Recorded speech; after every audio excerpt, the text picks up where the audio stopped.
How's it hanging? Oh, do I feel better? I feel fucking fantastic, babes. Oh, let's go. I am hyped, not gonna lie.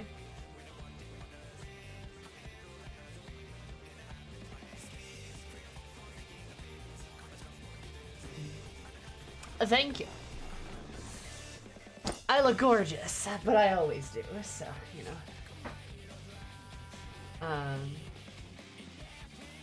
Yeah, how's it hanging? I feel a lot better than my booster than when I had that.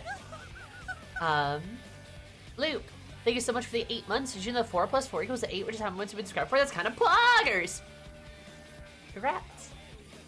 I'm feeling great. I'm doing really good. Made some fucking rice this afternoon. It's delicious. I'm gonna go grocery shopping tomorrow, cause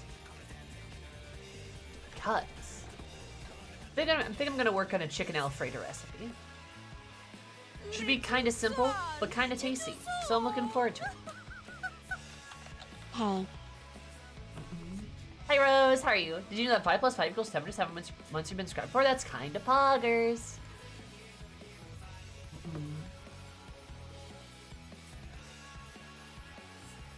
You bought your first house yesterday for the mess? Oh yeah, the Oceania Exodius. That's fair. Did that work well?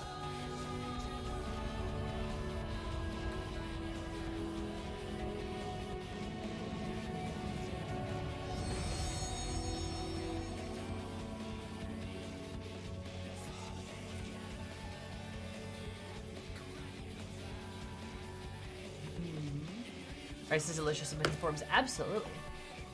Yeah, I guess that's right. Like, yeah, there would be kind of an Oceania Exodius, wouldn't there? For your first placard kick? Click nice. Fuck yeah. Also, me and Eris are matching right now. I don't know how to feel about that. I compared the pain from my booster like having a bunch of angry hitmonkins punching me with fire punches in very specific joints and ribs, and they were all angry. I like how you used angry 3 times. That seems appropriate. Dark, thank you so much for the 9 months. Did you know that's a whole ass sub, baby? That's 3 + 3 + 3 months that you would subscribe for. That's poggers. What's our child's name? Name them. So FC made a variations of Graha. I did see that. Good old Final Fantasy XIV players and their memes. Good shit. Alright, yeah. I got armor over the weekend? Nice. I've been very busy, as you can probably tell. But on the bright side, my mood's been very good. So like I've been feeling great. Which is good. I need to go on that. I need to take some screenshots with the with some of the new characters. And I'm very excited for the MSQ as well. Yeah, it turns out, honestly, like, I don't know if this is like a, I don't know if people are gonna get mad at me for saying this. I feel like some people maybe will, but I feel like it's a good thing to say. Honestly, sometimes I feel like less is more, you know? In a lot of ways, like, especially these past couple weeks in general, but like, I've been busy, so I haven't been able to stream. The seas part, for we alone. MSQ hype. Hell yeah, Shadowless, thank you so much for the 100 biddies. You're poggers. Thank you so much. But what was I gonna say? Oh yeah, like I've been busy, and I've been busy with like cool stuff. But and like it's been very nice because like I haven't been able to stream as much, which is a bummer.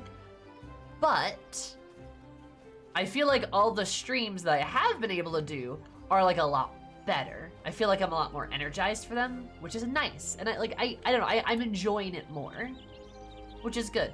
Also goes to show you, sometimes you don't need to, like, I don't know, grind yourself into a fine paste to like do good things. You know what I mean? It'd be nice to maybe stream a little bit more. We're ever gonna find out about cool stuff? Maybe. If you want me to tell you, I'm perfectly fine telling you, but I can give you like basically no details, and what I will tell you, or what I can tell you, you're gonna be all like, ooh. Oh, it's Sage. Sage is a good name. I like that. Sage is a very good name. I'm sure Sage in chat will agree. I need to... Right, I've got all the clown shit. Let me go put that away. Probably that. No.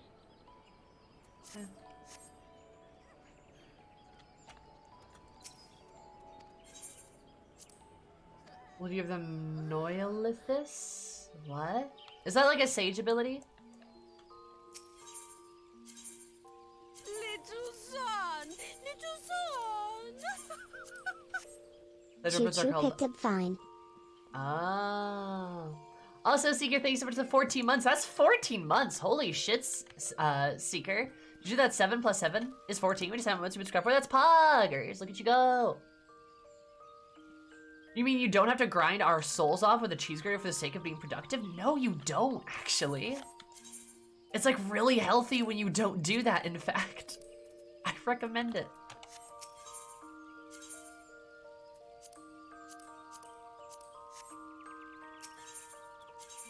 Oh damn, you can't store the coat. Huh.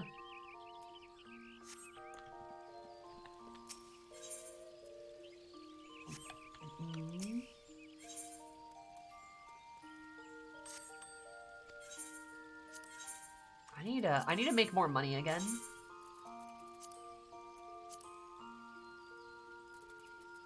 Gotta have a good work-life balance.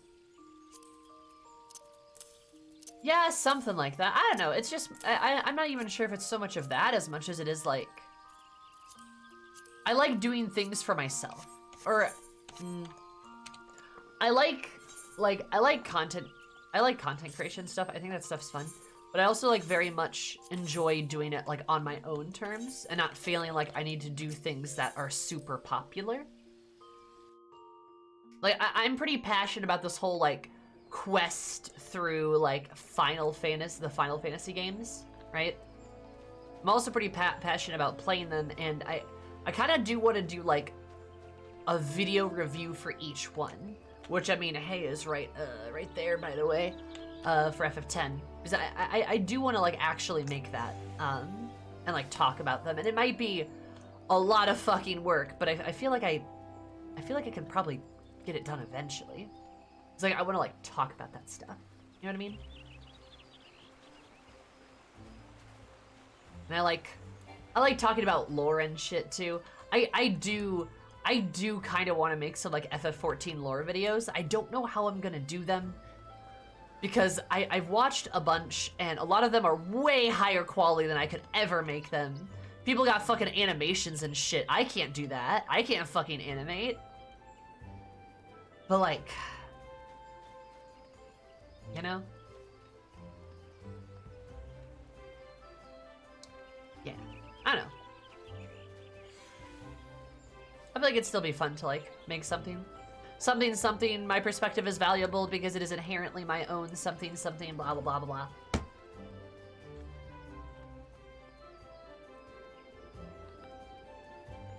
I'm enjoying insightfully seeing you through FF. Honestly, I'm definitely intrigued to see those. I think the first one I would do would be for 10. I feel like I'd go in order. I'd do like a 10 video, and then a 15 video, and then a 9. But you know, I guess maybe only if I get enough subs.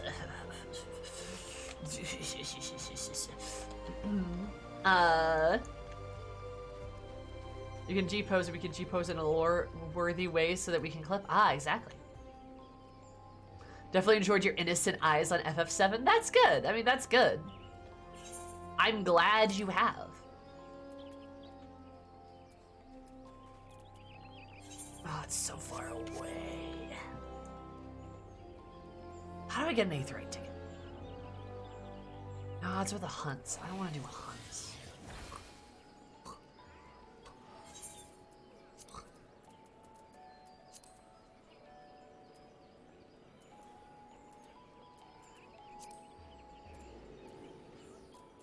I teleport there, that's 300.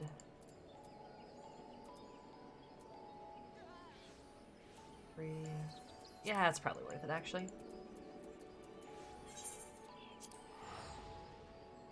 Why is the moon so far? I wonder if Franny said your first FF is your fave and colors the rest, so it'd be cool to hear your thoughts. I mean, yeah, if that's the case, like, I mean, my favorite so far is 10. So it's my first one, apparently, right? I don't know if that's true, though. Like, I feel like, Moody! I feel like if I would have started 15 first, I would not have liked it. I'll be honest on that one. And I almost did. I almost did. I almost did. Moody, thank you so much. How's your beautiful face? And your vegetables? I hope you are absolutely lovely, and thank you so much for the raid. I'll super appreciate it. If you guys haven't checked out Moody, you totally should. She has good opinions and is very fun and nice. I think you had new emotes too, didn't you?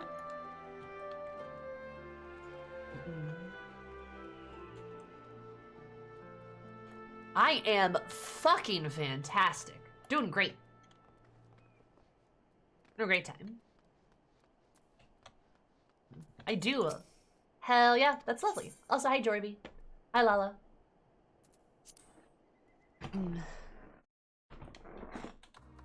But I'm not as sweet as you, Moody. Boom. I got her.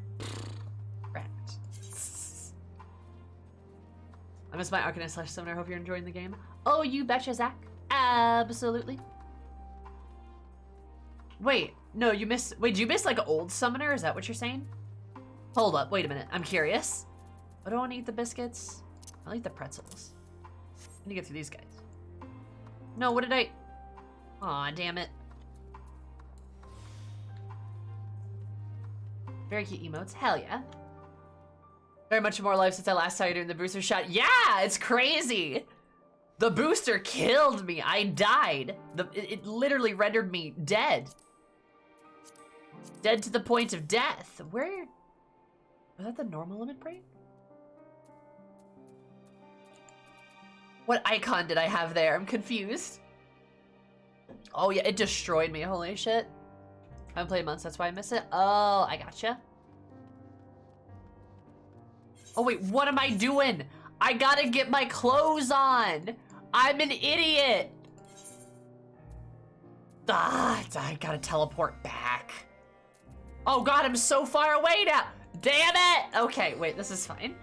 I gotta put the right clothes on. I'm wearing the improper outfit. I gotta put on my MSQ outfit. It matters. Yeah, no, that booster destroyed me.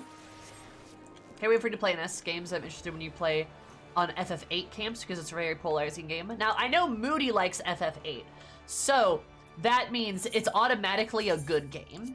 And I think FF8 might actually be the next game I play in my Final Fantasy playthrough. Yeah, apparently Garlemalding greater than 3. Apparently 8 is very divisive. But I do hear it's very, very good. And like I said, Moody loves FF8, so that means it's automatically good because Moody has good taste. I will still love you. Guys, I have to. Guys, if I don't like it, Moody's gonna hate me. We can't let that happen. I think you'll dig the story, but the system isn't good. Oh, you mean like every Final Fantasy before 10? I mean, like, I feel like my expectations are set fairly well. I'm fully expecting every Final Fantasy below 10 to have a fucking garbage gameplay. Have absolute, just scummy, like, muck gameplay, like slugging through a swamp kind of gameplay. That's where 9 put my expectations. And then Page did not help them at all. And then also looking at 7 the original versus 7 the remake, again, same deal. Like, I feel like literally the equivalent of playing those older FF games is gonna be the equivalent of me diving into a swamp, duct taped with weights to my arms, and also having my hands tied behind my back. And it is an Olympic-sized swimming pool, and I'm also fighting Swamp Thing Michael Phelps. So, like, that's kind of where my expectations are for the gameplay. If it's not that bad, then you know what? Fantastic!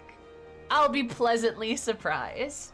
But trust me, I'm not looking forward to the playing aspect of pretty much any of those games. Now, maybe I will be pleasantly surprised. Who knows? You can either slog through or exploit the hell out of it if you see the lines. Yeah, but that's not fun. Hot, spicy take. Exploiting a gameplay system to just blow everything up isn't fun either. It's not good. Which is also like the basis of my argument when people are like, oh, but like in FF9, you can also like game the system too. No, it's not fun. It's not fun. It's not fun to just blow everything out of the water. It's like either you get annihilated or you insta-kill whatever you fight. That's not fun. Like, that's not engaging. It's not challenging. It's not, like, rewarding. Love the nails. Thank you. They're shipping, but I appreciate it. Also, Ashley, sorry. Thank you for the 6 months. Did you know that 3 + 3 = 6 was how many months you subscribe for? That's kind of poggers. Super duper appreciate it. You're lovely. And Astro, thank you so much for the follow. Super appreciate it. I hope you have an absolutely amazing day. It's gonna be my day a bit more amazing. Oh, good lord. How am I gonna teleport? Maybe I just... I don't want it, dude.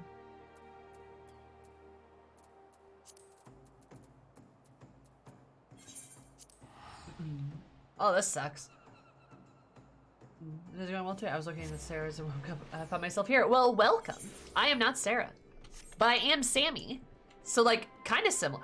Oh, it's my mount button. It's my mount button. That's what it is.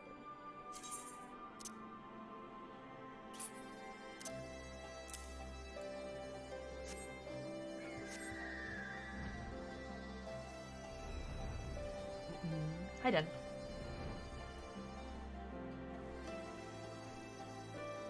You passed my vibe check. We're good. Hell yeah. But yeah, straight up, if your gameplay in your game is designed for players to absolutely, like if your gameplay, like, in your game focuses around either crushing the player or the player crushing whatever they're fighting, that's not fucking fun. That's just bad. Like, it's just bad gameplay. There's not really a better way to describe it. Sorry. Grinding doesn't exist in 8. I mean, hey, that sounds good to me. Happy with that. Best ways, Burrow. Involves a lot of walking. Yeah, it's probably better just for me to teleport, honestly.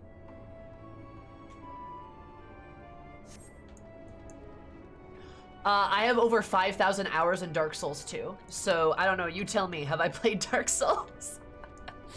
I have over 5,000 hours in Dark Souls 2. I think I have over...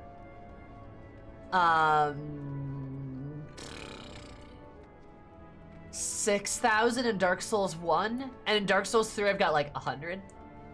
You can tell which ones I enjoyed. Yeah. Oh yeah, Dark Souls 2, yeah. Yeah. I think I have more in Dark Souls 1, actually.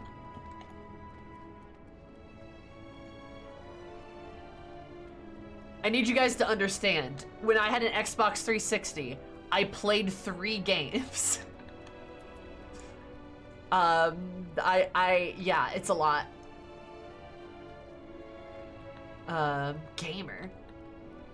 Though, in fairness, Dark Souls 2's hours is split between, like, the 360, Xbox One, and, like, PC. I'm, like, combining all of those hours. Because I bought that game 3 fucking times. Must know the lore front to back? Yeah, I do. I'm very good at it. DS2 is extremely fun and it's my favorite Dark Souls game. Yeah, Den, same. On the 360, I play, basically, Halo Reach. Halo Reach, I probably have close to like 10,000 hours in. I am not kidding. Halo Reach, Modern Warfare 2, and like Dark Souls. Those are like the 3 games I played. Although when Dark Souls 2 came out, then it was Dark Souls 2 instead of Dark Souls 1. And then I think maybe I moved from Modern Warfare 2 to like Black Ops at one point, but still fucking chugged on like Halo Reach. Like, I mean, I played Halo Reach so much my disc ended up breaking. I had to buy another one. Hi Tiki, how are you? How's it going? Cacophony, thank you so much for the follow. I super appreciate it. Hope you're an absolutely courageous day, because my name is Courageous. Love you so much. Welcome. You only started playing Dark Souls a few months ago, so you know Casey. Oh, I love Casey. Yeah, oh, Casey's fucking great. Great taste, too. But yeah, I love Dark Souls, very good. And in reference to what you were asking me earlier about the gameplay, if you're trying to imply that the gameplay of Dark Souls is either smash or be smashed, that is not true.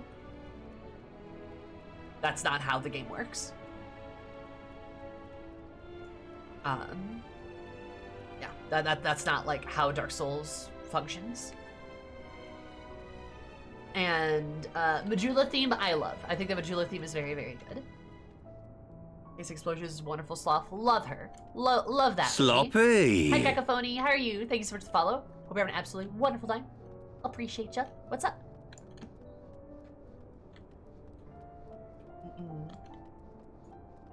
The Smash or Be Smash about the Souls games is the bosses I'm not really talking about fighting. Hell yeah.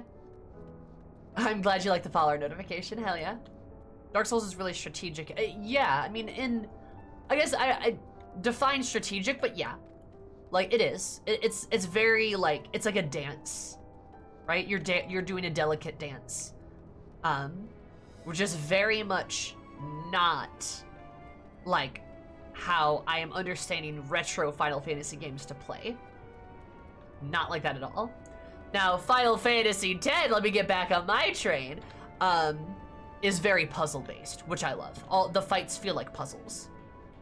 And that you have to figure them out. But there's multiple solutions to 95% of the fights. There are a couple of gimmick fights, and they're, in my opinion, some of the worst in the game. Right? They're the low points for fights. But even that one boss whose gimmick is counter everything you do is actually pretty fucking good. Like, that's pretty cool, I'm not gonna lie. I've played like 30 minutes of 10-2. I should actually go back and give it another shot, though.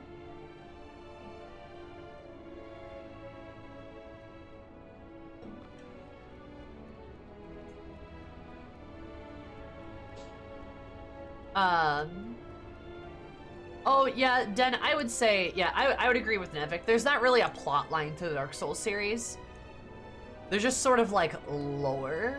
Just, like, stuff that happens.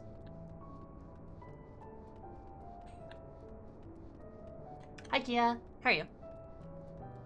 Trigger has a lot of those puzzle fights. I would believe it, because I think that's generally how good turn-based games function. Is they function in a very puzzly way. Or turn-based like games.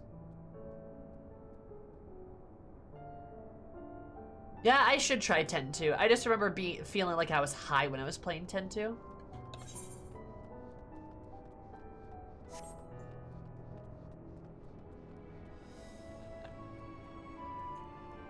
Thirteen is still your favorite? I hear good things about 13. And I can't wait to give it a whirl. Not gonna lie.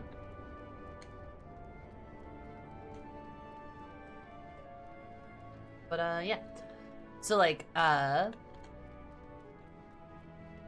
should only be played while it's high? I'll take your word for that, Sean. I mean, I don't know. That's a normal feeling for 10-2. That's the normal feeling for 10-2. Yeah, Yuna has a fucking gun. I don't know what to think, but like, alright.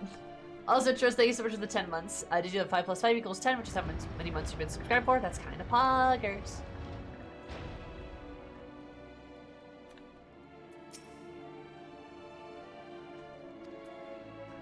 An iron carrot?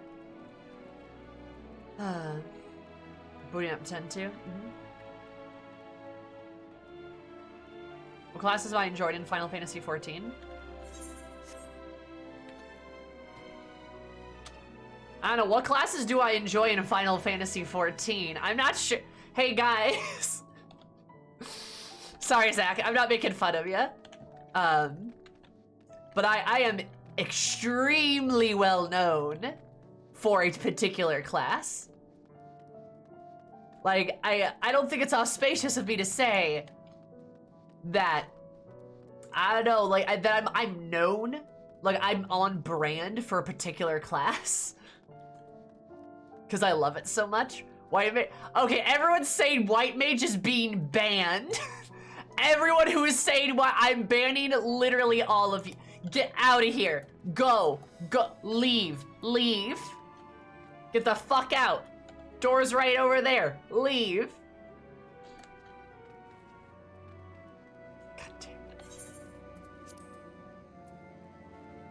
I don't even have white mage unlocked. Fight me. Resident Paladin, mate. I don't even have Paladin unlocked. Goodness gracious. But no, my main class is Black Mage. I love Black Mage. I have a Black Mage Soulstone. I only play Black Mage. I raid Savage in Black Mage. I do ultimate raids with Black Mage. I am a Black Mage player. Because if I'm not blowing stuff up, then what's the fucking point of playing this game? So yeah, I love Black Mage. It's really great. I also enjoy Reaper and Dancer, and Dark Knight. Gunbreaker's fun too. But yes, those are the classes I like.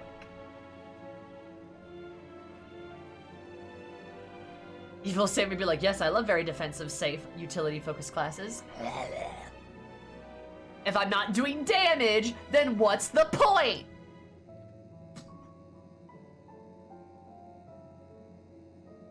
Yes, I play edgy classes, you know. Very edgy classes, like Dancer. Such edge.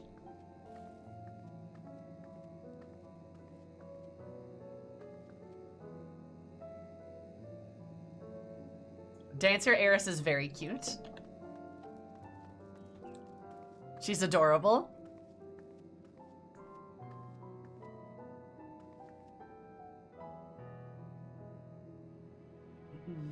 They're very edgy.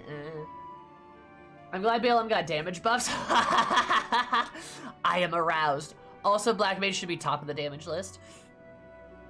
Just saying. So they should buff it again. What the fuck am I wearing? Oh, that's better. What the fuck was that?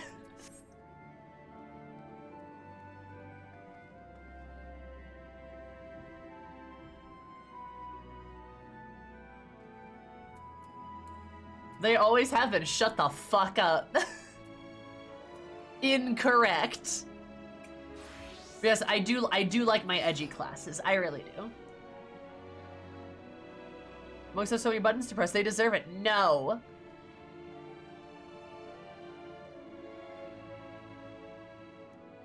So yes, I enjoy my very edgy classes. Very fun. Good shit.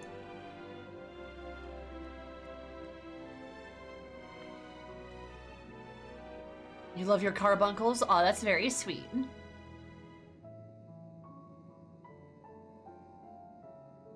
Your edgy glamour Batman? Oh, that's my, Dark Knight is my Batman class. My Reaper name is my favorite one, though.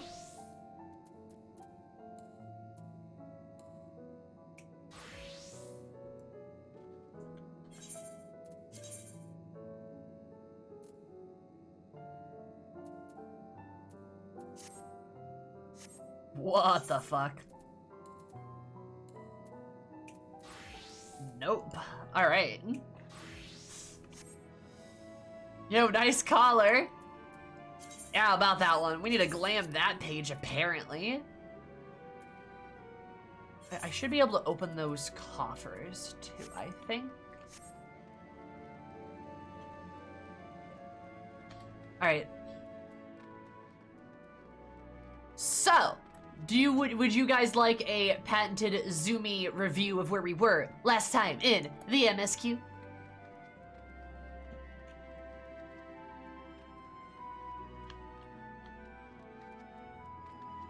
Because it has been like 2 weeks because of the booster. The review is bnuys. That's it. That's the whole review. The review is also if you know, you know.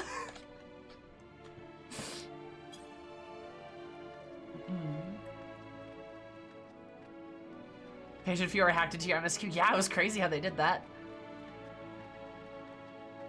I'm gonna be fishing. I thought you said fisting for a second. Anyway, so basically, we defeated Zodiark, yay! And Xenos was juicy. And then he was like, yeah, I'm sad now, so I'm gonna go. He left. And then the moon got weird. And then things got weird. And then we're like, what's going on? And then the Watcher's all like, I don't know. Anyway, some of your friends are here. And I'm like, whoa, really? So Thancred, Yashtol, and Urianger hopped on in and they're like, hey, we're on the moon. And we're like, yeah, that's so cool. The Watcher's like, that's very cool. Anyway, I am like tired. I'm gonna sit down. And we're like, okay. So we started looking through crystals and looking through logs and stuff like that. And we're like, whoa, there's so much information. Elidibus was on the moon. That's so silly. Ah, ha, ha, ha, ha. And then there was Dogphilio. Woof, woof. Return to the Barking Sands. But we used Dogphilia and the Watcher, with the Watcher's help, to go to the pilots of the moon because the moon's a spaceship. You want to talk about feeling high? Dude, oh man. This plot line is something else. So the moon's a spaceship because the heavenly ley lines are decaying on the planet, which is causing the final days. We don't really know how, but we have a backup plan. The backup plan is to put people on the moon and have the rabbits fly us to a different place. Which is fucking wild. Literally insane. So, that's the plan. And we get here and discover that the pilots are all adorable bunny rabbits. And also really pretentious assholes. Which fits the rabbit theme, I'm not gonna lie. It kind of fits, right? So, then we start hanging out with them, learning about them. We tell them, like, hey, people are smaller. And they're like, damn it! And they're like, so, like, you had contact with the planet, though? And they're like, yeah, we were talking to some people. I'm like, who are you talking to? And then it hit me like a brick. Like a brick. It hit me. It's the Charlians, which is where that clip came from, that famous clip, of where I freaked the fuck out because I realized the Charlians are the ones that have been contacted by the bunnies, and that's what their sacred duty is. God, right, Ashley, you're right. I need to add the thingy. How do I add the I need to add the thingy. Oh, I need to add the music. So the Charlians are the ones who are like definitely in contact with them, and that's why the Charlians are a bunch of fucking assholes. Also, the Charlians kind of fucked up because they were so adamant about not telling like anybody about this whole thing, which is hella fucked up because you know that when the time comes to hop on the Ark, the Charlians are gonna get on and let nobody else on. So can't wait for that. I love you, Ashley. Can't wait for that to happen. And that conversation. But yeah. So that's where we left off at the MSQ. We're trying some carrots because the bunnies are not good at anything. And we're having a lot of good little chuckly chuckles. And that's where we are, I believe. I don't think I missed anything. Oh, there was also a cum cave. You know, a cum cave. Which spurred me to make that transition there. That scene change.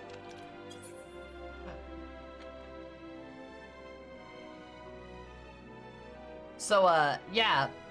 There's a moon and stuff.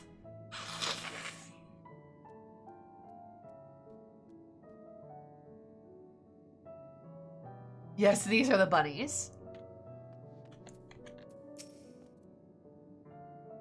Give for my carrots. Fear not, but you have to eat your heart's content after you have the rest of the best ways burrow.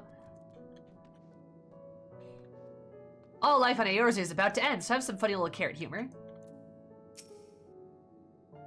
Same Urianger.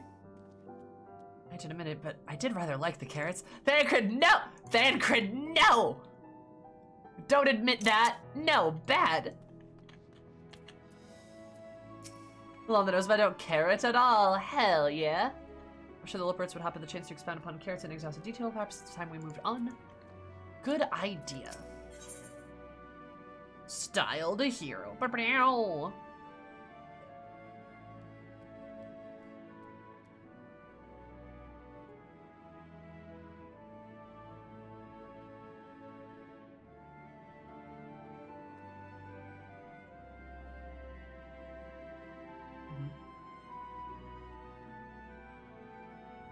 Hi Zaram, how are you?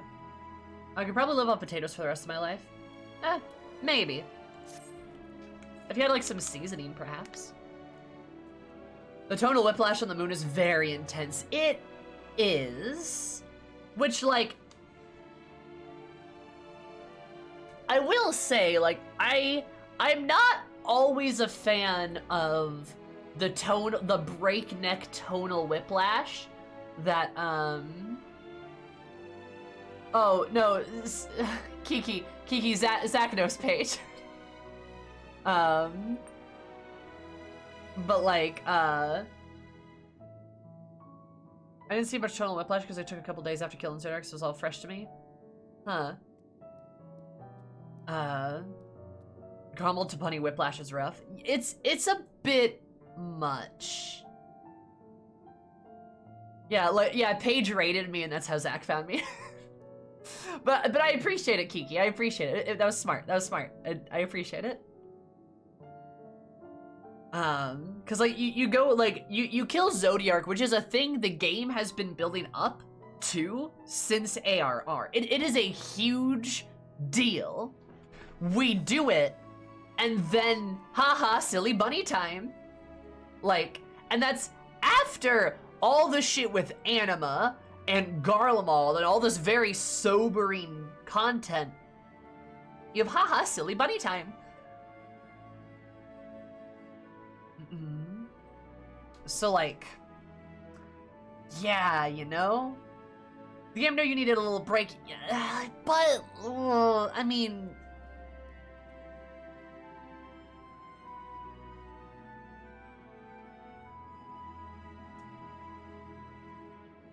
Like, I agree that we needed a tonal break.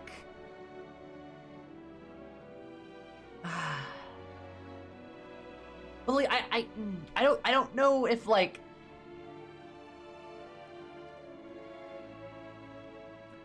Like, I agree that we needed a break. I don't know if it was done immaculately, is what I'm trying to say. Like, I feel like it could have been done more elegantly, you know?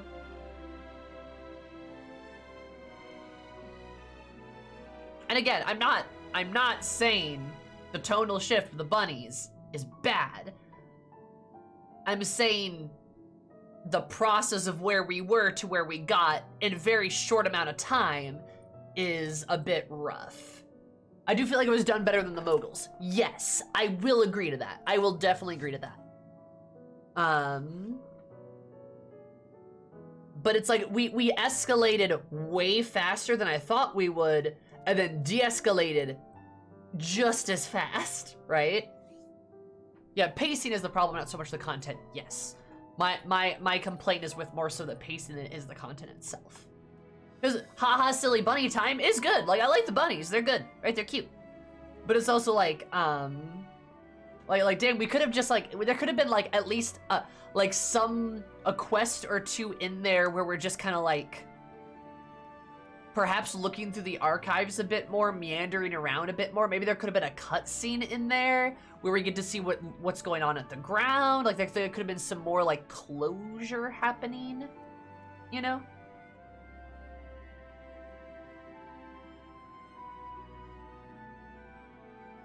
Yeah, rather than the tension, it's cute bunnies, rather than the tension of God is dead instantly with it's cute bunnies. Exactly.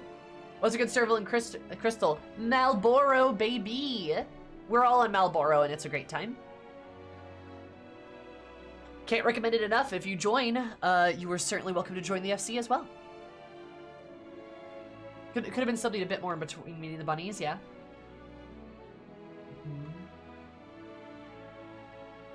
Looting the thrusters on the moon. Yeah, I mean something, right? It is kind of the Anchorman meme. Yeah, it's like, wow, that really escalated quickly.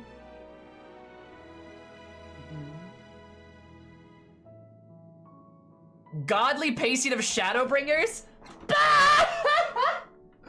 Sorry, I have to laugh. Oh, Shadowbringers has godly pacing. Oh, really? What sound is that I hear? What sound is that? Is that a trolley? Is that a trolley bell? Choo-choo! You want to talk about one of the worst instances of pacing in the entire game? It's the trolley section in Shadowbringers. I'm sorry, but it's true. I'm sorry, but that's absolutely true. And I'm including ARR and Stormblood. Trolley Bringers is literally one of the worst pacing blocks in the entire game. I would not describe Shadowbringers as having godly pacing at all. In fact, I think that's a weakness of Shadowbringers, because not only is Trolley Bringers an issue, but anything involving Ranjit at all ever also fucks up the pacing. The only time Ranjit, like, doesn't fuck up the pacing is like the trolley part, because it gets us back on track. Kinda? But then he kicks the trolley. But yeah, anytime, pretty much anytime Ranjit gets brought into the mix, the pacing just gets fucked. I would not describe Shadowbringers as having amazing pacing. I really wouldn't.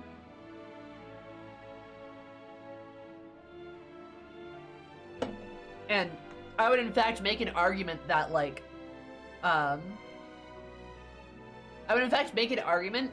that Final Fantasy XIV in general has several pacing issues. And that's not necessarily a problem, but that's what happens when you have such a long-running story. You have such a wide-sweeping, has such a wide-sweeping breadth of game. It's so big. You kind of just, things are just gonna happen where things kind of just slow down, because you need to, talk about stuff at some points. And I would even maybe agree, Asmir. I think Heavensward might be the best in terms of pacing, even with the Moogles. Moogles were another thing. It comes with the territory of an MMO. It kind of does, because the story's so big. You know what I mean? I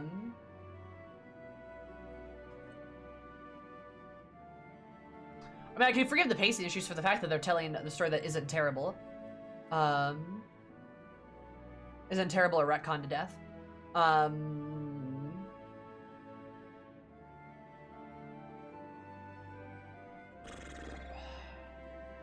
mean, yeah, I'm not saying the game's bad. It's a great game. It's a fantastic story. 10 out of 10, really. I'm just saying that it's it has some pacing issues in places. And I really don't think Shadowbringers has the best pacing. I also absolutely think Shadowbringers is held to way too high of a standard by most people in the community. Really think that's true. Shadowbringers is great. Love it. But I mean, Endwalker's pretty fucking good too. Stormblood, Heavensward, they're all good. All parts of FF14 are good, right? There's also Stormblood is a great story, people. It is! Stormblood's really fucking good, by the way.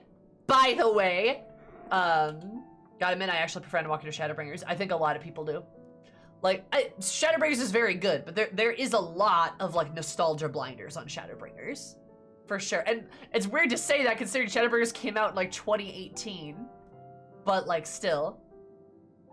Well, to me, how Shadowbringers was 85% Ranjit and trolleys and people just I do think it is wild that people legitimately like delete Ranjit from their memory, because he is such a big part of the story, and he fucks it, and he's such a bad part. Like, he's so not good, and he's such a big part of the story, and it's like, holy shit, dude. You know what I mean? Like, but I mean, Shadowbringers is still great, though. It's a fantastic story. I fucking love Emmett. I love Raha. I love, the First and, like, Reen and, like, everybody. Like, all that shit's really good.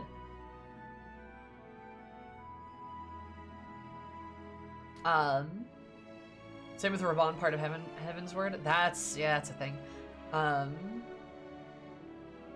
So I need to replay the story because I legitimately do not remember anything Ranjit did despite being a huge presence. Raktika was pretty slow, yeah. I mean, you should replay it because, yeah, Ranjit's fucking wild.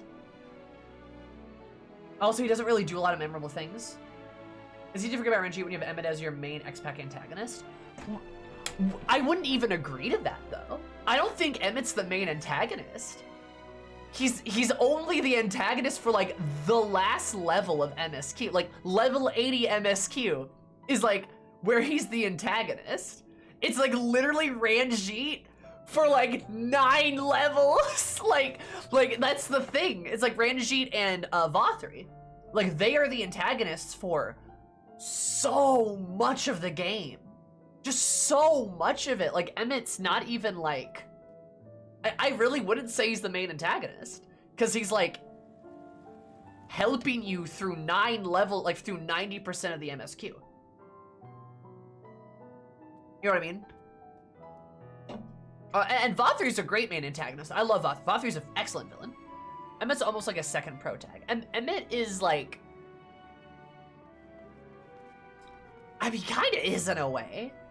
Yeah, it very much does feel like Emmett has his own protagonistic qualities that eventually come to terms and clash with yours, making him your antagonist, right? Emmett was like the anti-hero right up until the last zone. Yeah, like literally until the last zone. Crown of Immaculate is level 79. Like, I'm not kidding. 90% of the game, Emmett's not the antagonist. He's helping you. Which is like... so strange, because I feel like people forget about that. I don't even think Ranjit is much of an antagonist. He's much more of an extension of Vothri in my mind. That's fair. He basically was.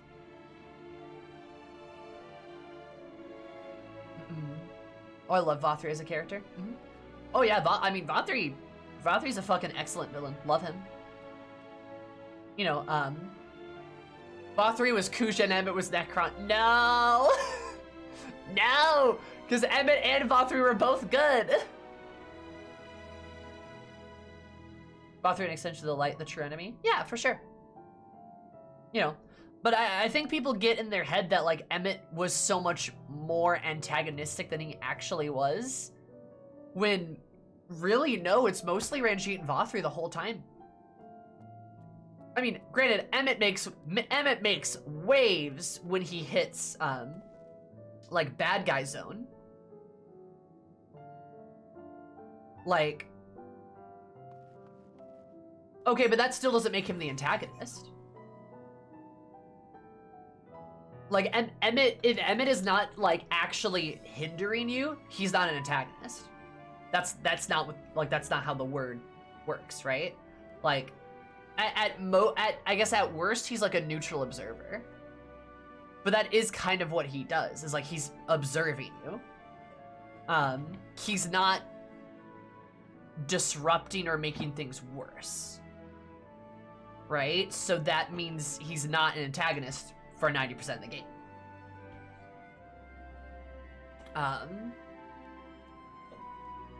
Like it's like still the thing, right? But like that's what I mean, is like I think people really forget how much of Vothri and Ranjit were in the game, right? Like how much there was.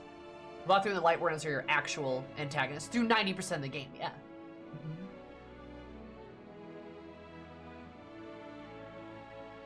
Place of Heart and for him in his plight, for sure.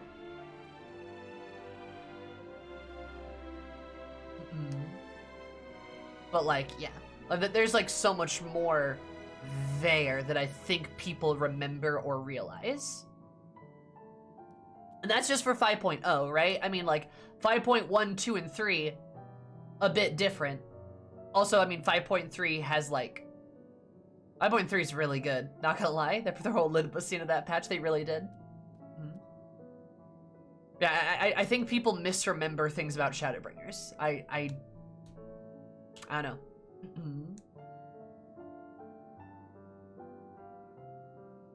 I think the journey to erase Velgar, it's so good it consumes most of people's memories. I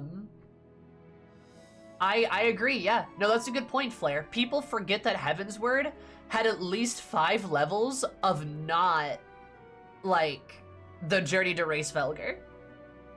People really forget that that's, like, only, like, a quarter of the game in Heavensward.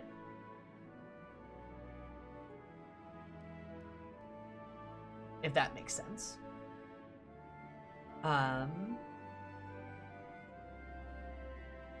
Also, yes, hi Viv, how are you? Because people really do forget about the whole, like, Az's Law, then the Sea of Clouds Part 2, and then the Emperor, and then the Raban stuff, and then Udal, and, like... Yeah.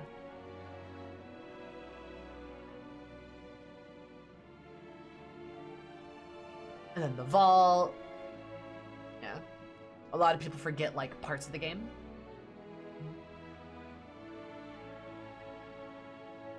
There's a Bismarck break. Yep. Just liked it more than the Mughals. It vaults off a cliff. Oh! You'll forget the entirety of an Idleshire until I watch someone else replay it. I love Idleshire! That's where I've got one of my favorite teleports. I love Idleshire so much. I really enjoy it. Gobtown. Gobtown. Gobbies rise up.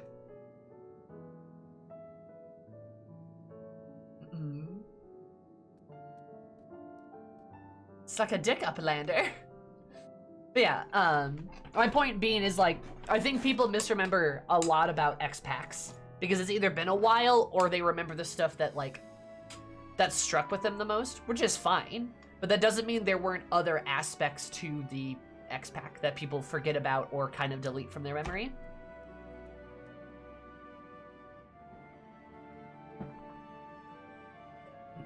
Stuff like that.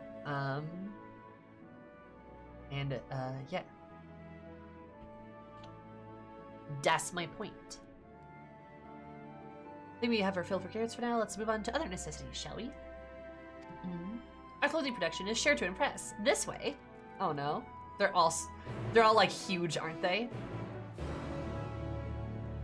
I'm so good at having compelling talks. I have like 10 fishing limbs to get through shaking my head. Oh my god.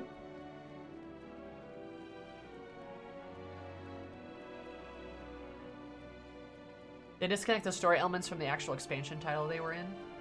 I don't know if that's true as much as I think people just like, they just remember their favorite parts, and forget about everything in between. Because it wasn't as memorable, it didn't strike them. That's not necessarily a bad thing. Like, I mean, enjoy the story, right? Enjoy the game. Not everything in the X-Pack has to be knockout amazing either, right? Not everything has to be over the moon fantastic. But people do forget some things about it. So when you like, so sometimes somebody will have a very valid criticism about something and people will be like, cause like, they forget XYZ happened.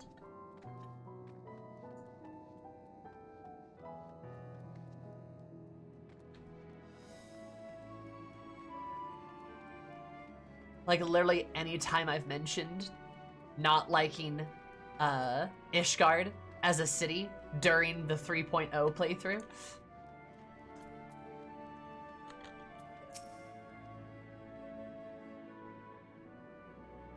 So I was waiting to find someone cough lease. Yeah, it's really funny how people will just delete things that characters do out of their memories.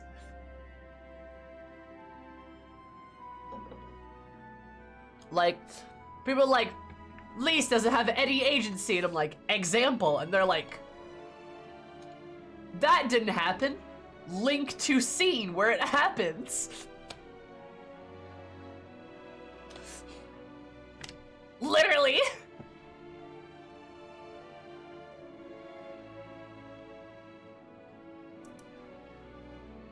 That makes sense. Every Ishgardian was an asshole. Yeah, because they were.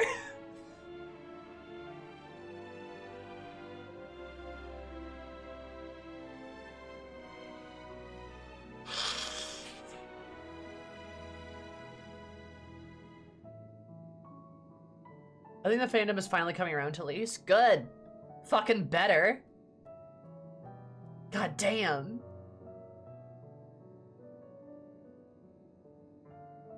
Criticism of my video games. Lily, thank you so much for the follow. I super appreciate it. Hope you're absolutely lovely day, because it made him a bit more lovely. Love you so much. Welcome.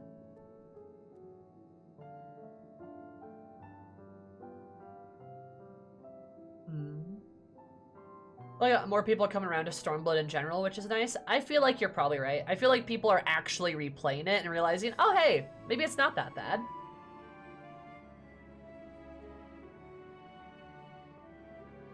Also, I think Endwalker is helping people appreciate Stormblood a bit more. Because it turns out Stormblood was important. Oh.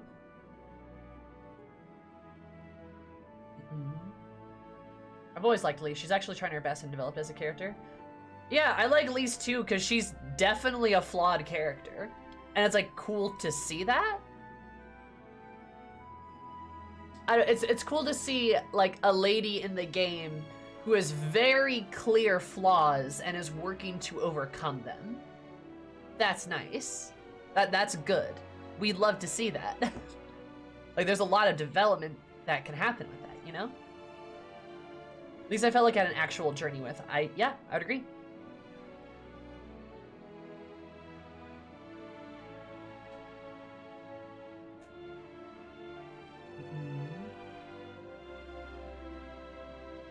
Something is Lise. Really weird and vitrolic. Being given the leadership of the resistance was kind of foisted on her. I mean, yeah, it kind of was. Remember when, like, what was it, Manfred? Yeah, like, he gave it to her, and he's like, hey, you should do it. And then Lisa's like, what? Like, Lise didn't choose to do it, really. It just kind of got thrown. Conrad, thank you, not Manfred. Conrad just kind of gave it to her. And he's just like, hey, I think you got a shot at this. And it's like, who else is gonna do it?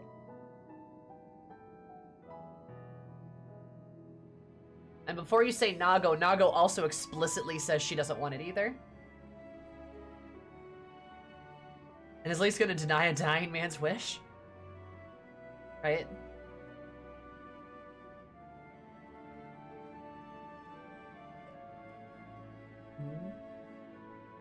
So, like, I don't know. I'm not spawn of the heavens, crafted with methods ancient and forgotten, just befitting beings who work in shade, stewards of the esoteric. I suppose these clothes would be prepared to be grossly oversized as the carrots. Oh my god. It's hardly sun-silk tapestries, but perhaps we'll be pleasantly surprised. Here we are, the apparel production station.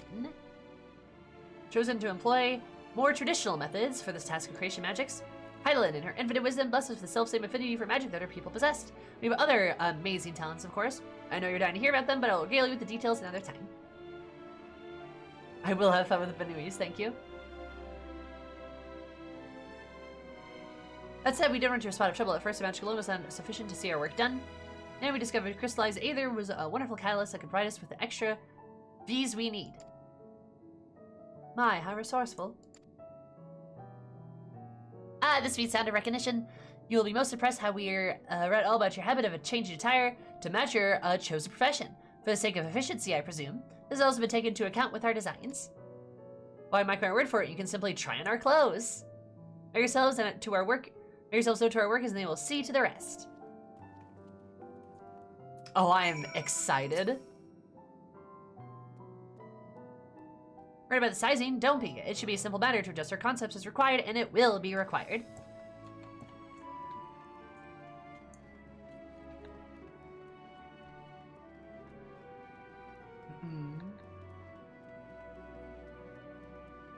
The bnuys clothes. And that's also true, Nomad, too. Remember when she, like... Remember, like, when Raban joins her because he's... Raban?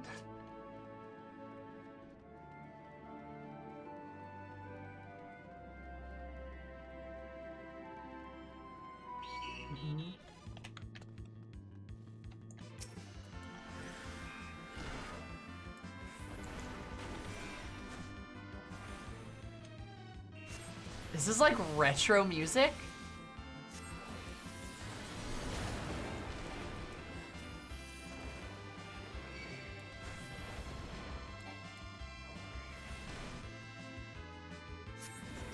That's cool. Boomer music, boomer tunes.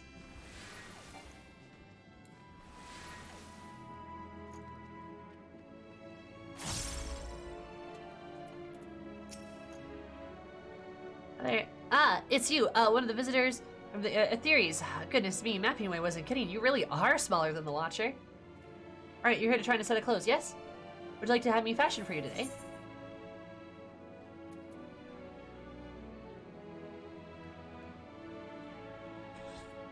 Okay, what would Eris say? Probably not something simple. Something that embodies her bloodlust or a fashionable but refined ensemble.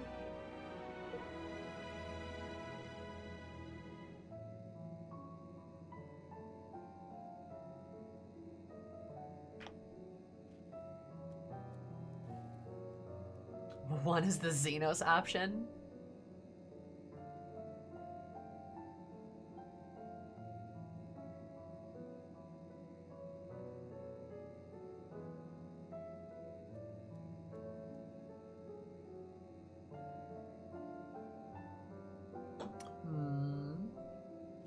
Yeah, something. Oh, let's do my bloodlust. Eris is a pretty bloodlusty lady. Embodies your what? This will only take a moment.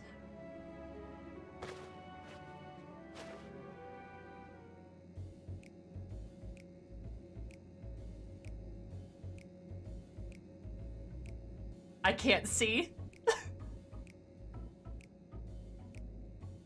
There we are, all finished.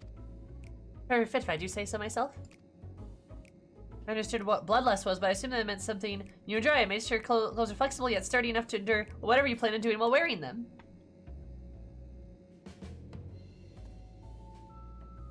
Look at that, speechless, and here I thought you may not like it. And if you have mind to try something else, why not speak with my fellow artisans? I'm sure they'd be happy to oblige. No! No! You must continue wearing these garments in order to progress! To restore or prolong the garment change. No!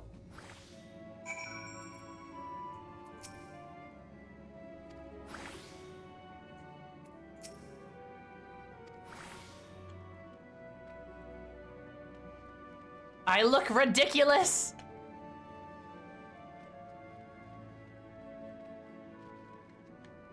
I look entirely ridiculous!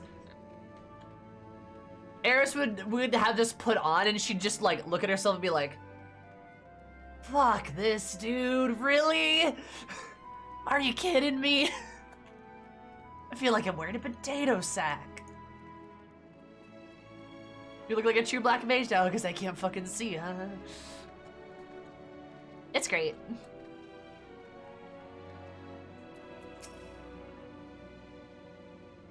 Oh, no one says you'd be coming. How may I help you? We should try my clothes, really? Of course, to do the honor. Do you have anything in mind? Anything with a bit more flair? She's like, I would like some flair. I think I can handle that. Let's see. This should do.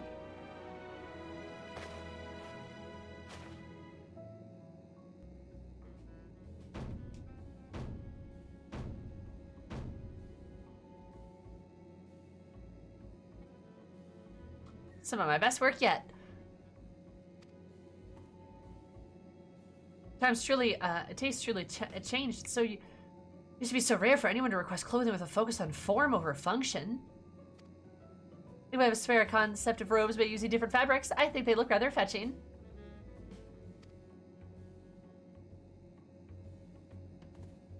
I was worried how the concept would turn out when you put them to proof, but it looks stunning on you. Why don't you go show Living Way? I'm sure he'll be eager to see what we've come up with.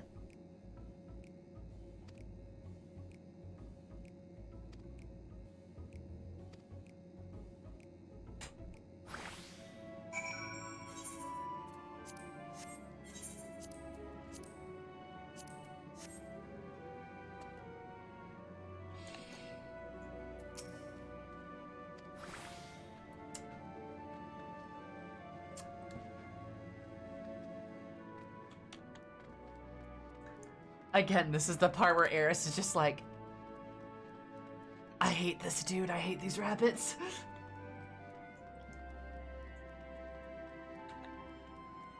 I don't think Miss Warrior of Light is very enthused with these bunny rabbits, to say the least. Now we have reached peak fashion, The leopard prince killing me. I know! Fucking leopard print! Why don't we look splendid? It's all a bunch of trial and error, but I know quality work when I see it. I need to speak. I can see the adoration for the moon and we love right in your eyes. No doubt your friends feel the same having sampled our creations. Oh, yes! Yes! I want to see their outfits! Please tell me, like, Urianje's, like, naked. That'd be great. Ah! Ah! His gloves! Dude's got like fucking like shoulder gloves. Ah! Fancred, we're matching. Ah! We have the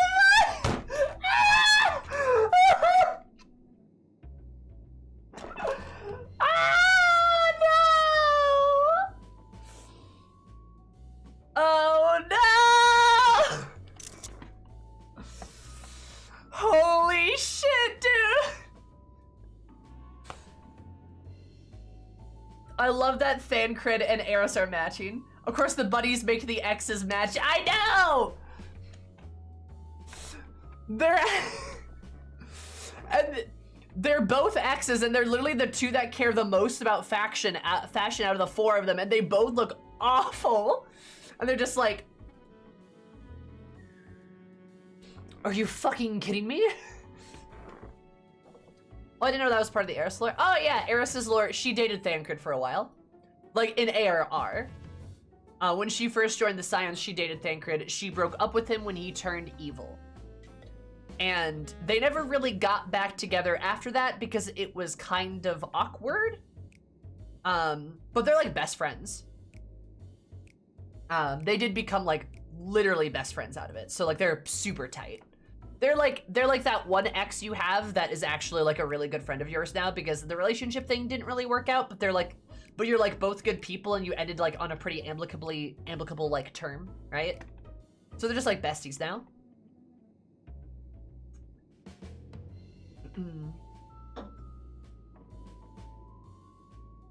And Eris right now is actually technically single, I believe. Girl's been going through a lot, to say the least. You did depossess him, so I expect he appreciates that. Yeah, for sure. It's just like things were kind of like awkward there for like a little bit.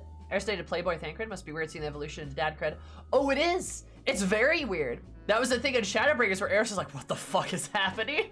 Like, you have a child? What? You kidding me? Like, yeah, that was a whole, like, thing. But yeah. Child and a stable partner? Yeah. Like, yeah, like, it... Very shocking. Tancred went and started dating Uri. Yup. Uh-huh. How about you? Oh yeah, I adopted this girl I've been wandering the world with. How about you? Tancred, I am severely depressed. My life has been a mess. Excuse me. God. Oh man, this is funny. Yes, if you want more Eris lore, just ask.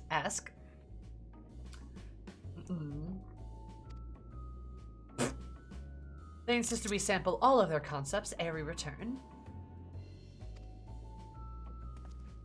Verily, 'tis an ensemble most becoming!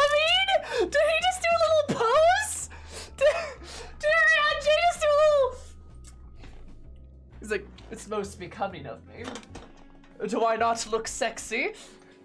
Ooh, quite, yes. Verily. Nice. And this is the part where Eris just looks at Tancred like, him? Really?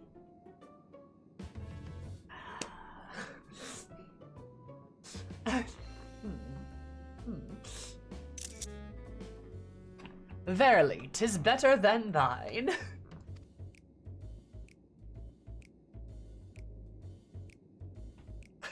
Just the blank stares. Just the... Oh my god.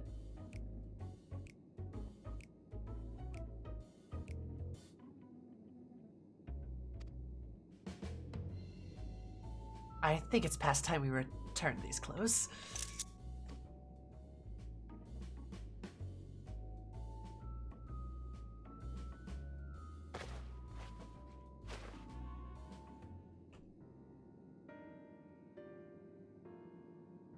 I was so confident our garments would meet with your approval. Whatever are we doing wrong? Watcher taught us that in his time everyone wore the same robes. To do so otherwise was against social etiquette. Thought we could appeal to modern taste by tailoring the robes to specific professions, but...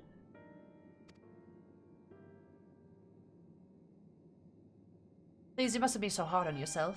Should we resort to evacuating the people for theories, they will most certainly have need of your attire.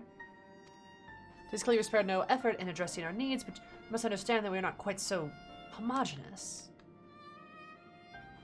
Speaking for myself, what I wear now better suits my tastes, even if it is of inferior make. But there are others whose choices may be influenced by traditions or personal experience. Rather than making assumptions for the whole, you must rather consider the individual and their potential preferences. Damn, Yashola with some fucking good advice. Holy shit, dude. Yeah. Absolutely. That's some really good fashion advice, yeah. Here we've underestimated the complexity and diversity of your people. Even if we'd memorized every tome we received, I doubt we would have fared much better. Maybe we're doing you a disservice by trying to share you with all of our baubles and frippery. I'm thinking for your benefit, when you'd be better off than your own. There are some who might agree. People who prefer to keep others at arm's length, even when they know they shouldn't. As one such former fool, I'd like to ask you a question. Aww. This plan to evacuate and escape the final days, did it account for the reflections of the source as well? Shakes head. Not that I'm aware of. Oh man, dad cred, dad cred, dad cred! You're born of Hydaelyn's love for theories, and the salvation of the people on the star and the star alone has ever been our aim. Surely it's better to devote ourselves to saving one world than divide our efforts across 14 and risk failing them all. I suppose you're right. I fucking love the camera angles they do to show emotion and angst. Where, like, anytime this happens, you got Tancred with the hair down his eyes. It's very anime, and I fucking love it, where it's just like...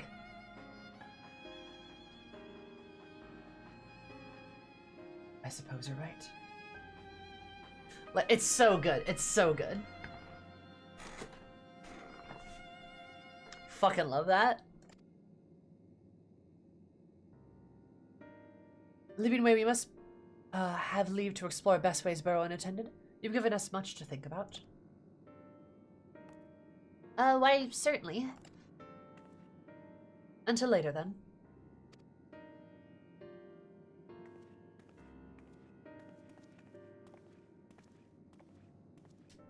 If I may, I should like to accompany thee a while longer. Really?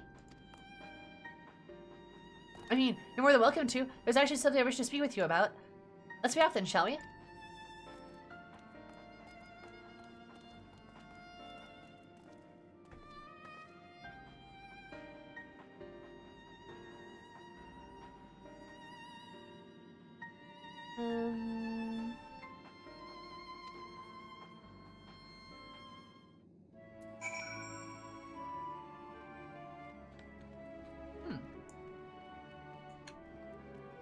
And yeah, in fairness, I don't think Heidelin doesn't care about the shards.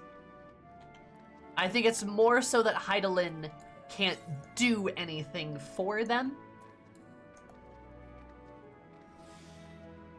I mean, it was explained that she was incredibly weak. Is. I'm not sure so sure that's true anymore.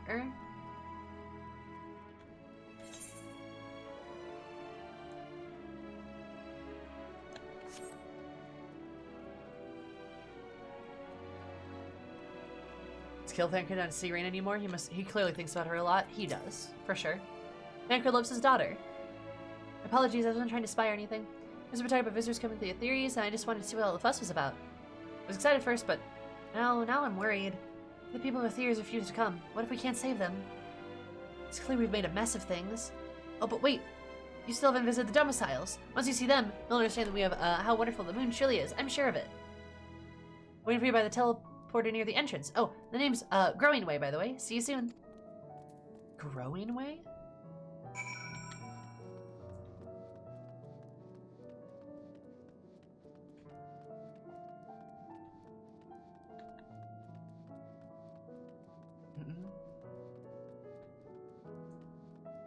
We're not even sure everyone on the first will fit on the moon. They probably won't. And how could we even get the moon to them?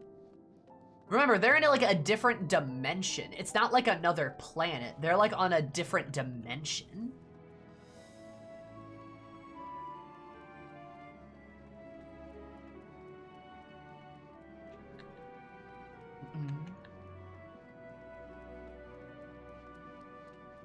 Like, how is the moon gonna fucking get over there, you know?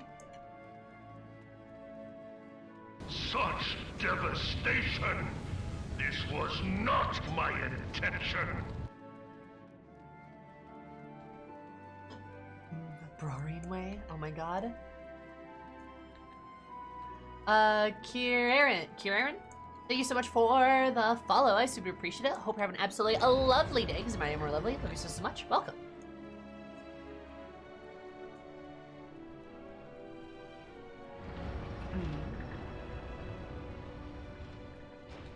But yeah, like even if we could, even if we did have the space for all the people in the other shards, I doubt we could even get to them.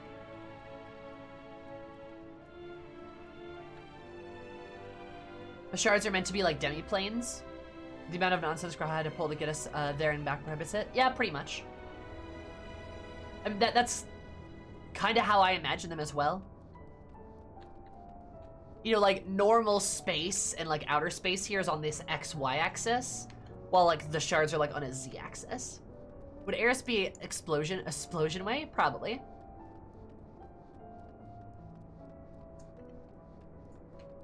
Nah, I think the bunnies made the station. I think that's what was implied.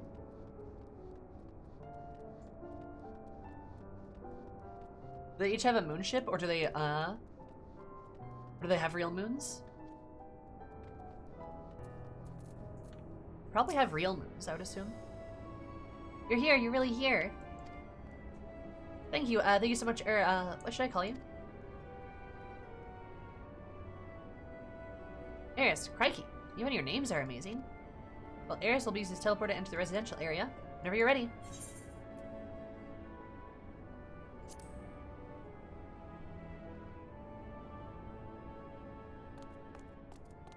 Ready in the teleporter.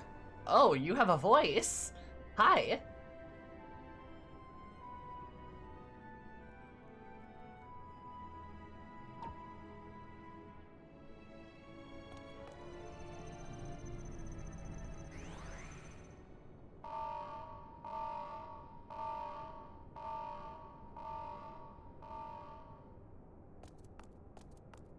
Huh? Access to living quarters restricted due to reconstruction. Then where is it? Oh no!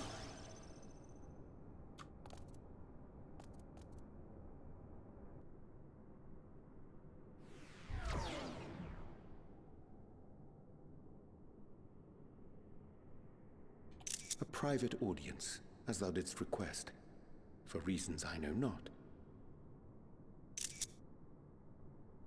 What?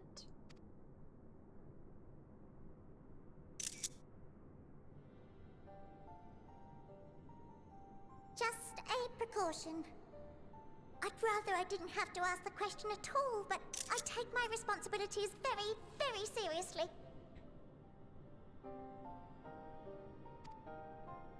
Do you and your friends, by any chance, find our accommodation wanting? Be honest, brutally even.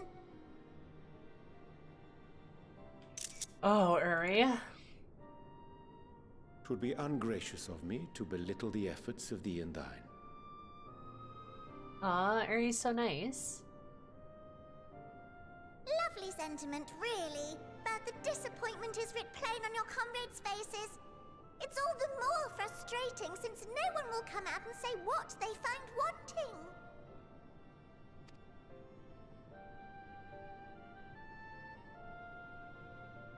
If there are faults in our work, we need to know. We can, we will do better. But time is not on our side. The final days will wait for no one. If your people are to be saved, we must take quick and decisive action. This vessel must serve as a home for as many passengers as possible, for far longer than we may like. Which brings me to my request. Our collaborators on Atheris are doing what they can to prepare for the voyage. Would you be willing to go and lend them a hand? Fucking Charlians. Having seen the moon for yourself, you could speak to its many splendors, learn what else they might require, and assuage whatever concerns they have. Okay. Wherefore wouldst thou entrust me with such a task? How to put it? You're the only one who appears not to be wholly unsatisfied with our work. Oh, quite good at pretending that's the case, at least. Calm, collected, tactful to a fault. Very particular with your words, too. I mean, yeah. I agree. You understand that, in the face of great danger, one cannot pursue perfection at the expense of practicality. The difficult choices must often be made for the greater good. Ooh, I don't like that line at all, actually. Hey, Bunny, I don't like your method of thinking there. I'm gonna be honest. In the face of great danger, one cannot pursue perfection at the expense of practicality. That difficult choices must often be made for the greater good. I mean, she's right about her read on Uri. But, like, I do not like these words. Remember the last time Uri operated on that type of philosophy? And we almost died because of it? I remember that.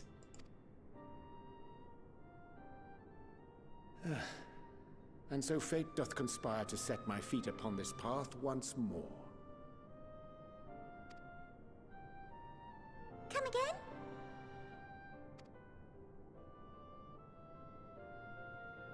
Ah, idle musings. 'Tis no trifle, thou dost ask. Yet full well do I understand the urgency and necessity.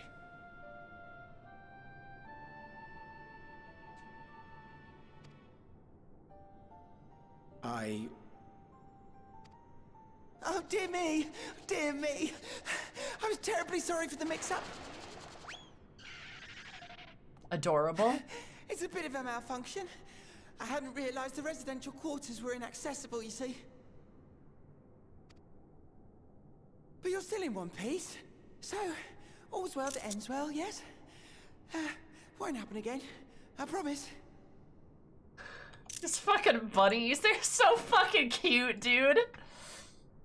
Oh my god.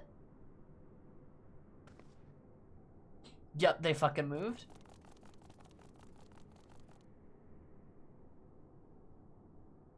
Do you see Eris's face soften a little bit? No, that's such a good touch.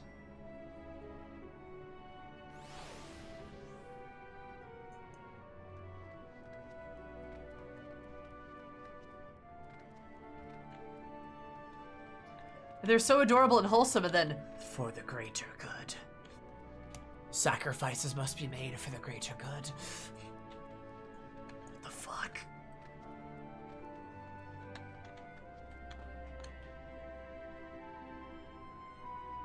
I am really hoping Uri's not gonna agree to their request. That we're gonna do it together.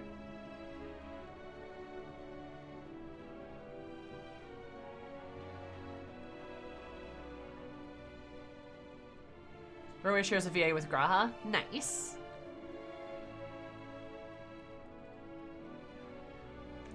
Playable Loperits win? Oh my god, no! We already have a bunny race! The Loperits are adorable. I do not need them to be playable. I want more bunnies. I don't! We need 2. No!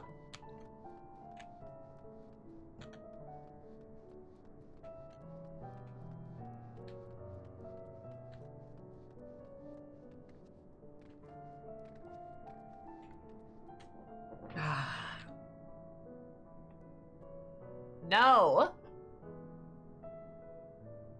I swear. We don't even have a shark race. Exactly. You guys all want another fucking bunny race, but you don't want anything else more interesting. Like think about it. We don't have a shark race. We don't have a dog race. Come on.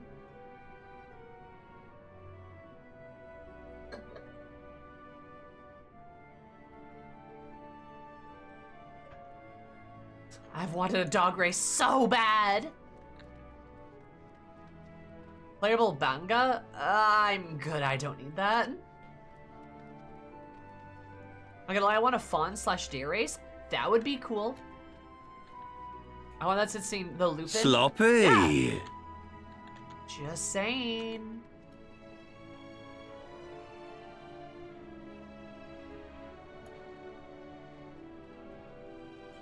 Like, y'all, I'm just saying, before they add bunnies again this time, wouldn't it be cool if we got, like, I don't know, something different entirely?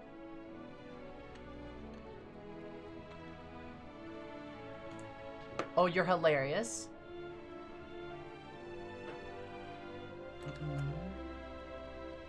Are these cool weresharks? Unfortunately not playable. Gross. Hate it. Oh, congrats, Waffle. Also, Vindis, thank you so much for the follow. I super appreciate it. Hope you have an absolutely valid day, because my neighbor are valid. Love you so much. Gonna make him cry? Oh, Zach, trust me, I've made him cry before. But, yeah.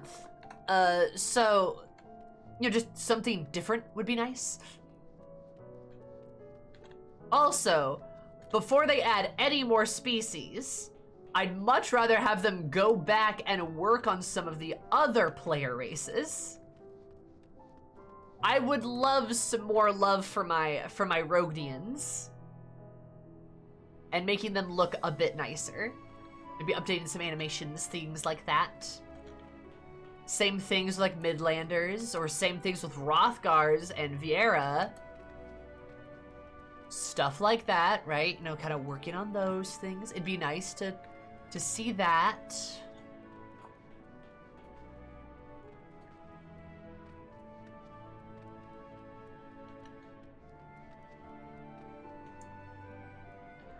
What your animations, Vera, at least, please. Ungender locking outfits might be nice too. True, true. I think 7.0 could benefit from us just looking at like, from just, you know, anything, like just like an update to some of the old species. Also, ungender locking animations in general. Good luck with that. I don't think that's gonna happen. That's a pretty big wish. I don't know how they would do that either. I guess you could maybe set your animations to like one set or the other, but I think that's the only way you're gonna make that happen.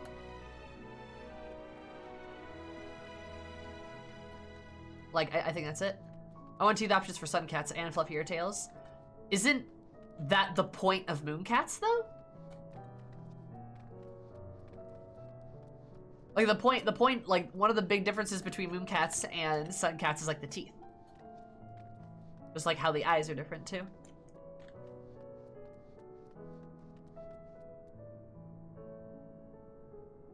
My crouch sit with my cat girl. Point being, yes, I think they should go back and update the other player races before we add any more.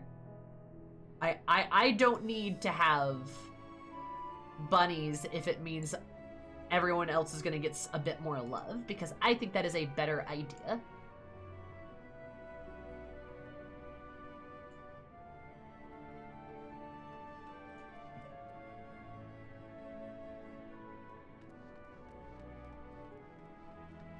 Mooncats also get ear clasps?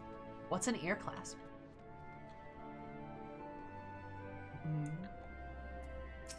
They said female Rothgar is probably the last new race. And that's fine with me. That's completely fine.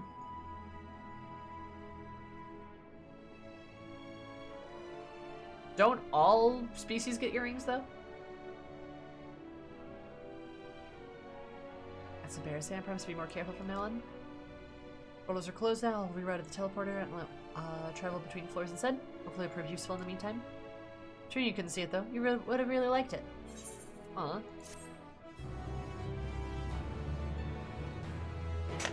Oh. I mean, I guess shows you probably how noticeable that detail is, because I didn't even know it existed.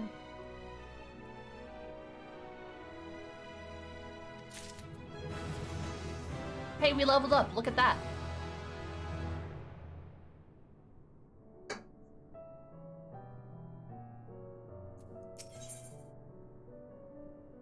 All's veil that ends veil. I seem to like it, but we've been playing this for far longer than I'd care to admit. Each time we woke up, we'd have long discussions about how to save as many of you as we can, and felt like everyone had an opinion on this or that. One thing we all agreed is that the people of the theories wouldn't take action to save themselves until it was far too late. That's why we're striving to make the moon a vibrant, magical place so you'd get a hop at the chance to visit, rather than waiting for Flames of Oblivion to get them off their tails and force them to accept our invitation.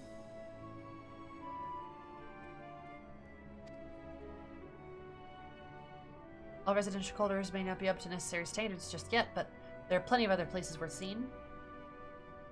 I already had to look around the Curatorium, but you see me, what's waiting for you at the east end of the barrow. Follow me.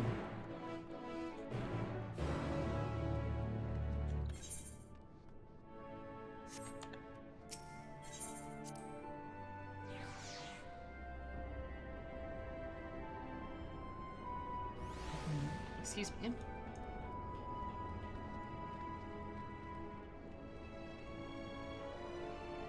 But also, I love how I just said update the base player races, and you guys have immediately gotten off the bring Loporits into the game train. It's great. It worked like a charm. Just like that. All it takes, baby.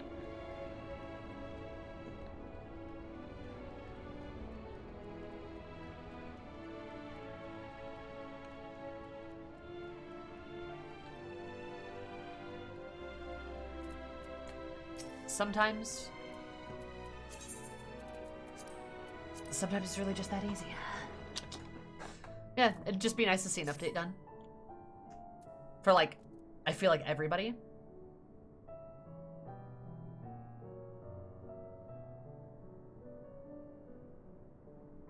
Is the greatest ends veil. Named such because it's a veil to end all veils, the most beautiful forest you'll ever see. Most of the people of theories are taking leisurely walks through natural spaces and it's like, so I'm sure you'll enjoy it. We start with a nice stroll to the fountain. This way.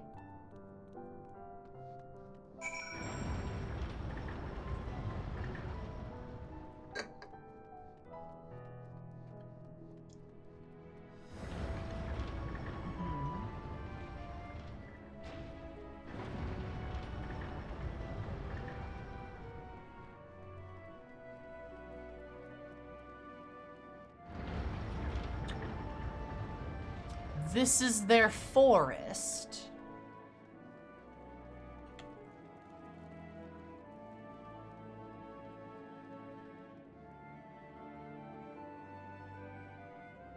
Oh. Oh, no.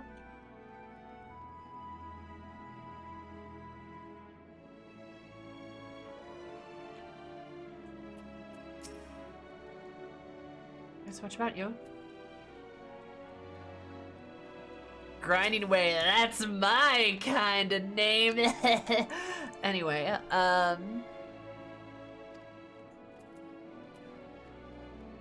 they're trying and they are failing spectacularly. Wow.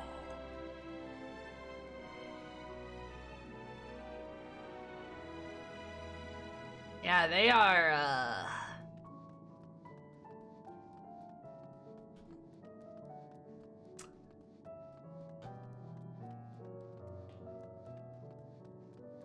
they are. Woo!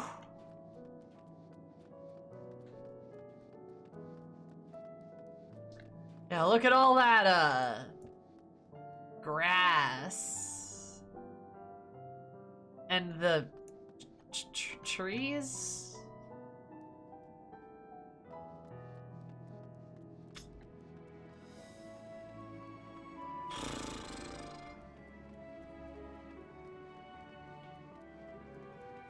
Yeah, I'm sure the ancients would have loved them. I'm not sure even the ancients would have loved them. The ancients had gardens. Like, even they had gardens. And how the fuck do I get up here?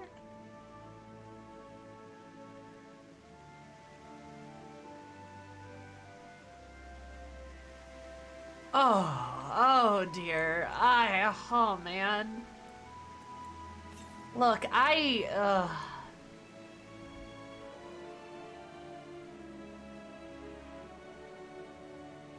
this is not wheelchair accessible, not at all.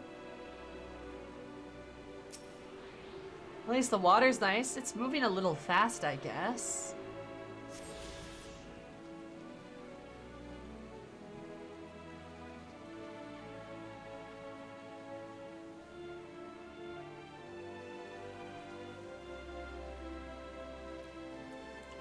Yikes.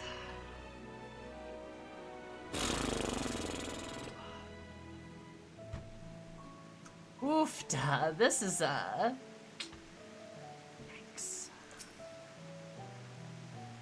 I think the forest isn't it positively pleasant, simply sublime?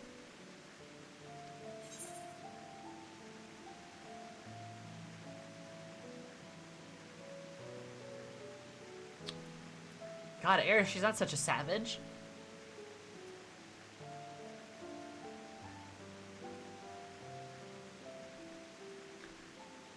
I mean, Eris isn't that intelligent. I feel like Eris would just be like, where's this forest you're talking about? I don't get it. I didn't see any forest. Let's see, wait, you don't mean there's crystals out there? No, I didn't see the forest or the trees. She's like, where's the forest, dude? Pulling my tail, you're in the forest right now. This place was a challenge, let me tell you, since we were born here, we've never seen trees in person before, let alone a forest. Mission said of our collaborators was quite enlightening, but after much deliberation, we decided to use crystalline constructs in place of living trees. Atmospheric circulation system in place produces air as clean as you'd find in the forest of Etheres. This is powered by a rather large crystal adorning atop of vital roll supplying us with fresh water. Time and effort was spent making the most spherical of spheres, and I dare say an unparalleled roundness speaks for itself.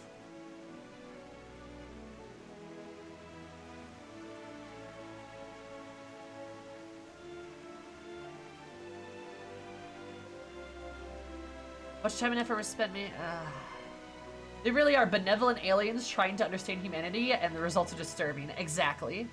Time to ponder an orb, I guess. With a nice long stretch and a spot of relaxation. Whenever I come up here, you look like you could do with the stretch yourself.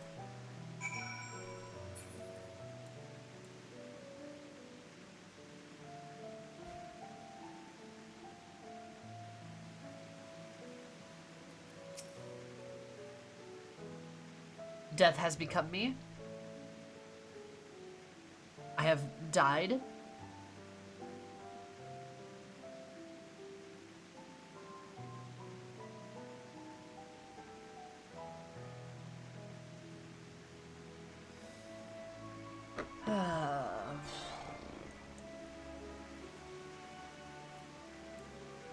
A nice big slash stretch. Oh no, wait a minute. I'm an idiot. Thank you for saying something, Zara. That was not intentional. That was my PC capture still on. That's a spirit. I feel more relaxed simply watching. That was fun. I was streaming for 2 hours without that. Well, shit. That's fine, I guess. We're just gonna have to ignore that in the YouTube VOD. Don't worry about it. Watching you? That was intentional. I didn't question it. That was not intentional, no. Site worth many years spent building this place. Not too much to ask. It's always been a dream of mine to take a walk through this forest with someone from Etheres. Could be, maybe.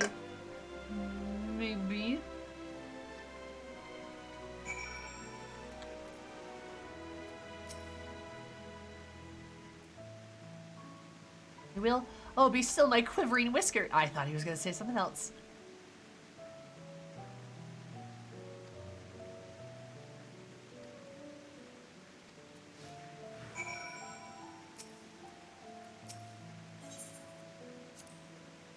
Rest control. Forget one's worries, eh?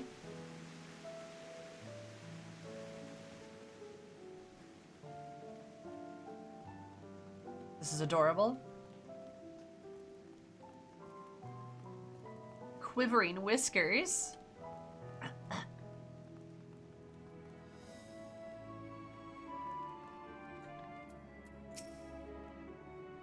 Blessing airs. It could be more helpful to you by teaching you a little bit more about the moon and what is it we do. To the moon's sole purpose was to hold Zodiac. There's absolutely nothing to be found here. Eventually, idling give us our first task: furnish the moon with a propulsion system capable of facilitating travel to other stars.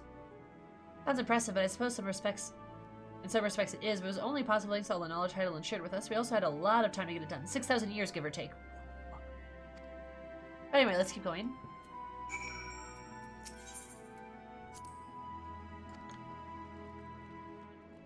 Yes, the major generals with Growing Way. They're buddies.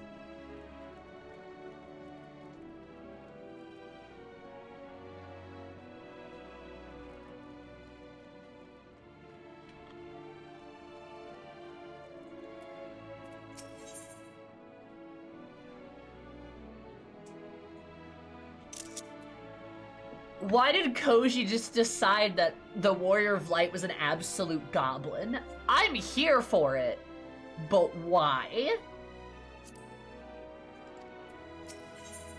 I mean, we're doing this though. Can I taste the rainbow crystal? But no, I'm not sure what you do with crystals out of theories, but we don't eat them. Certainly is not this one. Possesses all 6 elements: wind, fire, lightning, earth, air, and ice and water. Use crystals like these to maintain the moon's elemental equilibrium. It's not worth knowing, though, that because of Heidelin's influence, being the embodiment of tranquility and stasis and all, manipulating the elements here is different than it might be on Aetheres. Conjuring a fire would soon dry your clothes, then singe them. For example, put simply, Aether conditions are ill-suited for growth, which is why the surface is mostly barren. It's necessary to keep the raging energies of Zodiac in check. Ask if you can taste the rainbow crystal. Nice.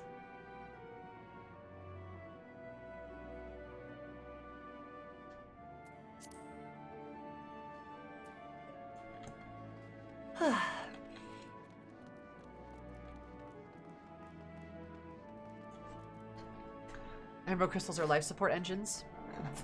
Yeah, pretty much.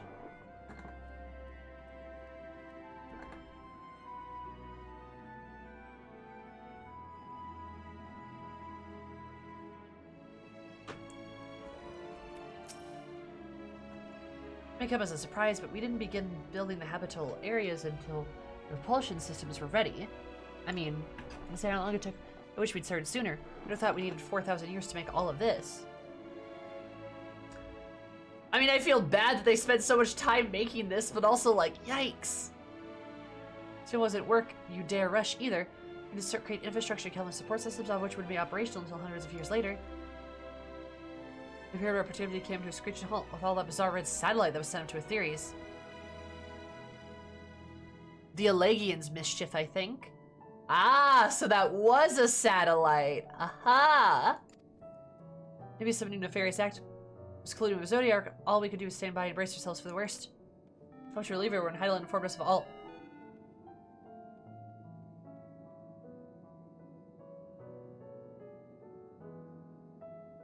Our leader were in Heidelin informed us of its destruction. Oh yes, there's much joyous humming that day.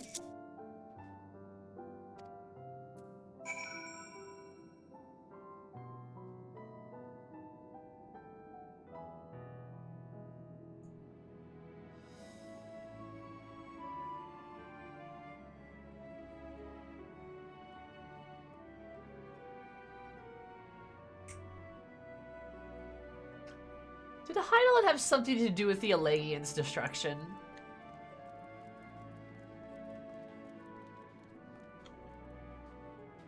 I feel like she might have.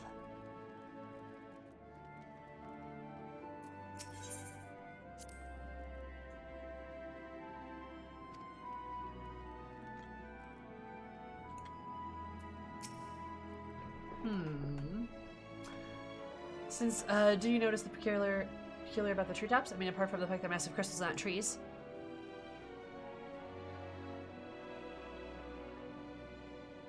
I'll give you a hint, it's the golden rays emanating from the growing spheres. Nice fixing the ceiling fills a role similar to our sun, and do so better, even.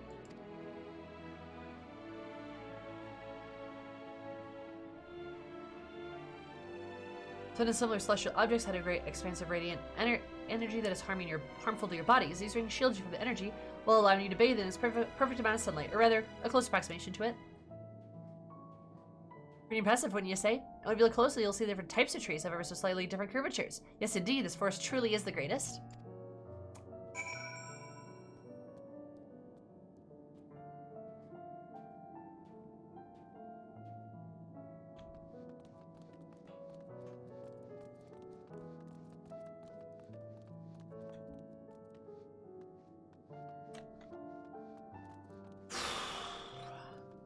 You know, they're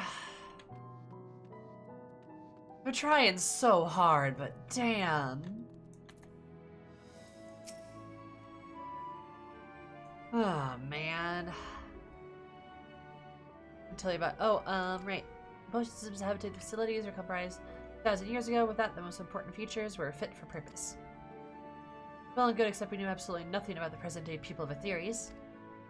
I might go and visit Aetheres yourself, you might ask. Strictly forbidden. Our technology or knowledge of the moon's true purpose exploited for evil ends, the results could be disastrous. Then there were a few more rejoinings. It became increasingly difficult to converse with Heidelin. Well, I might lose the ability to communicate with her altogether. We beseeched her to find people on Aetheres that we could trust for help. We were quite fortunate everything worked out as it did. She went to the Sharlians. Interesting.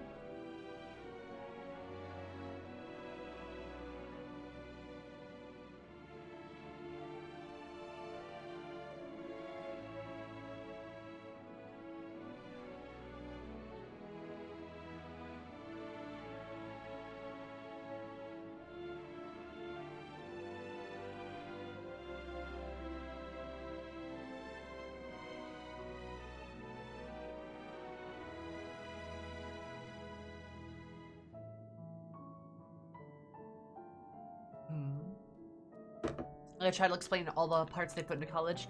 Made it full of love, but it's made with so many weird things. Yeah, pretty much. A collage. It's just like... kind of nonsensical, right?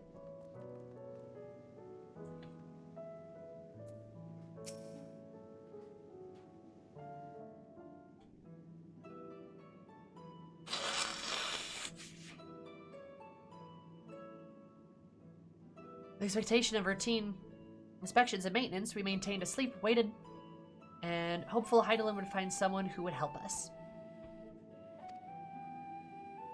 Eventually she did, and though our power was waning, we were able to speak with them directly for a short while. Share with them everything we could, including our knowledge of the heavens and the means to travel here to the moon.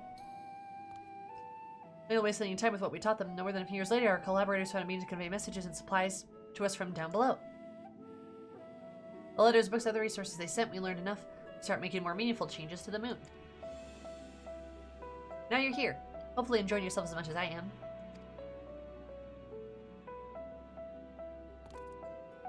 I knew you would like the greatest Endsvale, I knew it! Thank you for coming here. By the way, I know it's just a walk through the forest, but it meant a lot to me.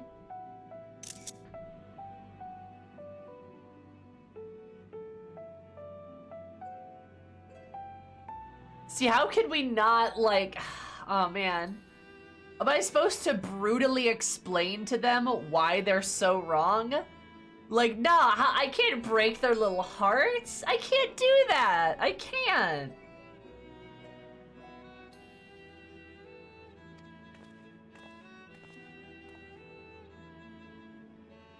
There you are. You've already received the Grand Tour. Shame we missed it.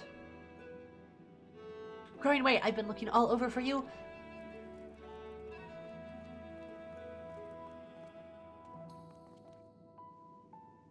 Oh, is this about the teleporter in the residential area? No, never mind that. We have more pressing matters at hand. Call an emergency meeting shortly, and your attendance is required. Really, I can't imagine why you need me there, but if you insist. I've been so long, so you're more than welcome to continue looking about the burrow. Now come along, Growing Way.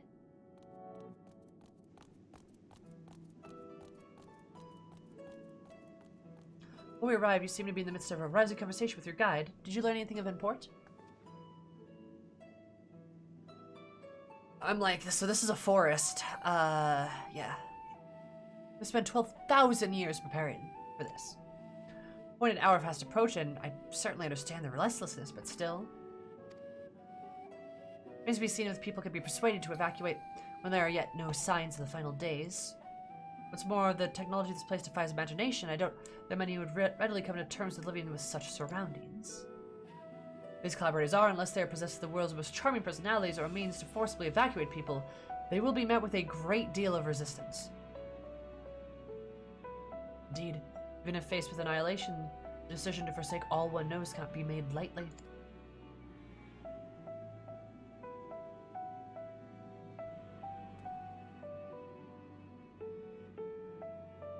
Bring me, my friends, but I must beg your leave. There's another matter which yet begs mine for attention. Of course, we can accompany you if you like. Nay, that will not be necessary, if you will excuse me.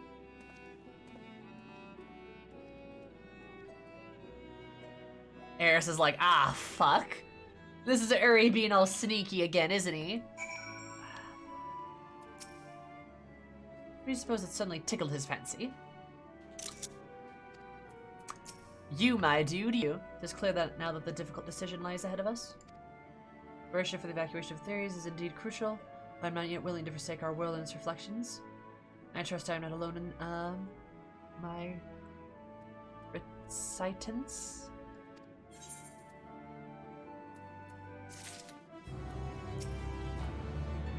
Final days will make brave fools of all of us.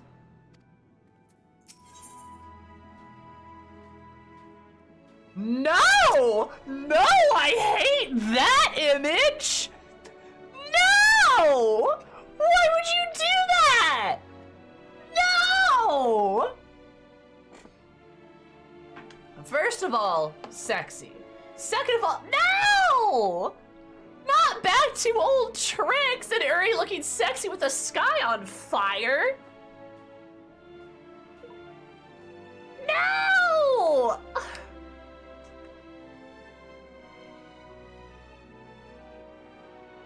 also the fact that it's called Back to Old Tricks? No! Ah, shit, here we go again.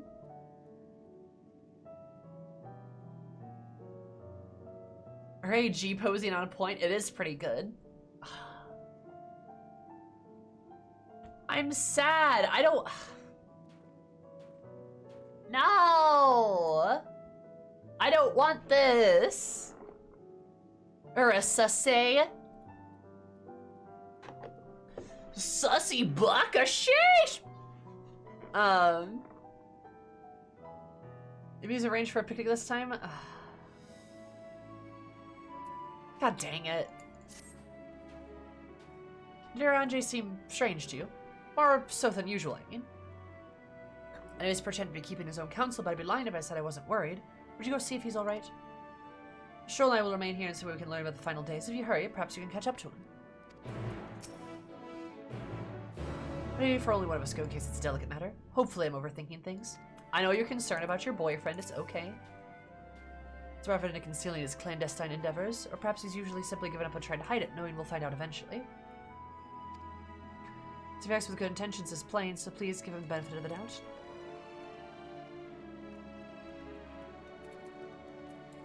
Hurry.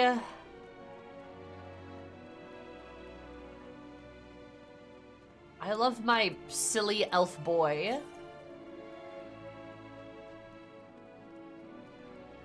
You're standing a step, or are you that tall? Oh no, I am that tall. You have to understand, Eris is like 8 feet tall. She's a big girl.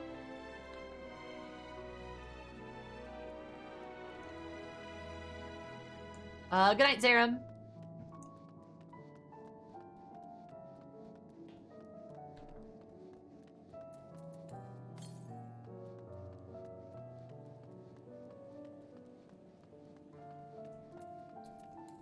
Is it over here?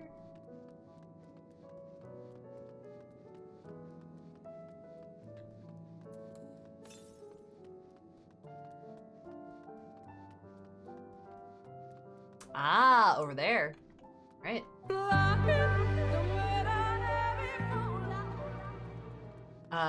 Iris, thank you so much for the follow. Super appreciative. Hope you have an absolutely interesting day. Because if I more interesting, I love you so much. Welcome.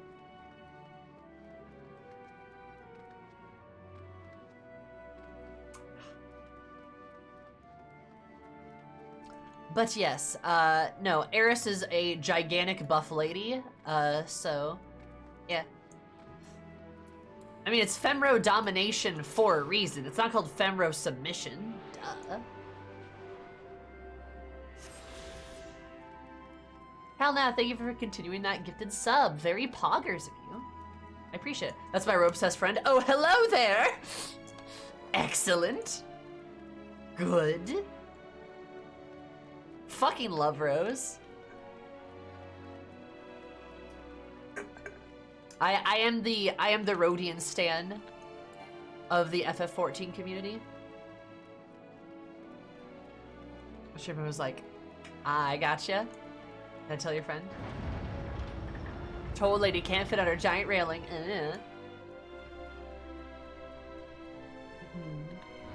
Yeah, I'm like the #1 Femro fan here. I am very, very adamant. I am like legit like I'm like the only streamer who plays like a Femro. It's kind of a bummer, I'm not gonna lie. But I don't know. You know how Final Fantasy XIV players be. They'd be like cat girls. They'd be like cat girls all the time.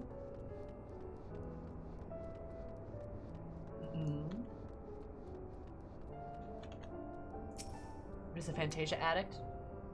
Yeah, that's fair. I just like more beefy ladies.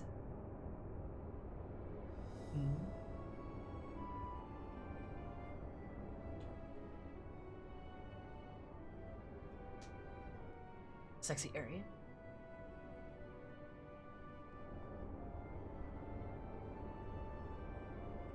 Space Barrow.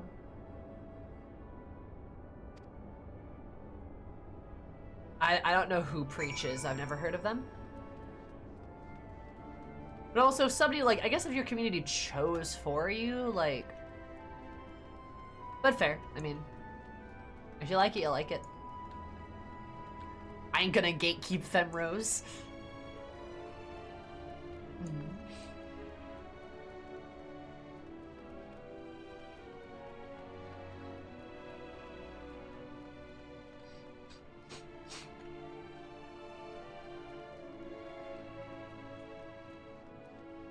Reach was a big WoW content creator. Oh, I mean, that explains why I've literally never heard of them. I'm sure they're a great person.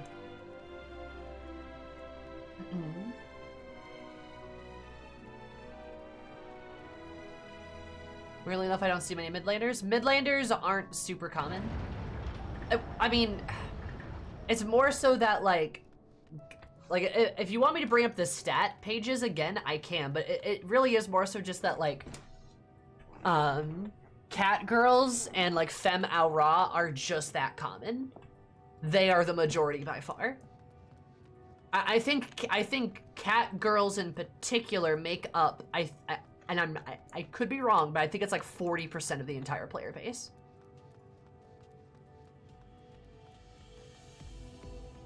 My wife switched to Femra after watching your stream. Yes.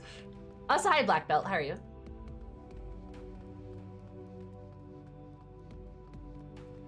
Which is like, I mean, and that number's insane considering all of the other race and gender combinations.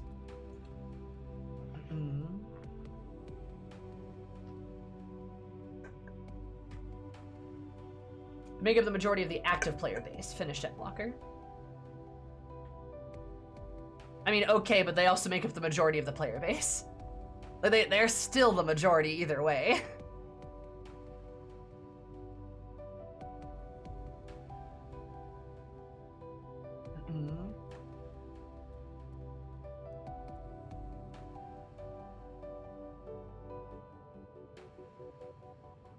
Has your character tried a new Omega outfit? I'm not a fan of bodysuits.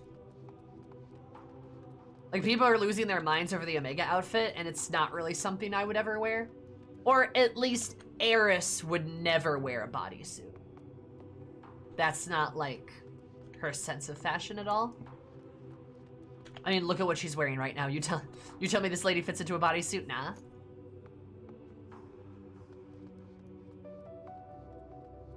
They made cat girls too good. I disagree, but I have thoughts on that. I don't think the suit looks good on men in general, but I don't know about women. I think I saw a few women that's pretty cool. Femras are great.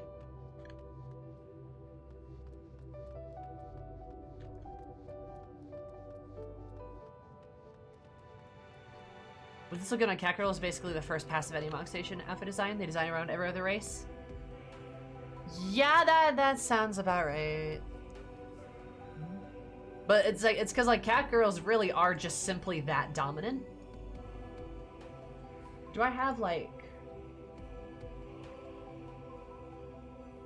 I'm not sure if I have the thing. I had those stat pages.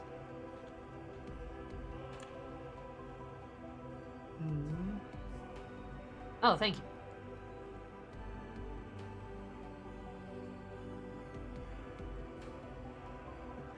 Alright, so like this is what I mean.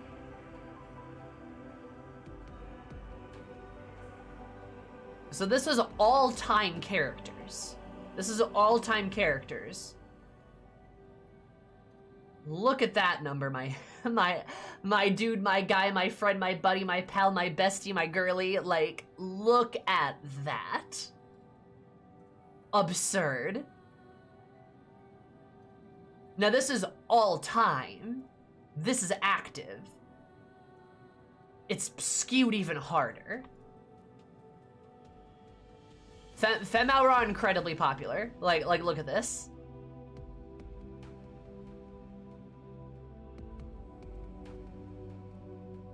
Like, it is...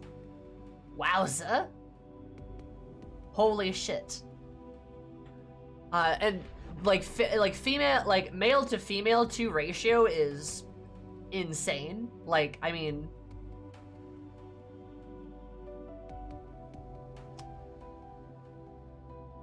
the numbers just aren't there. It's so sad.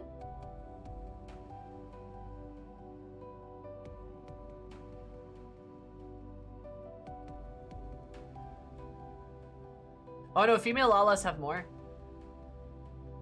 Fun fact. It is fun to see the Viera have so much, though. We're looking at race populations again? Yeah. I was saying about how, like basically Makote are, like, 40% of all players. I mean, they're, like, an absurd amount of all players. I don't know if that percentile is perfectly correct. But it's probably around there. Like, just cat girls. There's a lot of fucking cat girls. That's why, like, higher are not that popular. And this is, like, all characters, and, like, all characters higher are a lot more popular, but you could probably safely assume a lot of these are inactive, right? So these are active characters, and they are significantly lower. Yeah, the amount of Elzen is very low, right? Not high at all. But if you think Elzen is bad, fucking look at Rogdians. They're even worse. Also, Bard, I love your name. That's a great name. The reason male higher rate is bots, actually. Oh, actually, shit. No, you're right, though. There's a lot of bots. No, you're right, though. Actually, no, that's a really good point. That's probably why the active is so skewed. I bet if you removed, like, the bot count, you'd cut this number down pretty hard.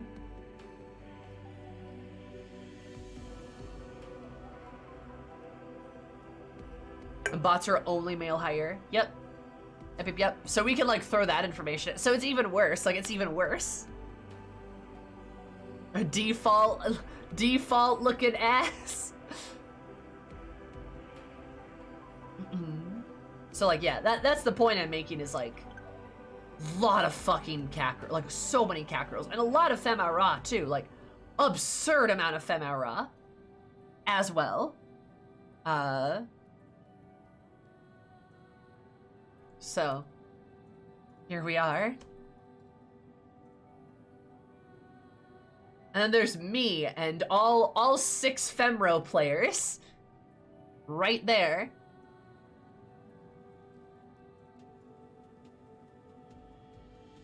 Rose would be removed from the game with numbers that low?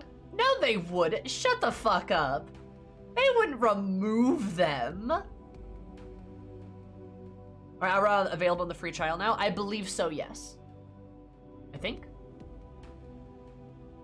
Could be wrong. I don't know.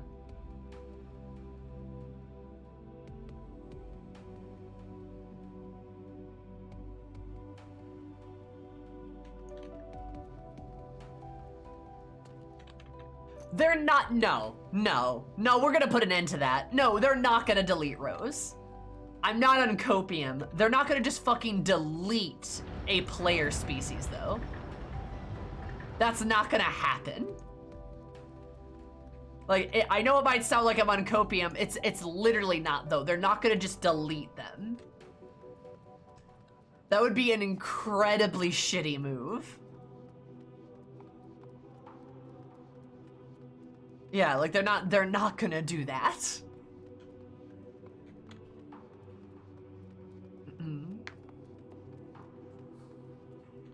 I was hot tub was my Lalafell, minding my business, and then 12 Femmer was walking and taking the tub next to me. Good.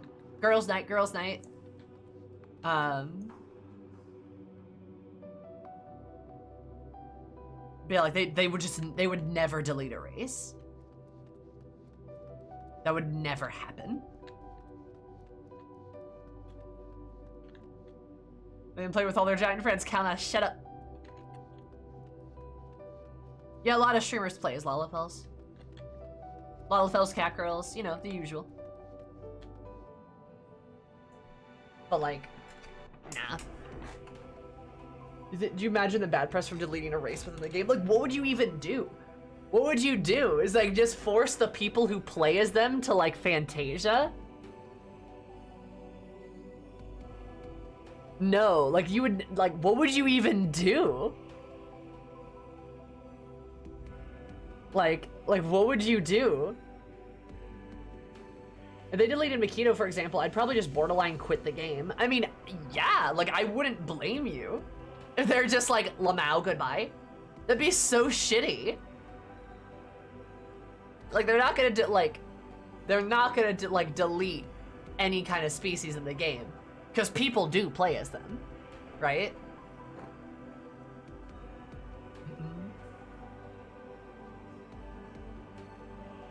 It'd be like legacy characters, but yeah, it would never happen. I mean, I wouldn't want legacy characters either. But I guess at least that way I could keep my Femro, which would be cool. But yeah, no, it is a quick way to lose players. I mean, that's an excellent way to just ditch your players. I suggest giving them fluffy tails. No! The appeal of the Femro, or the appeal of the Rogdian, is the fact that they're not fluffy. That's the whole point of them. However few of them there are, they do appeal to a specific type of person, and that niche is satisfied. The appeal is the scarcity, yeah.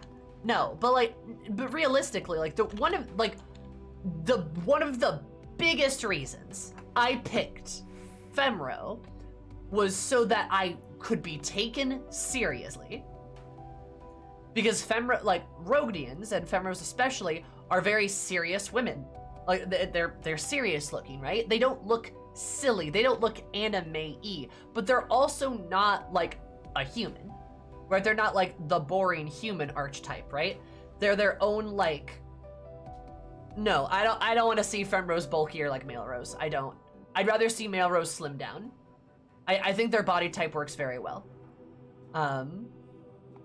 Like, I like the body type and the face and just the overall, like, presentation and vibe of, like, a Femro.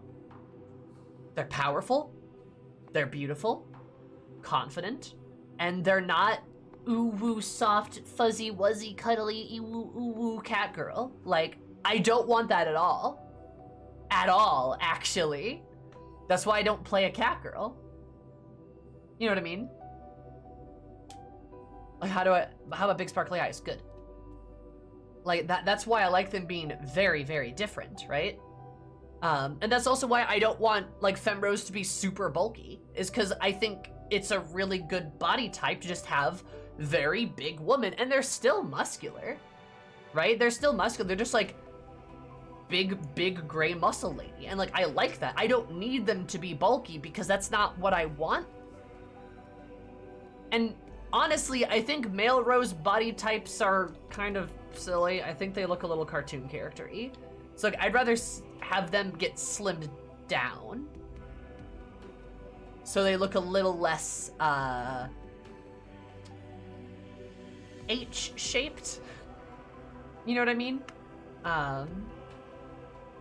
Like I think Femros are pretty. I'd like to see maybe Femros have a bit more hips. Right? But that I could say that for like literally every species in the game. A butt slider, if you will. You know, but I mean, an example of this is like, oh yes, hello cat girl. Did you want attention? But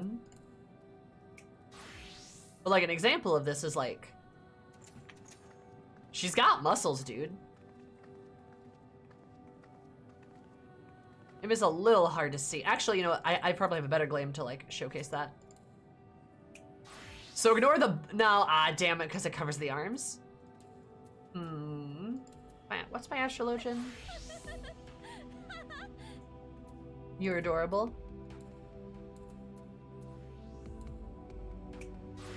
Aha! Like, you can tell she has muscles, right?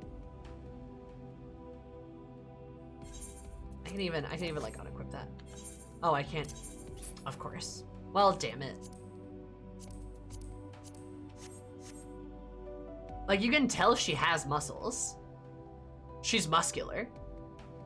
I love that. Perfect. Like, this is good.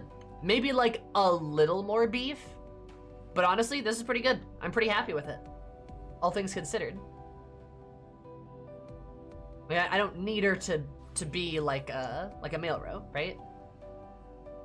And that's one of the reasons why too is like I still like looking beautiful or even feminine, but I don't want to look feminine in a way that is specifically looks like a cat girl or a femara or a bunny girl even. Like, I don't know, femininity is like a wider spectrum than just a couple of things, right? It's like it's a bigger scale of stuff, right? So like the way I want to present my own femininity and be feminine is different than other people may want to, and that's fine, but it's important we have options. Like when the minority play my cat girl's non-cutesy, less feminine character. I'm sorry, but that's really fucking hard to do. Like, and I mean, props to you, but cat girls are built from the ground up to be as cutesy and uwu as possible.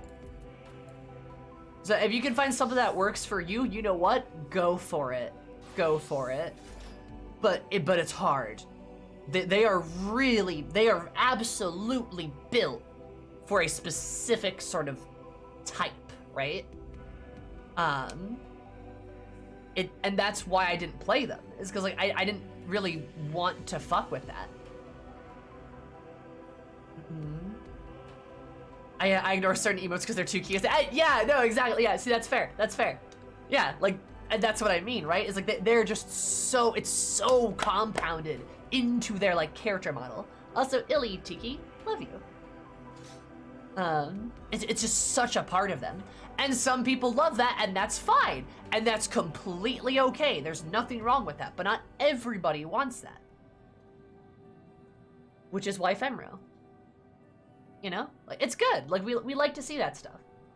And then, yeah, and some people maybe don't want to be as tall, so they play, like, a Midlander, or like a Highlander, or something. Or maybe they want to have more of this, like, ethereal sort of, like, graceful beauty about them, so they play an Elzen, or, you know, like, something like that. And there's nothing wrong with that. That's why we have options. That's the point. When I don't want to be cute, I just play tank. I'm sorry, but you still look cute.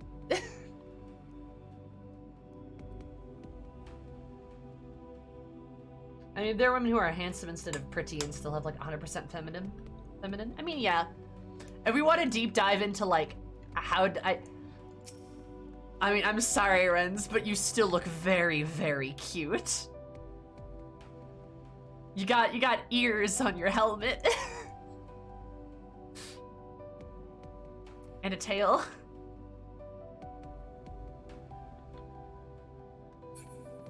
It's a great glam.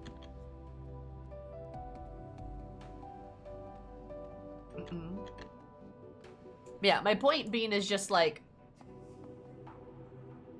femininity is like a wide-ranging spectrum of things, and I like it when I have options and I'm not curtailed into playing a very specific idea of like what femininity should look like. So yeah. Same thing is true for masculinity too, and we can talk all about catboys and male Vera and shit like that. But there's absolutely like, you know, other angles.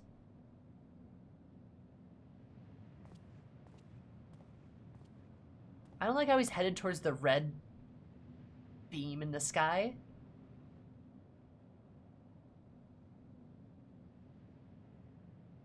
That's he might sense your presence.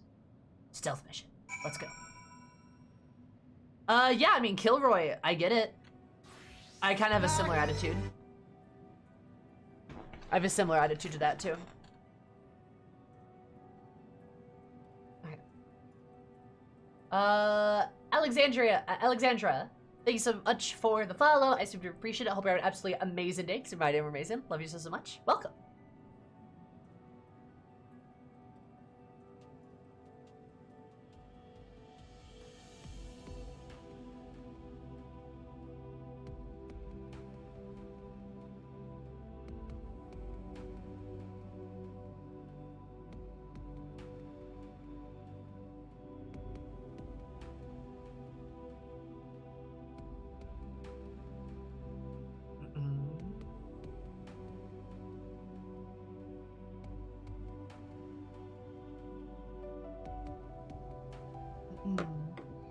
hope you're doing well. I am doing fabulously. How are you?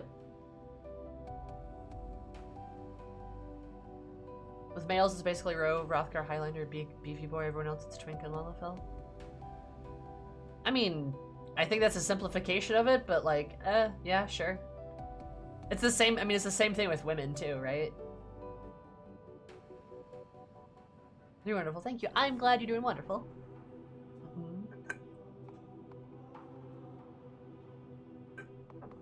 If Femrao could cackle like Sadu, I'd love it if Femrao could be taller than 5'1".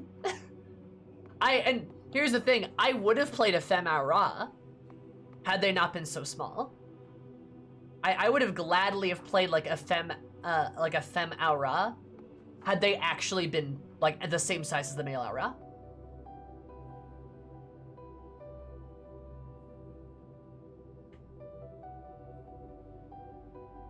Like their concept art, I would have played that over a row. I would have.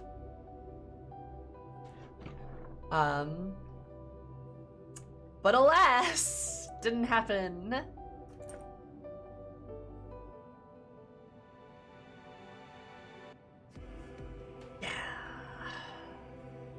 Yeah, there is a Fem-Aura on the Ruby Tide that are pretty tall.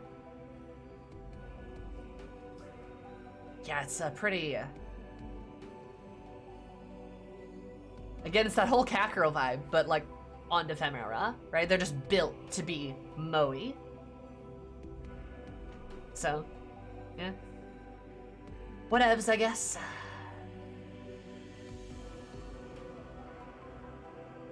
I'm still on the edge of my seat for Femroth too. I'm very concerned. I'm incredibly concerned. Well, RNJ at a safe distance, the objective will end in failure if you are noticed or if you fall too far behind.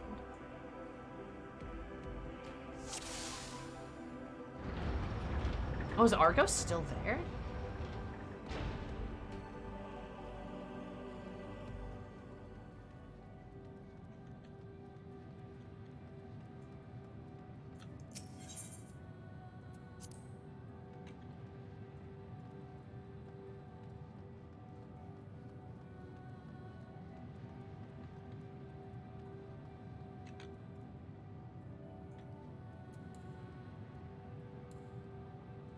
Okay, see, I do love these stealth missions, though. This is fun.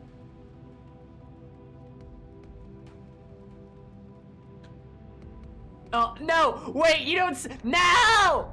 Damn it! Fuck!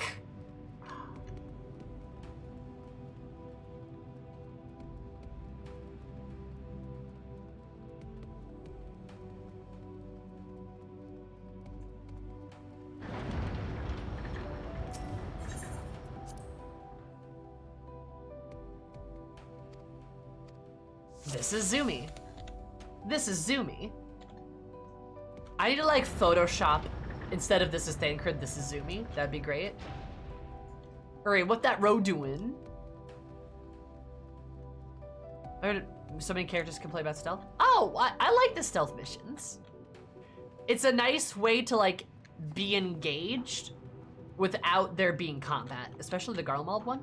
I thought the Garlemald one was fun.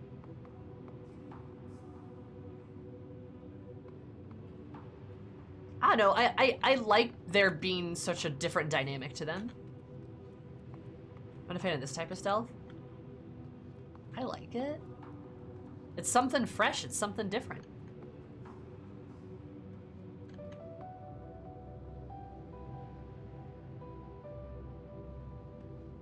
I'd rather do this than go run over here and fight one mob and then run back. Yeah, it's variety.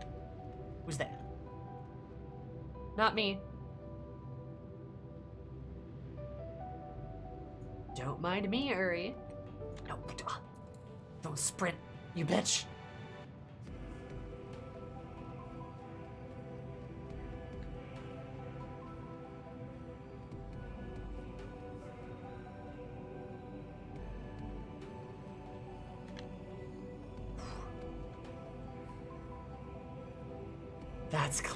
That's clever, Uri. You can definitely see me over this rock. Ah, no!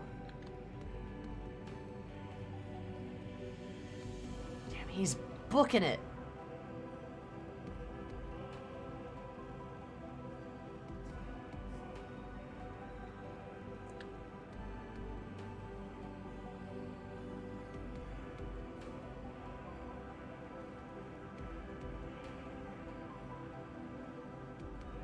Nice. Not Aerith being taller than all the rocks. It's true danger.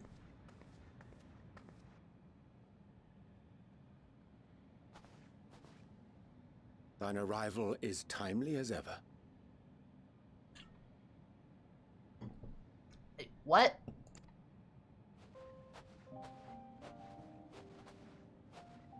Thou didst chance to overhear my conversation with Living Way, I presume?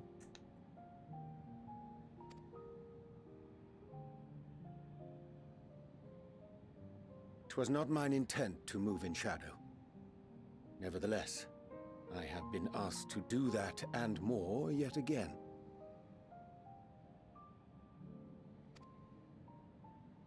Is it so plain that these strangers could intuit it at a glance? My capacity for silence and secrecy and duplicity? I really like that smile. It's a very knowing smile where he's like, damn, they just keep pushing me into this, huh? It just doesn't really end. When Grahatir did contrive to deliver the first at the price of his own life, I was complicit in the scheme. A sacrifice averted for a mercy.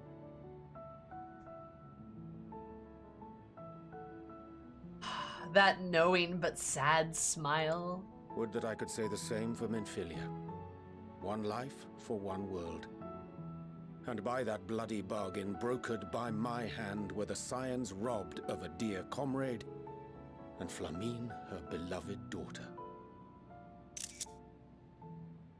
Alright. Two souls, whose selflessness was beyond measure, whose resolve was unshakable. They would not be moved even had I thought to protest.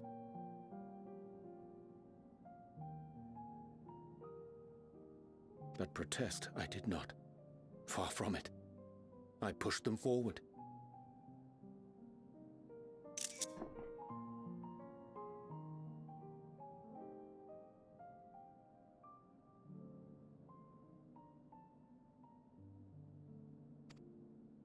No effort did I make to seek out alternatives.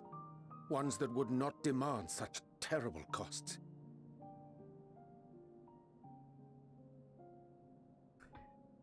There's always a better way, right? There's always a better way.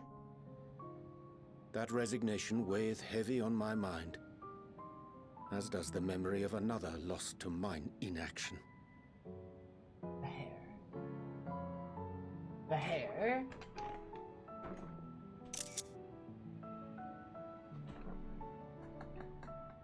God, dude. Dearest Moonbrider, who did face death unflinching, that we might secure a means to bring low the Ascians.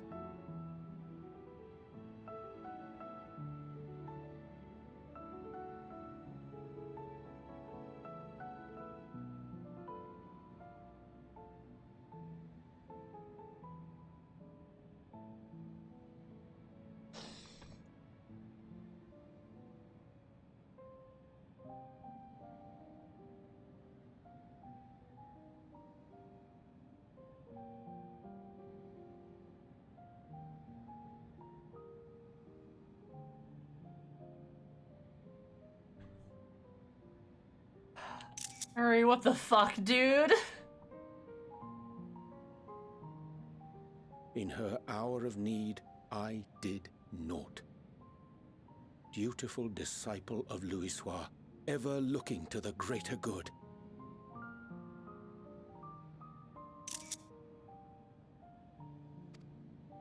Wasn't your fault, buddy. Had I shut mine eyes and bid her live instead, mayhap she would be with us today.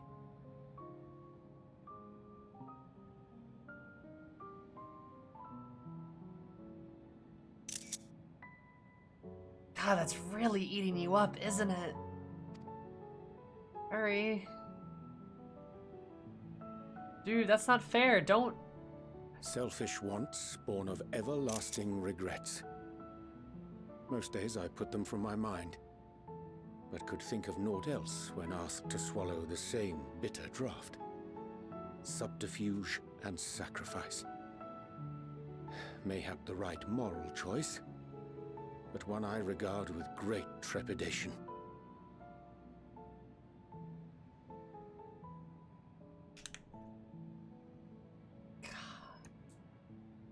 I love the shot of him against, like, the wiry, like, red aether beams. I don't know what to call them. Just the wiry red pieces he looks, like, as he looks up in the night sky.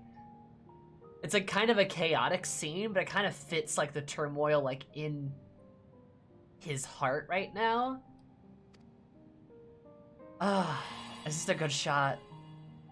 The calamity of Amarot was a tragedy beyond reckoning. One which must never again come to pass.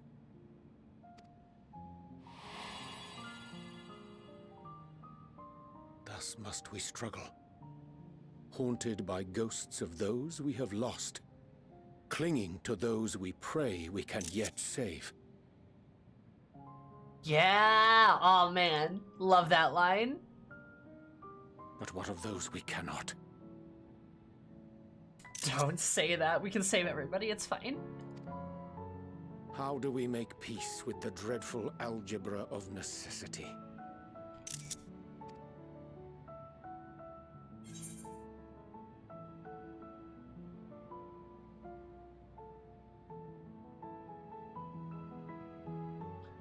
Have faith in yourself and your decisions. Take heart and protect well those you can. Sometimes there's no right answer.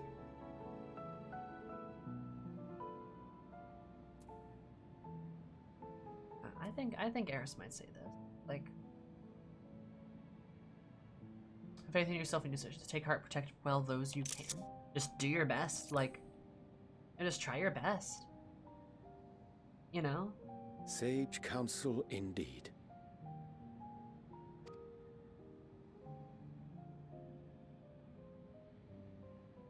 I see.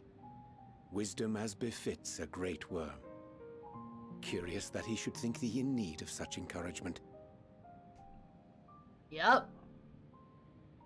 Good old Vitra. Strange. Scarcely can I remember when last we spoke alone, and so candidly. I mean, I guess it's been a while, huh?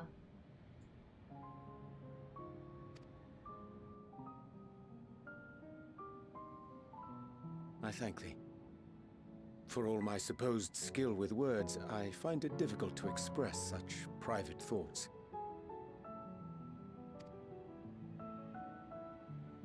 As for the Loporrit's proposition, I will take time and consider how to respond.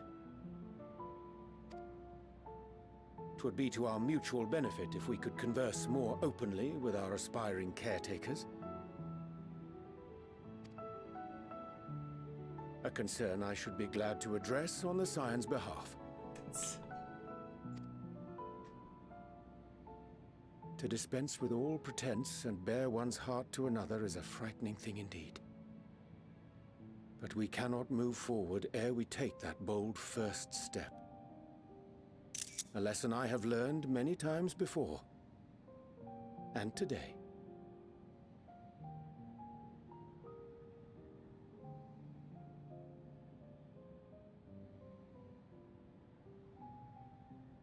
Dude, I fucking love Ariane J. He's such a good dude.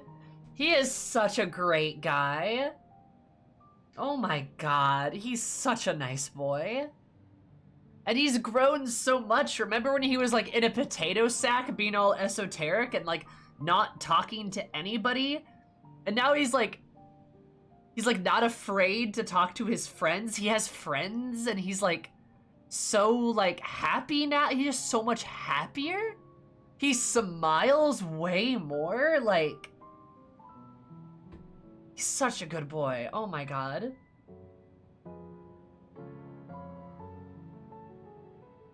Oh no, like I talked about that with Shadowbringers. His outfit transformation is like indicative of his character transformation. Oftentimes, and this is a great way to do this, but it can be underutilized, but oftentimes when a character goes through an outfit change and their outfit changes, right? That is an excellent opportunity to show the growth that they've gone through as a character. I talk about this in terms of D&D quite a bit with like my D&D group, right? But like, this is absolutely a thing that's true in games and media and all sorts of things. Like, Uri's outfit change in Shadowbringers is a really big deal. And it is symbolic to how he's grown as a character. Right? You can make that argument with your Stola and Thancred as well in Shadowbringers, right? Alize and Alphino to a degree. That too. Though Alphino changes his outfit very often. But he's gone through a lot of character growth, so like, it fits, right? It works.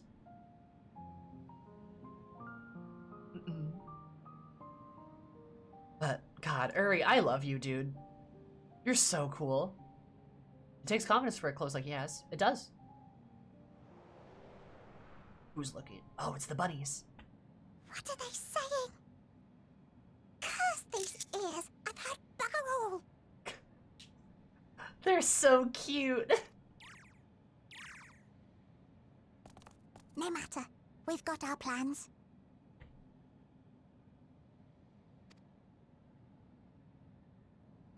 What's that devious look? What the fuck? Evil bnuys?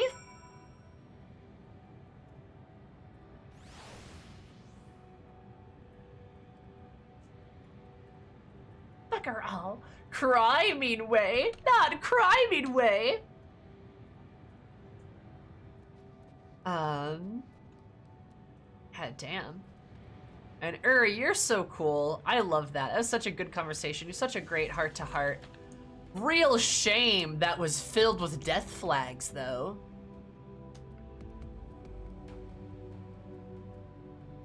Big shame on that, though.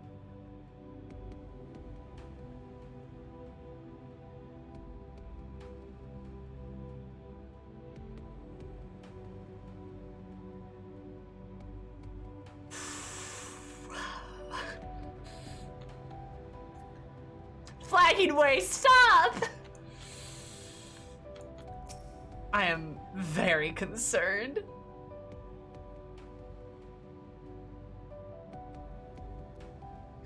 It was to effect a plan of my own, a plan which may pave the way forward for us all. I wouldn't kill him though, he's a main character, right? Yeah, sure, they wouldn't kill a main character. They'd never do that. That's never happened before.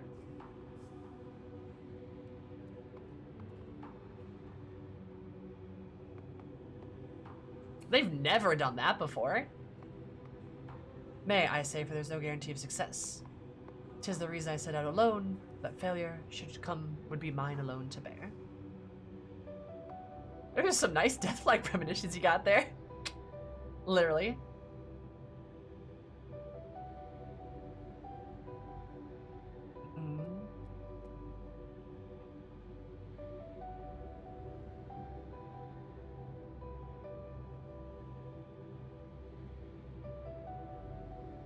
Really, the echo, we can see the death flags? Yup. Thou standest before me with a proffered hand and an open heart. Never remiss not to reuse the amity, so I ask, wouldst thou join me in mine endeavor? That's me, I'm Pogging Way. Yeah, sure.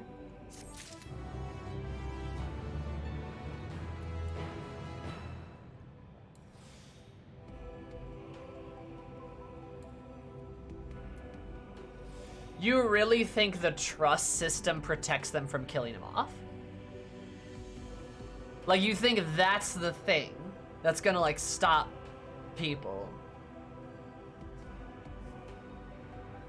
That's the indicator? No. No. They can do whatever they want. Promise you. I'm not saying he's going to die. I just said there were some death flags in that conversation. Like, that's all I said. They added Grahan and Stinian. They can unadd someone just as easily. Absolutely. I would like to point out that Reen is in the trust system, has been written out of this X-Pack. More or less. Correct. Correct. Or you could just have him there and, like, he's dead or whatever, like, you know? Like, Irene is available in trust up until 80. You cannot use her in anything from 81 and up. Yeah, they could absolutely cut Uri off at a point. Like, that's not gonna save him being in a trust. There's so many ways they can do that. Like, the point I'm making is just like, there were some death flags in that conversation. Him talking about those that we've lost, right? Anytime that comes up, that almost always preps us for some kind of sacrifice, right?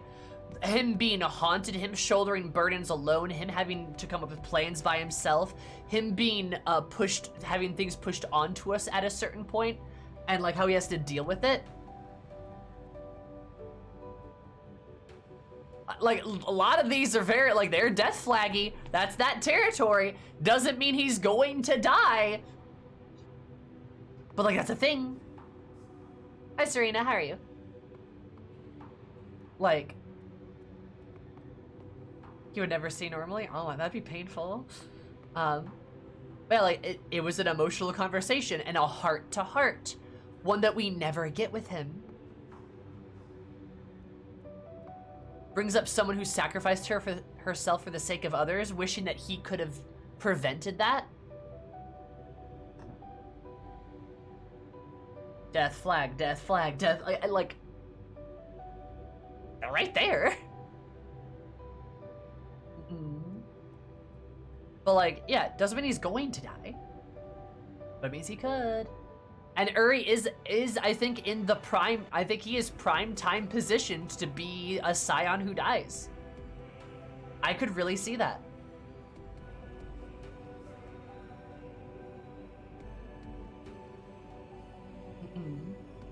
I forgot who recommended you, but I also play a Malboro. Oh, nice. Yeah, I'm a Malboro player. I love me some Malboro. What's your favorite class?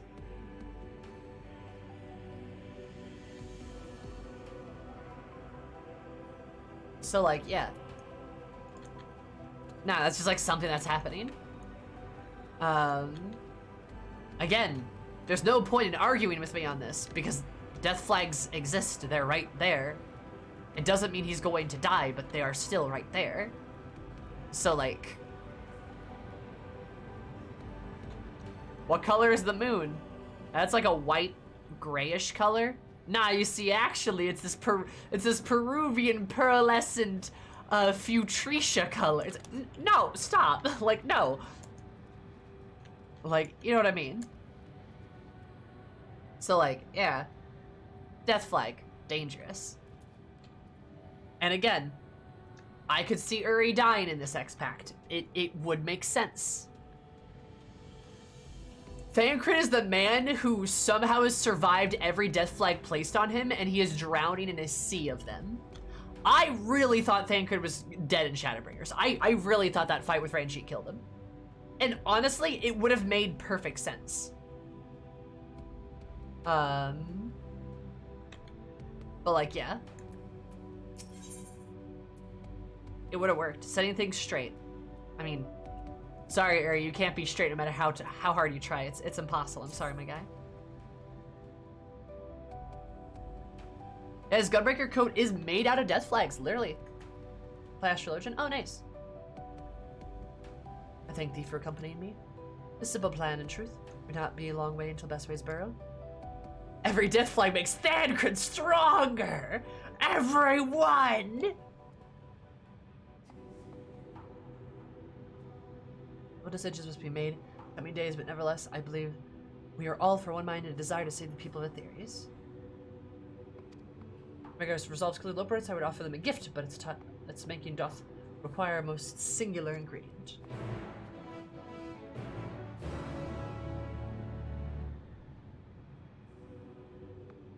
I don't agree with that. Honestly, I have to expect Thancred to stay in the first. I have expected it too. And if he had died right then and there, honestly, would have been a satisfying end. It would have been a satisfying end to his character. Well, it's his turn to die. I guess Thancred is a Saiyan.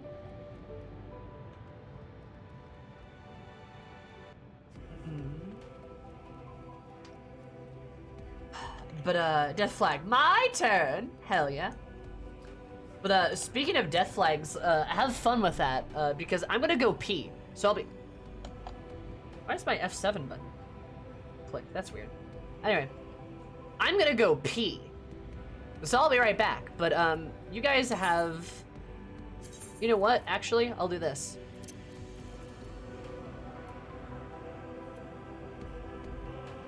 Have fun on the moon. Vibing. 1, 2, 3. BRP.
How's it hanging?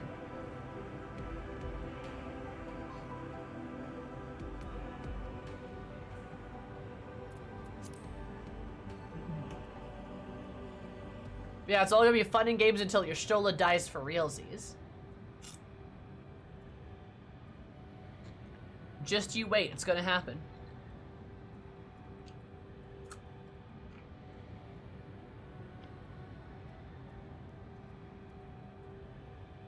What'd you use to fish your Stola out of the live stream?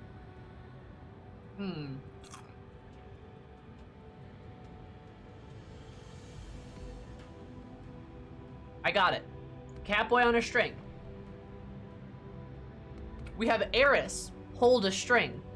And then we tied the string around Graha. And he jumps into the live stream. And like goes to find your Stola. And then he just tugs on the string and Eris just pulls him back out. Problem solved.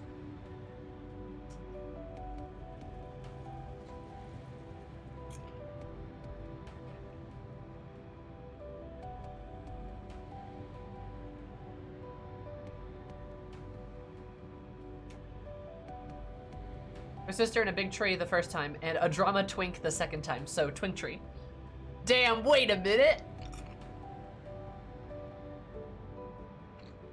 I mean, Raha would be totally down. Oh, he would.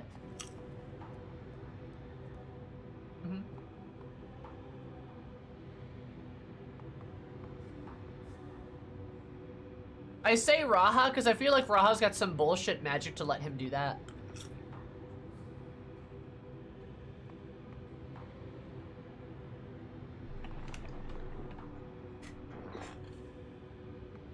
We would use our magic rock candy.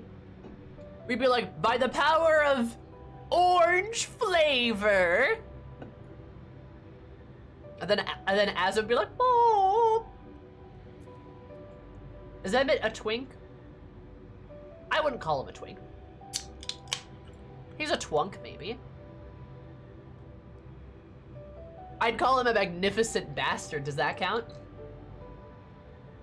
Also, Kat, thanks so much for the follow. I super appreciate it. Hope you're an absolutely super day, because my neighbor is super. Love you so much.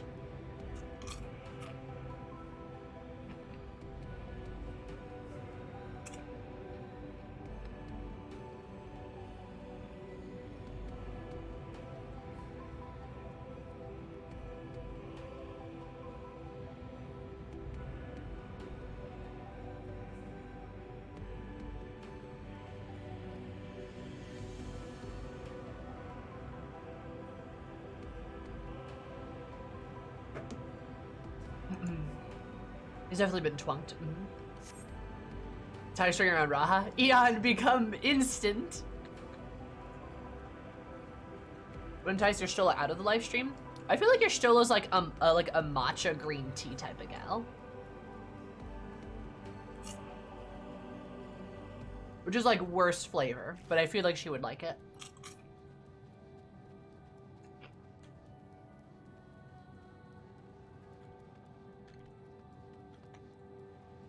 Loving ways, darlings.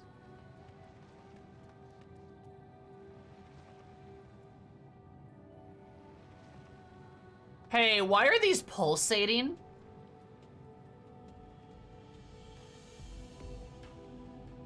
Hey, yo, what the fuck? Wait, why are these pulsating? Why are they throbbing?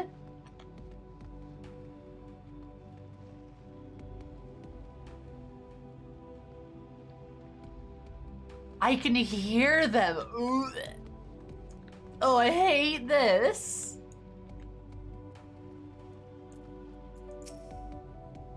Abundance of Spungoi. Excellent.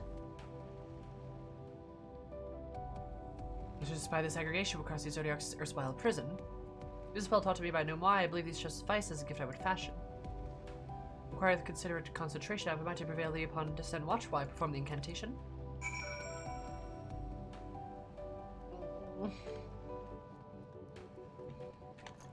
Wait. Is the cum cave made by these things? Like, are these things the spooge that makes the cum cave? Damn. I should have seen it coming. God, I really need to... Glad you got a button for that. I really need to figure out how to get the sound effect to go to. Cumgus. Not the cave again. Everyone be acting tough until the cum cave. Until they be in the cum cave. And then it's way less tough. Who could have thought? The stream loads in within 30 seconds. It's talking about the cum cave again. Wow! I've never seen this coming way.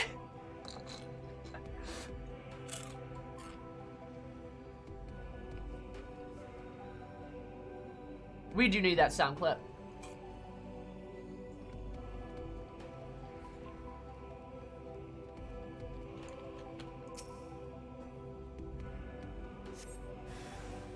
It's like all my lame days have come at once. Hi, Sal. Extra dab, extra dab, extra dab, extra dab, extra dab, extra dab, extra dab, extra dab, extra dab, extra dab. There's kind of a beat to that. Sal, thank you for the 16 months. Did you know that fuck, there's more. Did you know that 10 plus,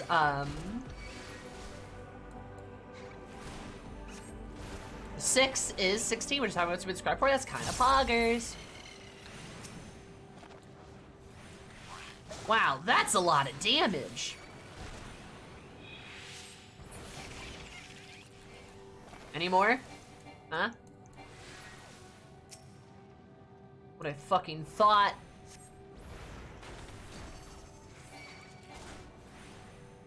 Oh man. You know, these buffs, I feel like they are kind of noticeable. My Xeno Gussie is just fucking loving this shit, not gonna lie. Excellent.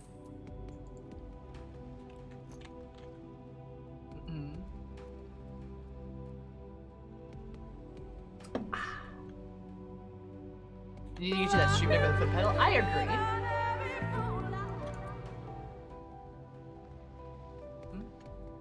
I need to do some more waiting. Junkenstein, thanks so much for the follow. I super appreciate it. I hope you're absolutely jubilant day. It's even my day more jubilant. Love you so much. Welcome.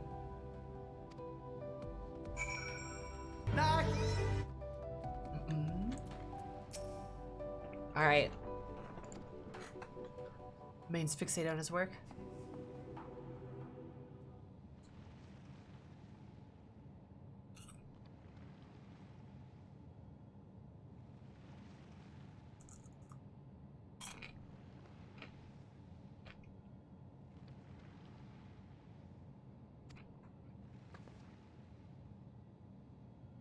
Magic ink, every ounce, vicious as crafted by the new Moy.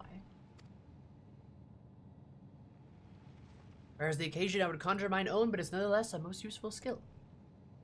Resulting product is admittedly possessed of no preternatural properties, but its hue is one of mine of choosing, which I pray the Loperits will appreciate.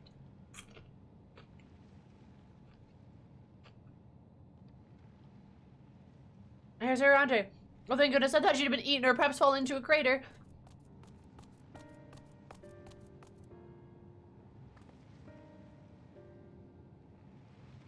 Joel's been looking all over you, Eris. She says she needs to speak with you about something most urgent. Dire, even. I know quite clear that she wishes to speak Eris alone, which means I'm afraid you must stay behind, Ariane. We're not just habits that we would need your help with an errand. A delivery package to the Watcher's Palace, the Best Ways Burrow. It's quite large and heavy, perhaps even too heavy. We poor Loperits, and we'd be ever so grateful if you could lend us a hand. God, Living Way is not good at lying.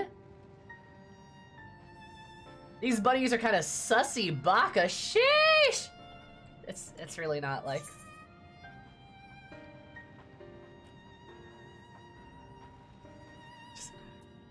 but I suppose you get going there. How about an extra pair of hands before I go meet with your Stola? That's convenient. Suspiciously convenient. I feel like Eris would be sincere. She'd be like, yeah, okay, like, you need some help then? No, that would be necessary. RJ's help should be more than suffice. Like, I don't know, he's kind of skinny, though. I was going to get on your strollers bad side by keeping her waiting. She seems prickly. Now off with you. Wait, did you just say Amogus? Have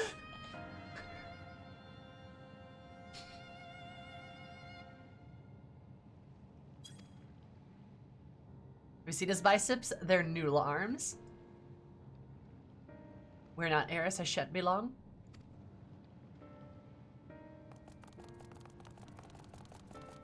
Frickin' bunnies.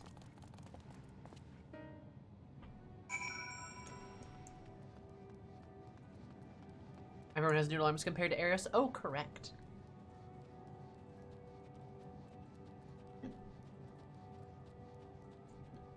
You betcha.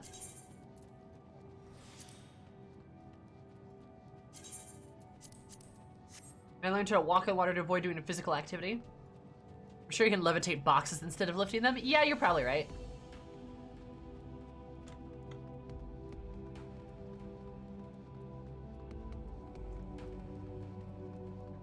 It's like all my name days have come at once. Sorry, Ria Kun. Thank you so much for the follow. I super appreciate it. Hope you're having an absolutely rad day. Because you might even rad. Love you so much. Welcome.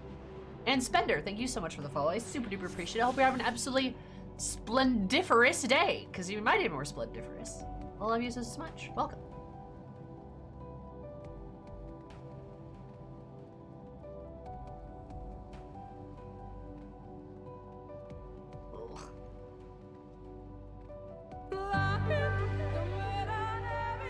I hate those pulsating cum mushrooms. Woot.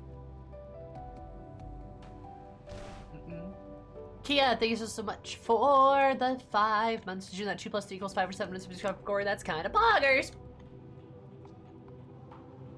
Very pog of you. Let's not speak of the cum mushrooms. It is too late. Also, hi Zarle, how are you?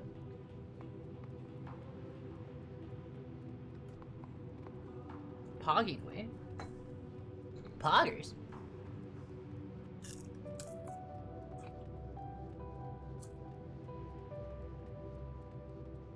You know what's great? Saying pog to people in meat space, right? And then them turning to look at you and go, did you just say pog? And I'm like, yep. Sure did.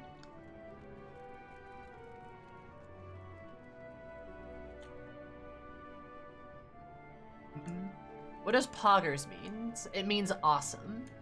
Or like rad, or that's cool.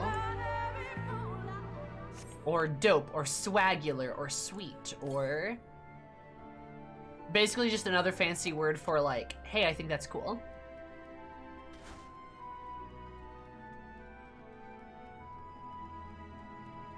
Also, Waffle, thanks for the host. I appreciate it. Illy.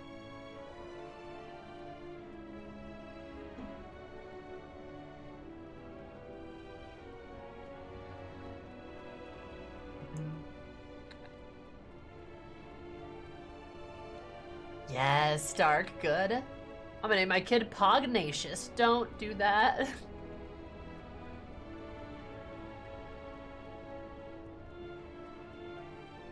The other cup is also bugging out didn't help. Different sound effect.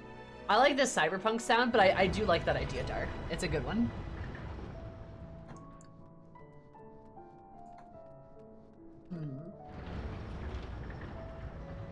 Pogatha or Pogsley? See, there you go. Pogatha or Pogsley. There you go. Perfect. But, if we're talking about children's names, may I recommend naming them something somewhat normal?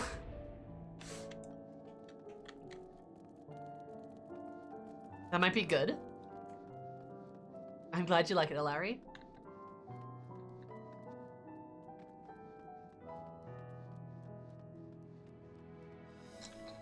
Please don't scar your child by naming them something really strange.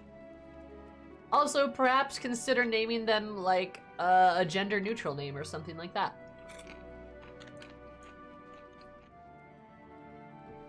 That's a good idea.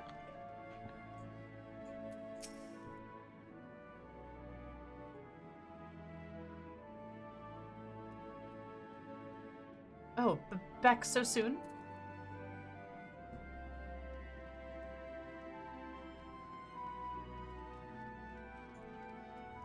Meteor's a pretty cool name. No! You could name a child Ardbert. That is a name. But don't call them fucking Meteor.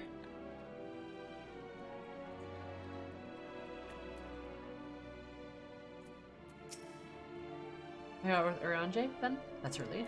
What about me? No!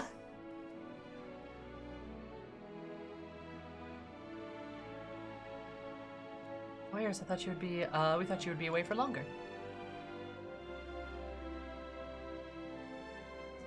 A dire emergency? I said no such thing. Oh, you know, Dementia Ravenway is a wonderful name. Snow! Here you are, I could use your assistance with one small matter. Running Ways, companion of Growing Ways, and apparently has much to tell us about the final days. However, that he's determined to live up to his name, refusing to stay still for long enough to hold a conversation. Is there any way he's likely to stop and rest, or perhaps there's a way to slow him down? What's the rush? We can think of no way to wait here and enjoy a cold mug of carrot juice and... No, well, that's really that important. Using these balls of moose flesh, not to be confused with the other thing. In Running Ways' other notable feature is his incessant chatter. So you'll have no trouble finding him in a crowd, and when you do, try lobbing your balls at him.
I don't have a funny quip.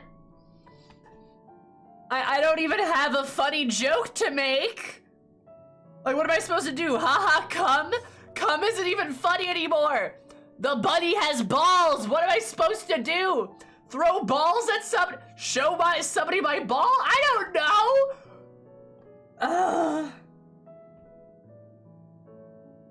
What am I supposed to say? How do you come back from that, dude? Come back? How do you come back from that, dude? A moose moose?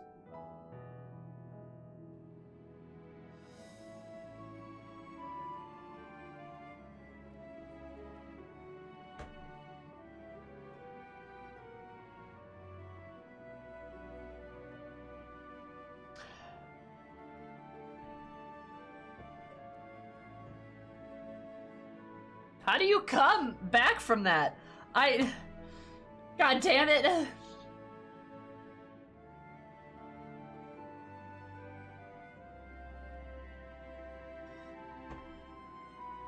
I've been assassinated by a video game. Crude, but it proves effective. You were here in the greatest ends for when I last saw him. Let's split up and find him. Hi, Zermit. How are you?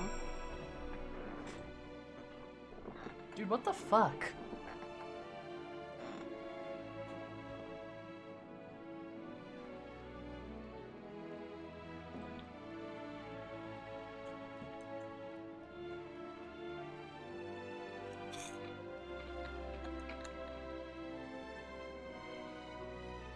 Oh, they have tiny bunny benches.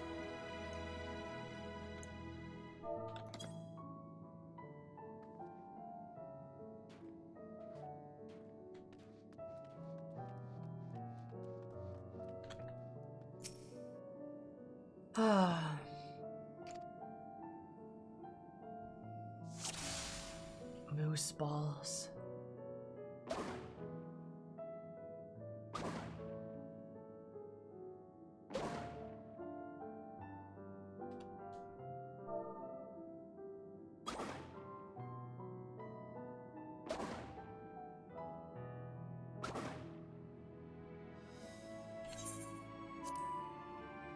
Wait.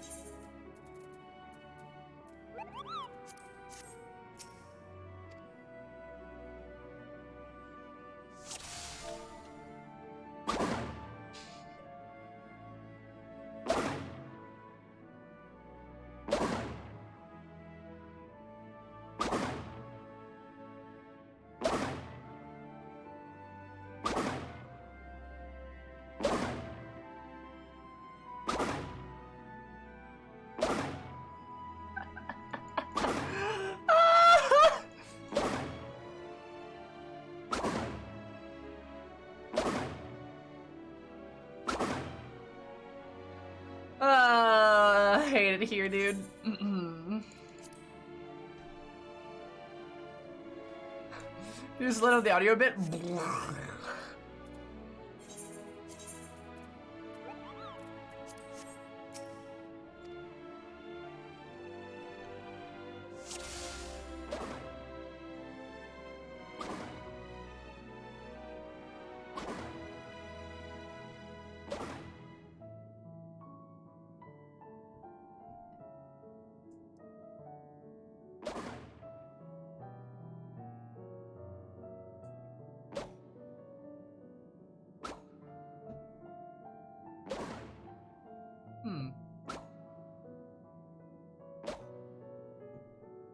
They make different sound effects.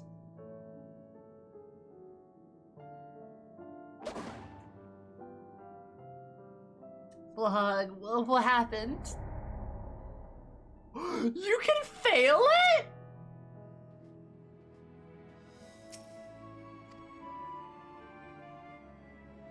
I can't believe I killed a bunny.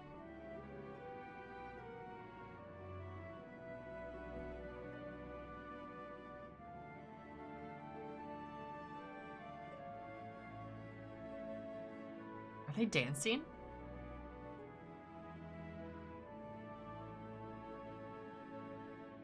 I'm trying to see if I can see, like,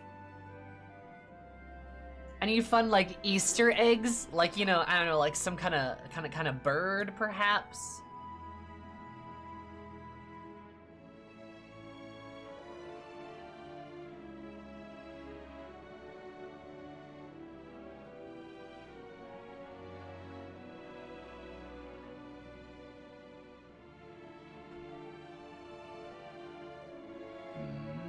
Yeah, I don't know. I'm not seeing any shoe bills here. Kind of sad.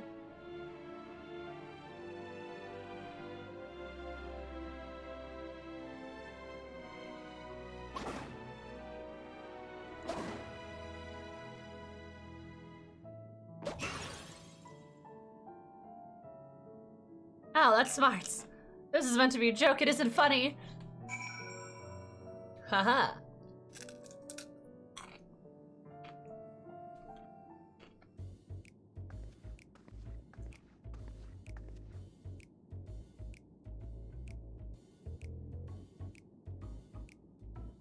Yes, I'm running away. Am I explaining to you why you hit me in the face with your balls of moose flesh?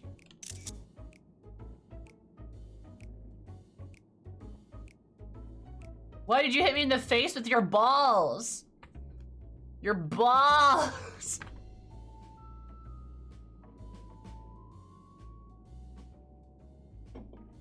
Hit him in the face with my balls.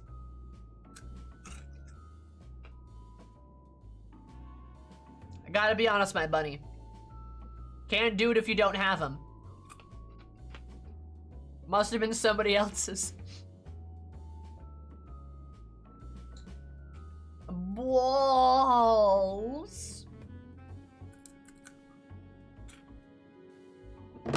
Of a moose flesh, right?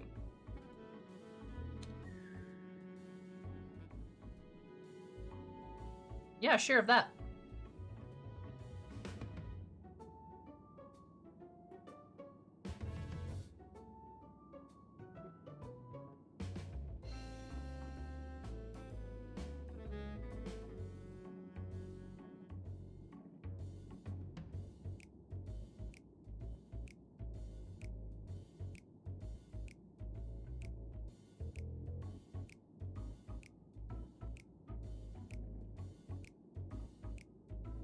good God. Gotta go make dinner. Thank you for the fun stream. No problem.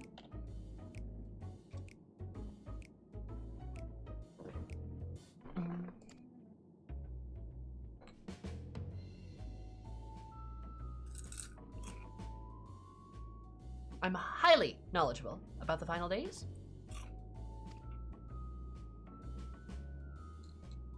That's the most ridiculous thing I've ever heard since I woke up. Who told you that joke? Ah, damn living way. As if we got some time to look at the finals days, and there's so much to do before the great voyage. Through the Highland did impart us some knowledge of the event, but I don't know much about that any other loper around here. Less probably. I don't know why anyone would think it's funny to go around telling people I'm an expert, but they better hope I don't get my paws on them. So scary.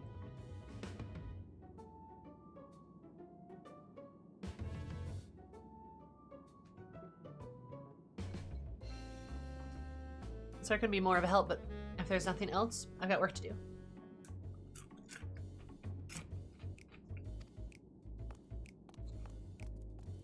I'm off. Bye.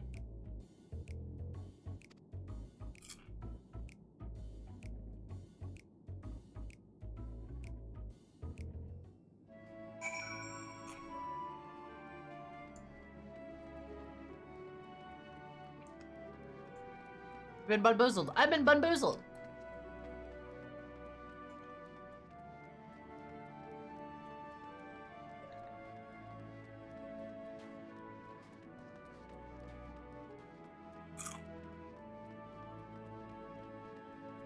I'm so surprised. Growing Away would surely never deceive us.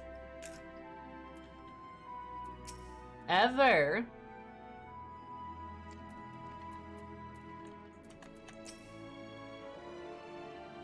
Oh no, you caught him? I mean, well done, you. A little vibrate.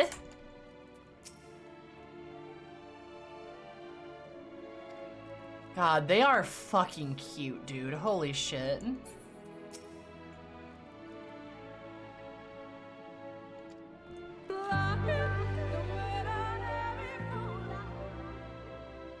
"12 months, 12 months. What do I win?" Congratulations, Bones. You win. You win more affection. Thanks so much to the 12 months. Did you know that 6 plus 6 equals 12, which is how many months you've been subscribed for? That's kind of poggers. Thank you so much. That's a whole ass year.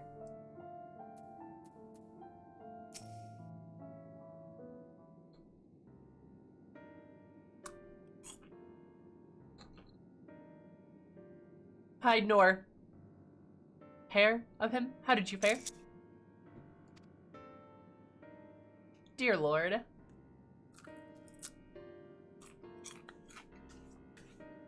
So he knows no more than the others. Care to explain yourself, Growing Away? Well, you see, I misremembered. Yes, that's it. I misremembered. Terribly sorry about that. I'm afraid I'm trying to blank, though. Try to survive. I can't remember who I was thinking of. On an unrelated note, what of Arianje? I assume you spoke with him earlier, but when did he say he'll be returning?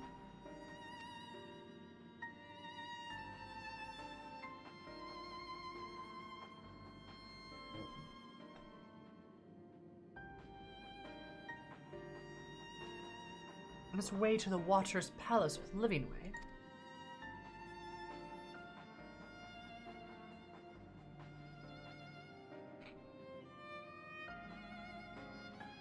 Between Growing Away's sudden lapse of memory and our lack of other field leads, maybe our time would be better spent lending Arianje a hand. What? No, now, hold on a moment. It's all coming back to me. Yes, I remember. What you're looking for is in the archives. That's where you'll find all sorts of useful knowledge, including pertaining to the final days. Just the head shit. We're all like, yeah, we don't believe you. These poor bunnies.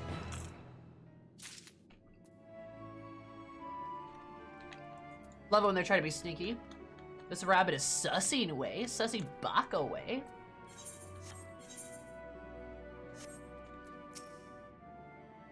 Some scheme was afoot. Surely Aranje would be the first to see through it.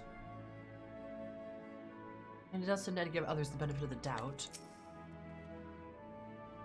I'm beginning to grow tired of these games.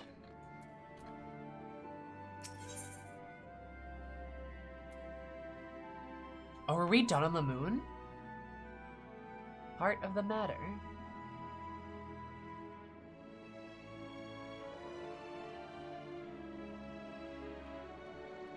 I'm not ready, Squidward.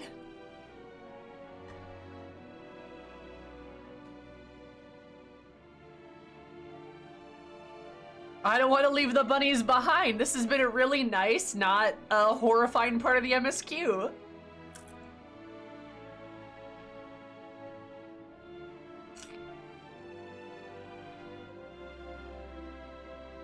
Such devastation!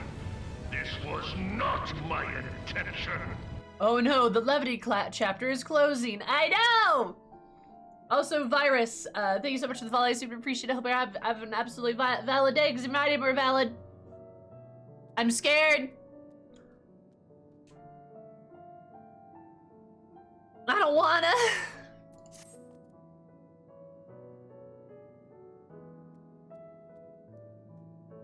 Oh, what to do? I promised Living Way I would help. But no, I promised I'd help. So that's what I'll do. I was at the second floor of the main plaza, Eastern Wing. Follow me. I said the reports are up to something, but there's ought to be learned. In the final days, I think it's best we play along, for now at least. 2 nods.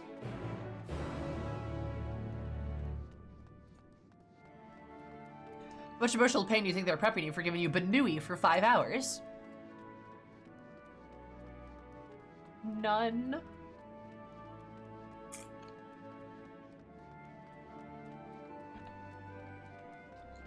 Please say none.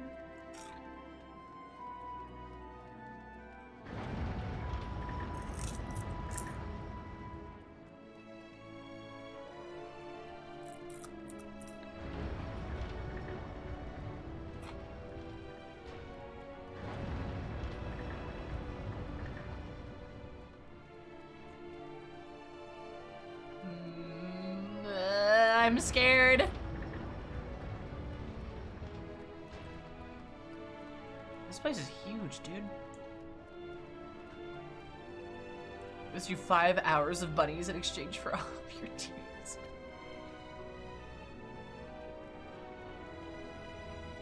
Does it have to be 5 hours? Huh?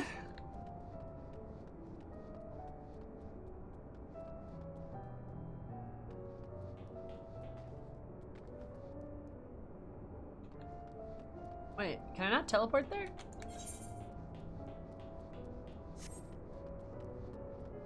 Huh. I thought I could teleport. Looks like I've been cheated and lied to. I don't teleport there either? Oh.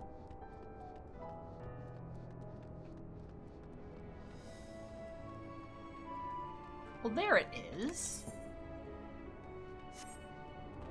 Why is it this specific one?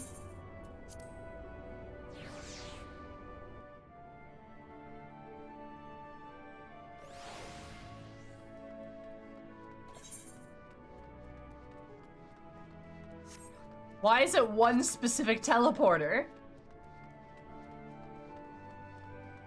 What's the point of that?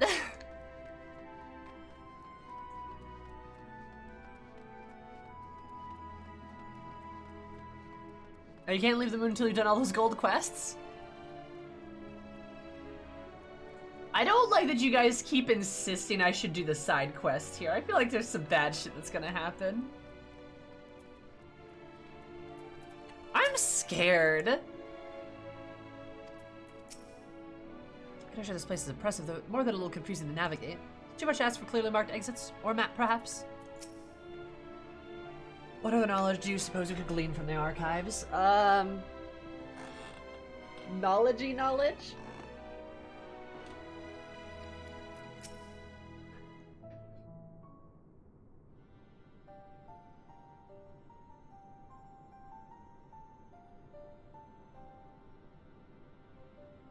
Archives are right through the door, but they seem to be locked. Guess we'll just have to go find whoever has the key. Growing away enough. If you're not else to tell us of the final days, you need to only say so. We can ill afford to be wasting time here, as you well know. Did you yourselves not tell us we must act quickly? Yes, we did, but... the moon is to be a perfect paradise for the people of theories, and we're running out of time to make everything ready for their arrival.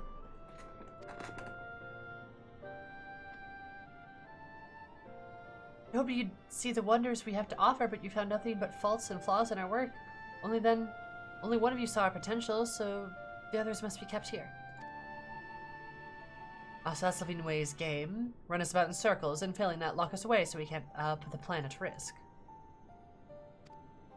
Everyone except Urianje. I understand what is at stake, what must be done. I fear you've misjudged us, Growing Away. Never have we decided the notion of using the moons as a means of escape. Never we decried the notion. Instead, my heart breaks at the thought of abandoning theories and her reflections to their doom. If there's a way to avert the final days, I wish to find it. We all do. We may fail, but our efforts would never be at the expense of your plans. But why would you take that risk? Hi, Frozen. How are you? There's no room for ifs and maybes now. People with theories will escape here to the moon. They'll be safe, and we'll finally get to see all their happy, smiling faces. I'm sorry, but we can't let you leave. We just can't.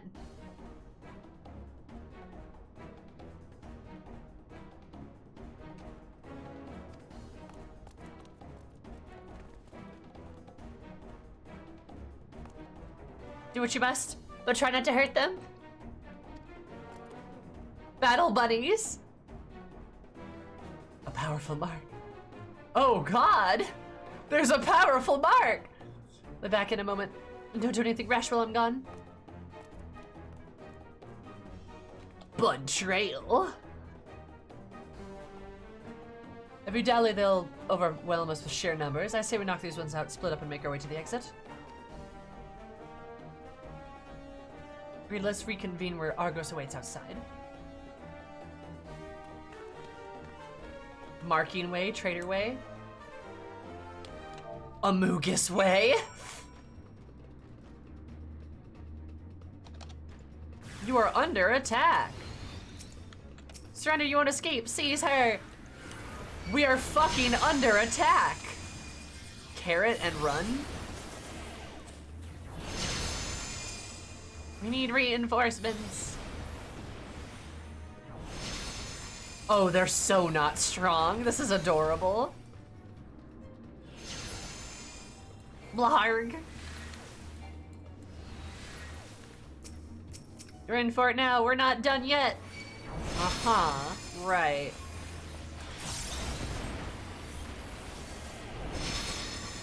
Sure.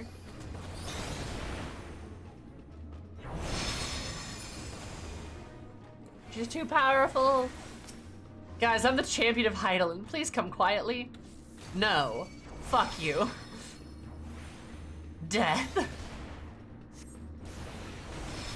Kill! Oh, this is Growing Way. Aww. Growing Way's stronger than the others. How cute. Kill! Kill! Kill! You have to save them? I'm sorry, Growing Way.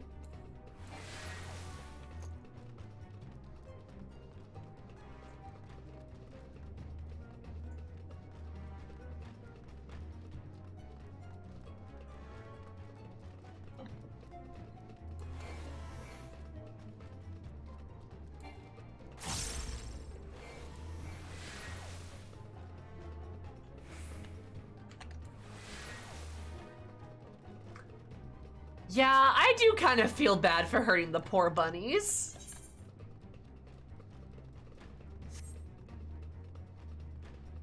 They don't deserve this. But also, they got in my way.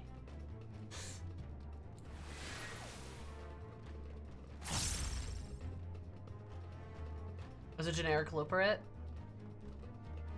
Huh. They deserve it a little bit. They kind of do. I mean, I think the bunnies are the perfect example of the Charlian and kind of amateuridian philosophy of just like, this is the only way. There can be no other alternative. This is the only way.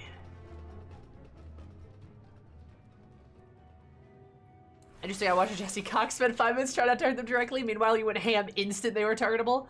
Yeah. I'm a black mage player. What did you expect? Of course I did. I live for violence.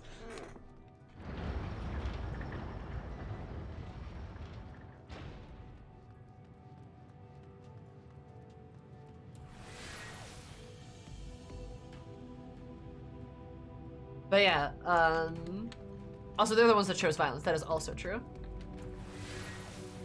Also, good juxtaposition with Urianger talking about how he wished he had stopped to think of a better way. Yeah, no, like literally. Like it's very much so like they represent absolutely the style of like, this is the only way to save the world. We have to do it this way. There's no other way. Meanwhile, the Scions and the Warrior of Light are all like, there's always a better way. There's always a better way. There has to be. And so, there is. There's a better way.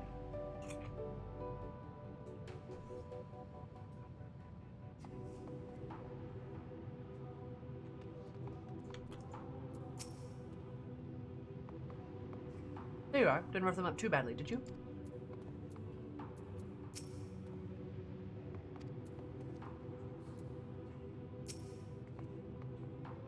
Good, you're here. Mr. Hurry to the Watcher's Palace and find Urianger. Watcher's Palace, Wanderer's Palace?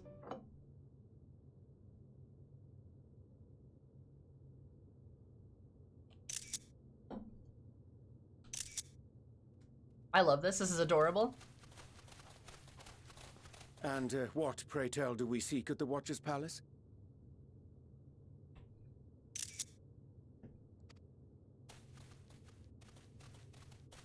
Oh, come off it, friend.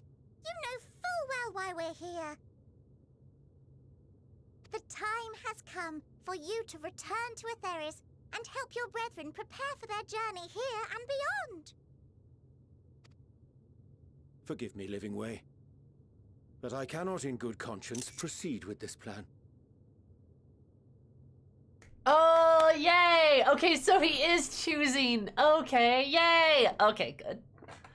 Not that I was concerned, but it's still nice to hear Uri just be like, no, I'm not going to do this.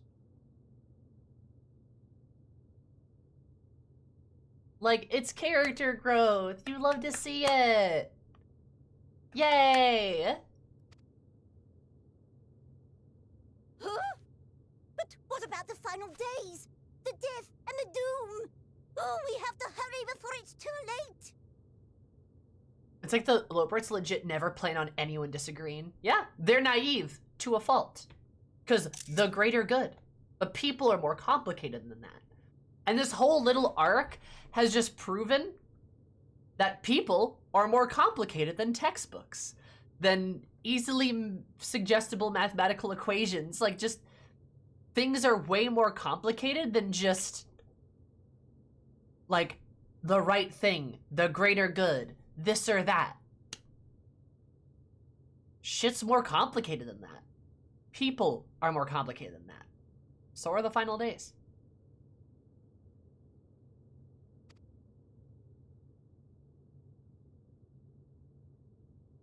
Your unflagging commitment to your duty is endearing, to say the least.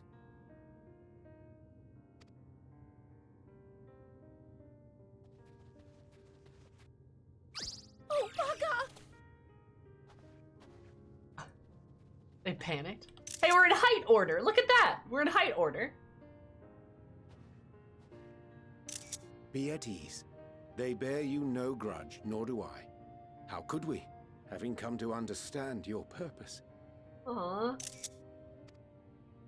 For millennia, you and yours worked tirelessly towards the singular purpose of this heavenly vessel's construction.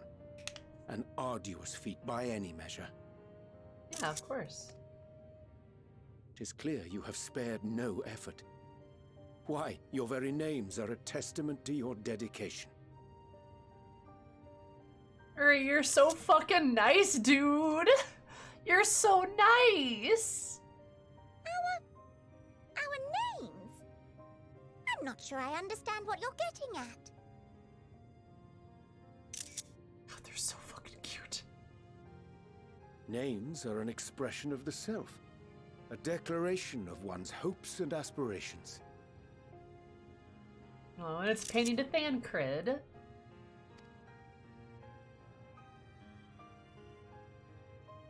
Your use of contemporary, uncomplicated nomenclature doth ensure clarity of purpose.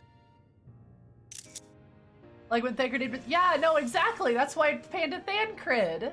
Like,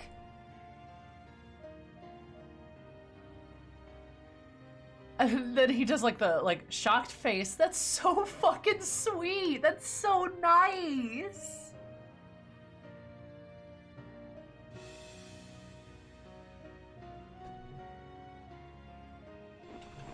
Ah.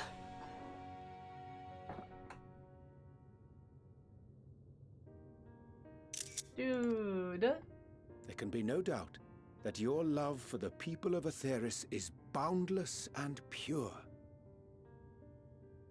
Oh no, Uri and Thancred are dating. They're married. God.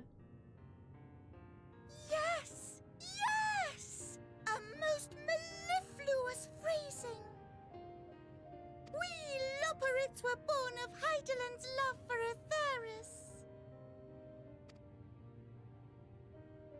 That shining, shimmering blue jewel, brightest star in the sky, brimming with life and possibilities. For as long as I can remember, I've toiled in anticipation of the day when this vessel might be needed.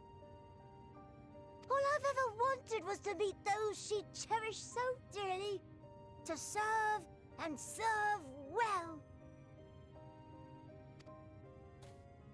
That goes for all of us, don't you see? So help us help them. Lead them here where we can keep them safe. Living Way's a good name for her. I like Mapping Way's voice too. If there's anything wrong with what we've built, we'll fix it. We'll make it right.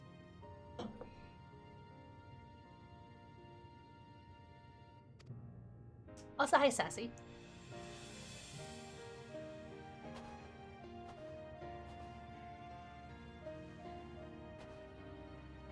Your works want not for repair. Yet there remaineth much for you to learn of men, and your own kin besides. Singing Way, thy name bespeaketh more than the simple marriage of rhythm and rhyme. The songs of Atheris are beyond counting, and span the length and breadth of emotion. Oh. Maps are monuments to man's pioneering spirit and his devotion to charting the furthest reaches of our star. Dude, this is so fucking nice. This is so fucking sweet. I love Urion J. They're gonna totally kill him, aren't they? God, this is so wholesome. Many have devoted their lifetimes to exploratory pursuits, to venture unto the highest mountains and the deepest oceans in search of unknown frontiers. And thou, my friend, I do not think we've met. Oh. My name is Pudding Way. Pudding Way!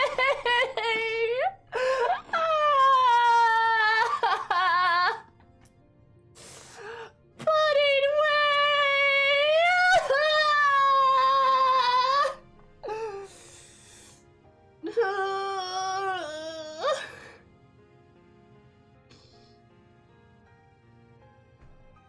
I've only known Pudding Way for 2 seconds, but if anything were to happen to them, I'd kill everyone in this room and then myself. Ah!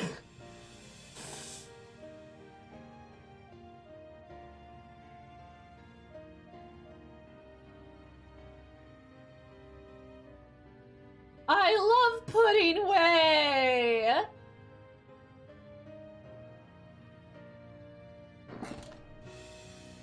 Ah!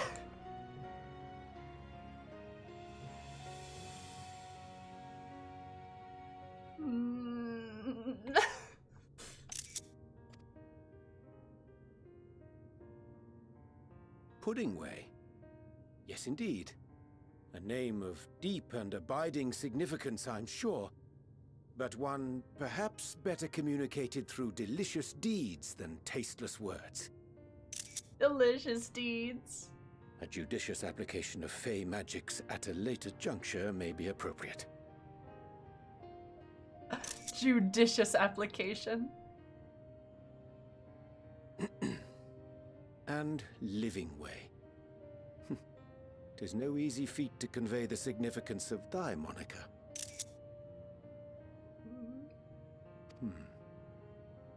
When I was a bookish boy, a dear friend of mine was fond of peppering me with questions as I read, to my occasional annoyance. One day, I posed to her a question of mine own. What doth it mean to live?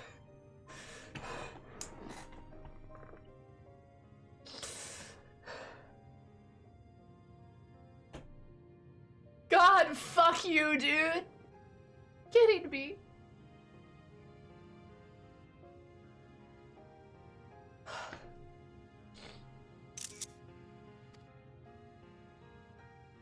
After much contemplation, she proffered this answer. The anticipation of a half-read story's conclusion. The hope today's mistake may serve as tomorrow's lesson.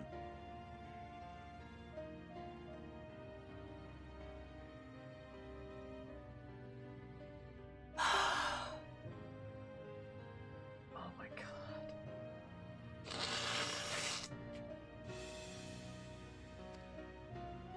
The wish that a new acquaintance may one day call thee friend. She believed it to be all these moments and more.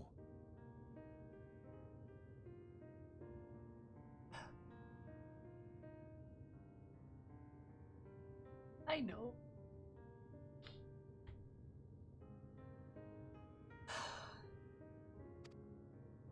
I know. I want to understand, but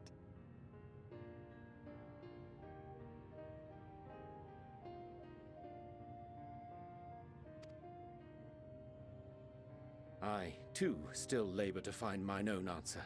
'Twould be my pleasure to assist you and yours in embarking on a journey of self-discovery and enlightenment.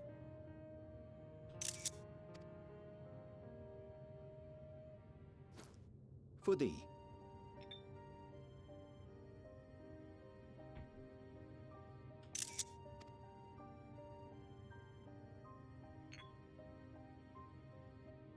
Ink as blue as the waters of Aetheris.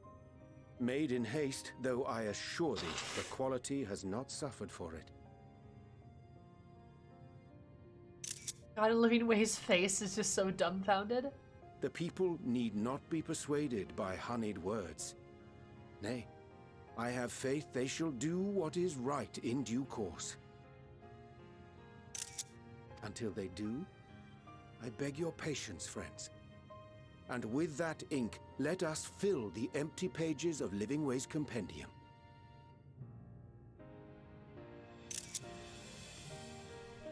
An open exchange of ideas will surely afford you all a better understanding of modern man, and with it, ideas for improvements and renovations. But more importantly, it shall empower us to together find a way forward.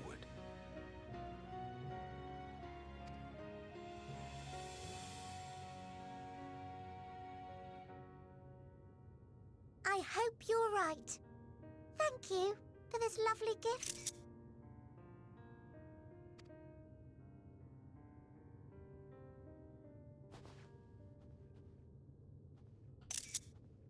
There you have it. I shall remain with the Loporrits to ensure that all is in order.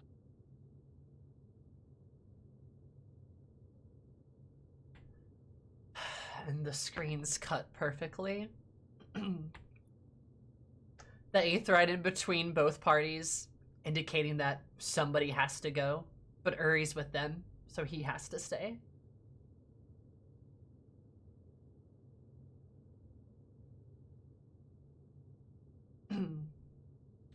All right, yeah. Okay.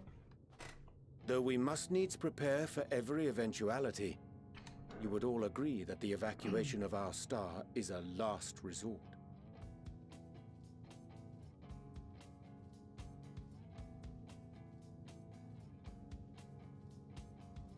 The guitar rift. To accept failure is to accept the demise not only of our star, but that of Reen's, of all reflections, and the souls that call them home.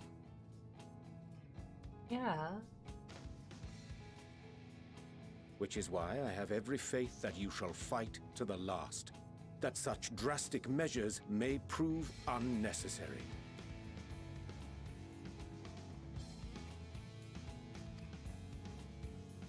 Should the worst come to the worst, and I pray deeply that it won't, I'll take comfort in knowing preparations were made under your watchful eye. Yay.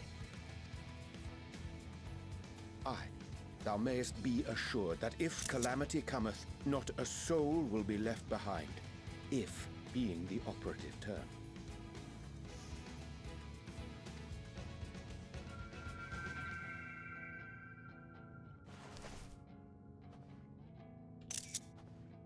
Red. Determination? Is that what it is? Did that come into possession? Like Heidelin gave it to me. Oh, they like her.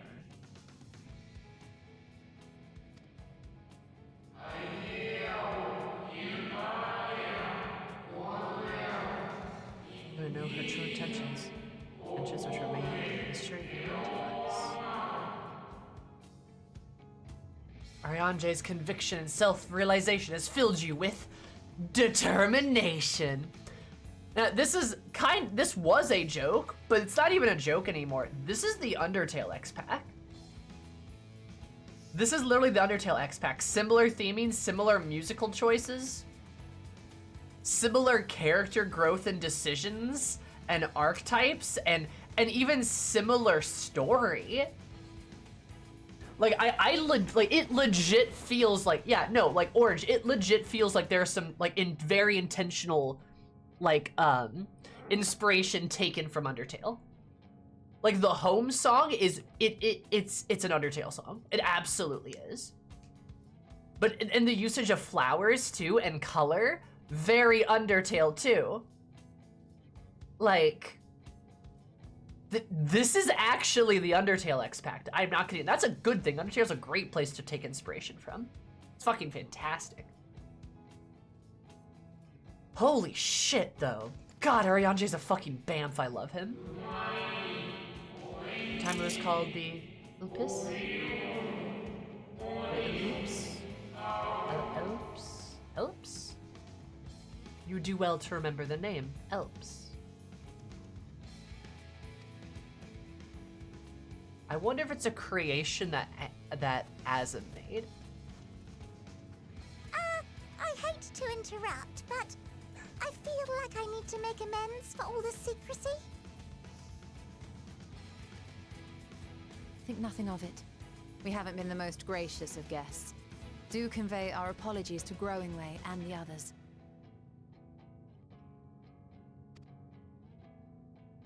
But of course!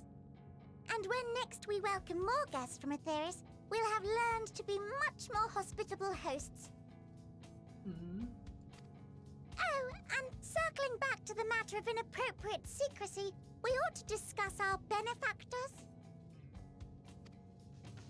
Agreed. The Charlayan Forum, yes? Your Shola knows, because she's smart. What? How did you know? How did you know? I can't even do that. Also, I was right. It was painfully obvious. The more I heard, the more obvious it became. The Forum's aims align closely with those of your anonymous patrons. A telling coincidence would be an understatement. Can't wait to walk back to the forum and be like, so you're talking to the moon rabbits, right? And they're gonna be like, what? Though had we not taken it upon ourselves to peruse certain restricted tones in Labyrinthos, we might still be unaware of their plans. That is true. Hi, Virus. But let us continue this discussion upon our return. I dare say we have kept Alphino and the others waiting long enough.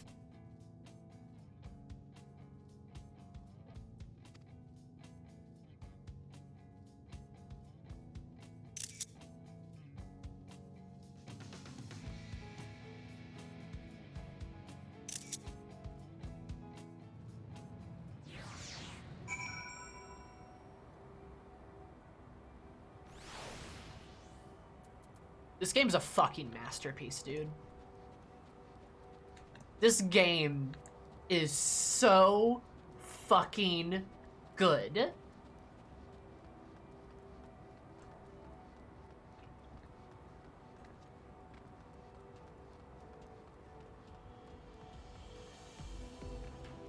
Like, this game is so fucking good, dude. Holy shit.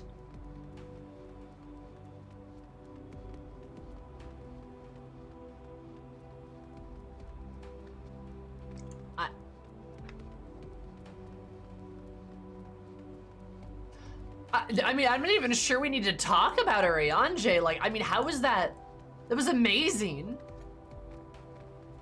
Like, I don't even think I can do that justice. Just how well articulated Arianje, like, deconstructed like just their names and gave them purpose, and like he disarmed them in such a friendly and pleasant way. It like just think about how much he's grown since Mr. Potato Sack.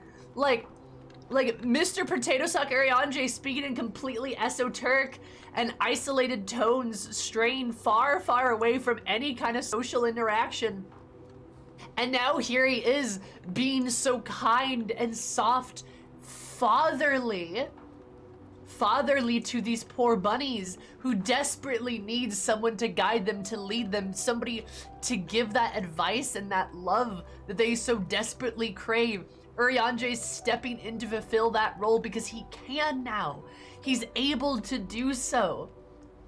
He can speak to those words. He's lived a life where he's been able to learn and grow and not hold in all those secrets, but share the things that he's learned with everyone that he can.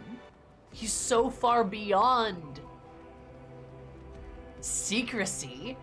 He's so much more open, and it's so good.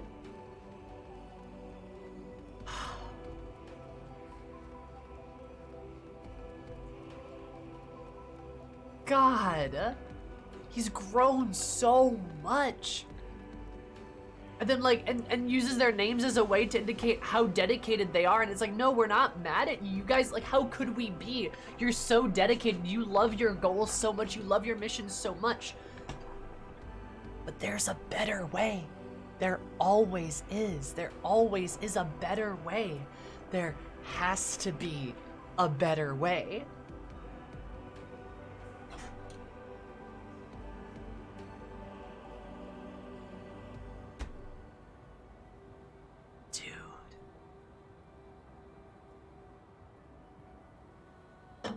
Holy shit.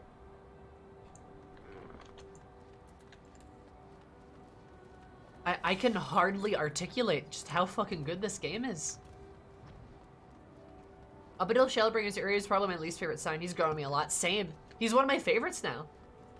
He is literally one of my favorites. But just, God, he's so articulate and poetic and perfect and well-spoken and masterful and so good with these social situations. It's wonderful. It's so good.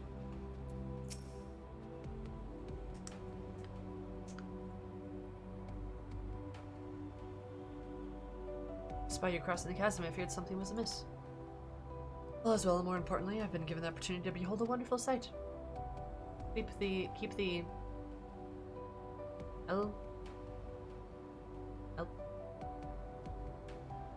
ellipse close, and the light will be your guide.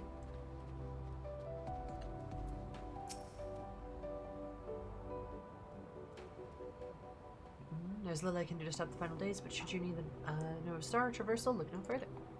Offer an abundance, not hesitate if you find yourself wanting. I'm not calling it Elpis. So they're embarrassing, wasn't it? At least we're on the same page now. People and the theories. I'm not calling it Elpis. We'll save both, or at least give us a good try.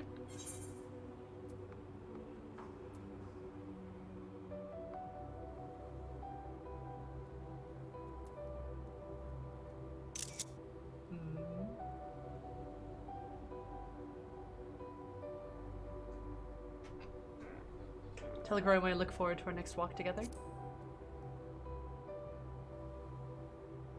I will. I'm sure he'll be glad to hear it.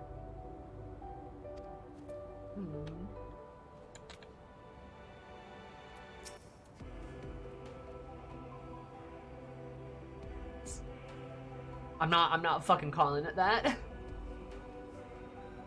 Also, the more you try to get Sammy to call it the right thing, the more she won't. Correct! Nice to meet you. My name's Puddingway. Begging for a little trouble. Promise to do better. Honest.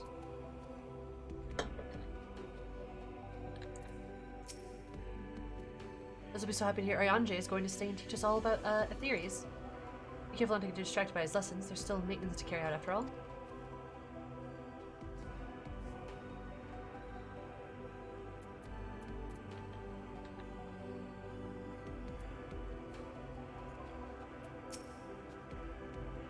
The theories that their Vicar planet seems only known is the only way they would express their adoration. A bit more clear in our intentions from the start, perhaps we could have avoided the wrinkle. Something to keep in mind for the future.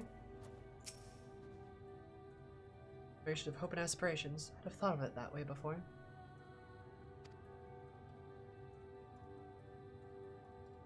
Good hands down, but that doesn't change the fact that their plan is last resort. I'd rather not employ.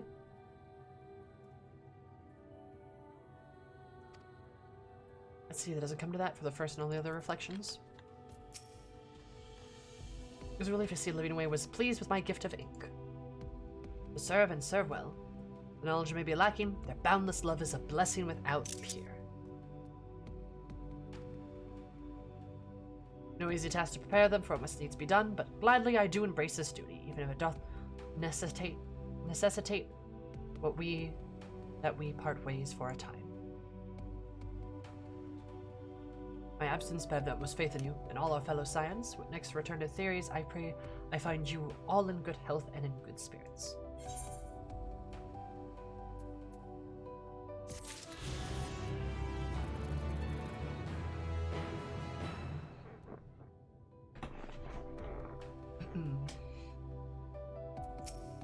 Why are we so obsessed with pronunciation?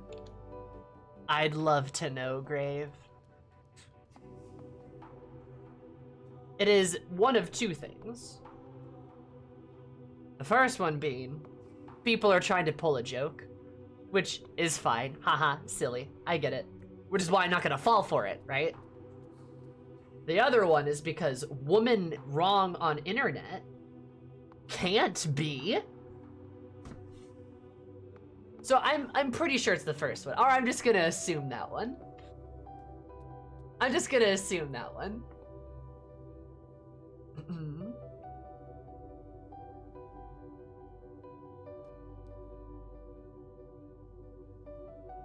I need not to remind you the dangers we face, nor the countless lives at stake. Both from the source of the reflections go with courage, my friend, and pray that I give others my regards.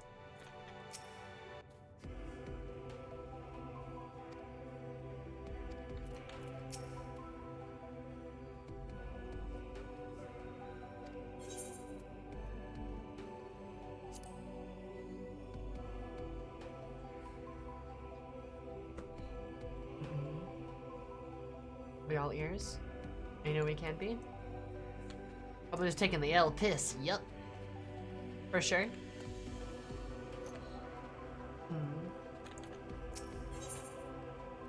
Returning home.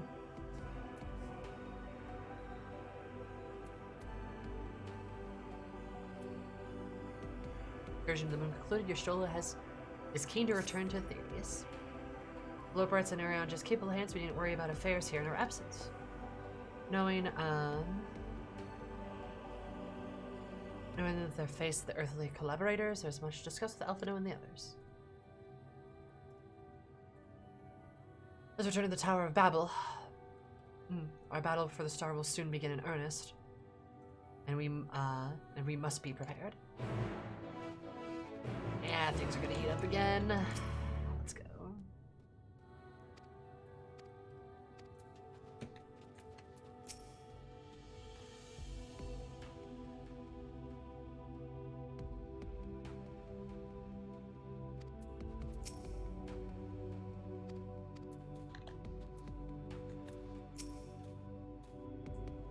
And who just all better theories? I'll get to try for his lessons, just a means to carry it out after all. Adorable.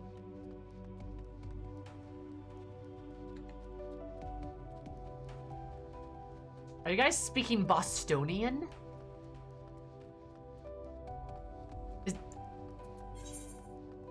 Is that what's happening?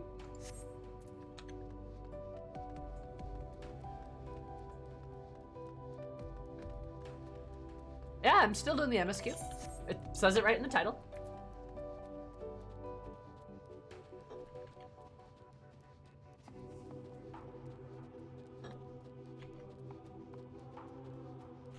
Being from an English-speaking country, I didn't make the connection between Olympus and Elpis. Yeah. I mean, look, it's funny word. I don't mind.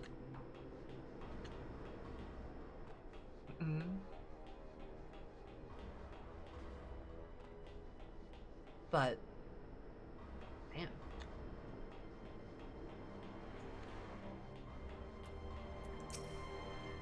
I forgot how cold it was here in Garlemald, a testament to the Lopert's ingenuity that I felt no discomfort on the moon.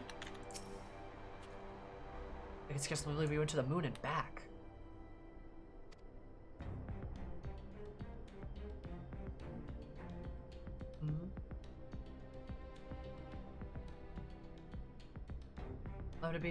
I'll reflect on that later. Right now, we just need to head back to the Camp Broken Glass and deliver a thoroughly detailed report to Lucia. I know everyone here is getting on as well. They'd only just begun to treat the temper prisoners when we left. Sheer curiosity, but warning for our allies in the final days is of greater importance. This be not only the contingent, of course, but the heads of state of every nation must know what we have learned. We know when or where the matter of the final days will begin to manifest, so we must see to it that everyone is prepared.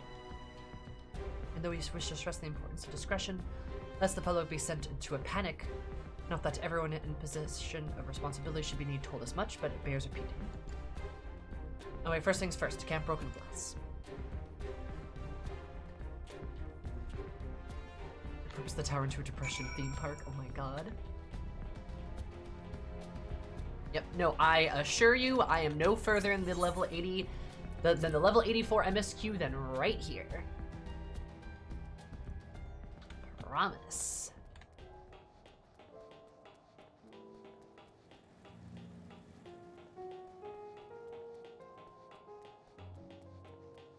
Back to icy cold Garlemald. Let's go, BB.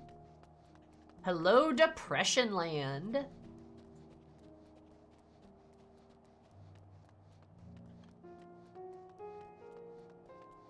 We didn't use a portal gun to reach the moon? Nah, sorry, wrong game. Good thing you still have your coat on. Hell yeah, haven't taken it off. Good morning, Garlemald! If you look outside your window, you'll notice that with the negative 30-degree temperatures that we're currently experiencing, it's also the apocalypse. Wow!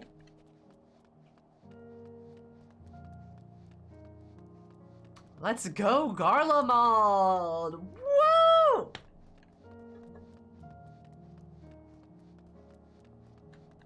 Nuclear wind also makes you wish for the patrol in the Mojave.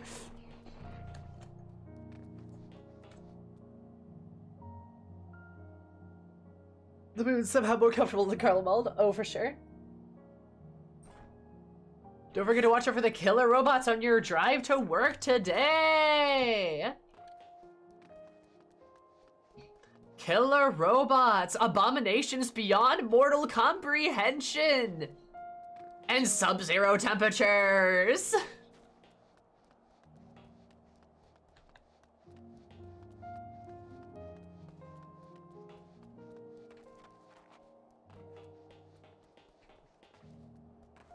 Good God.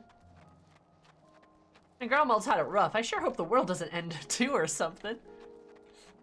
Oh man, wouldn't that suck?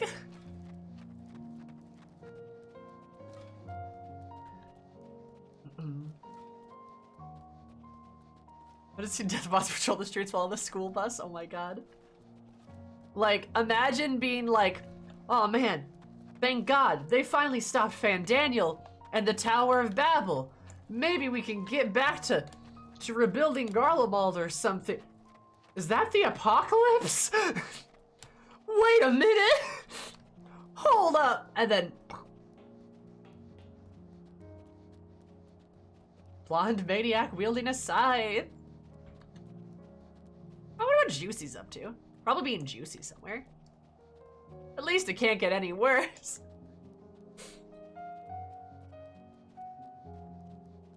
Oh my God.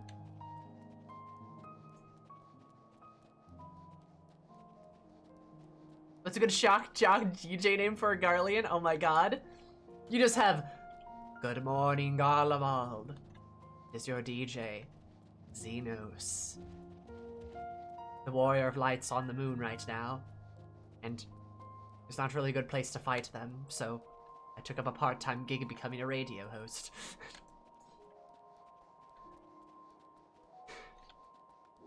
I feel like Xenos would take up a part-time, you know, job, you know? Help him save up enough money to fight the Warrior of Light, you know? My besties, my worsties. This is Garlean FM. DJ Anima in his house. No! Imagine Xenos getting a job at Starbucks. Yes! Yeah, no, okay. So have you guys heard about my Xenos Everywhere idea?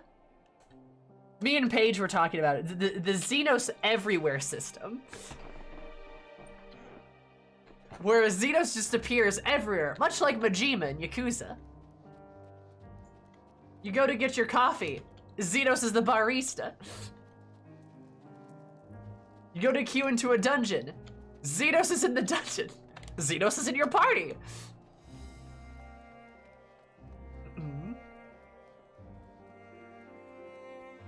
I'm here for Majima Xenos. It's perfect. You go to sell something on the market board. Xenos is at the market board. He's also selling something. He did some crafts. Warrior of Light-chan.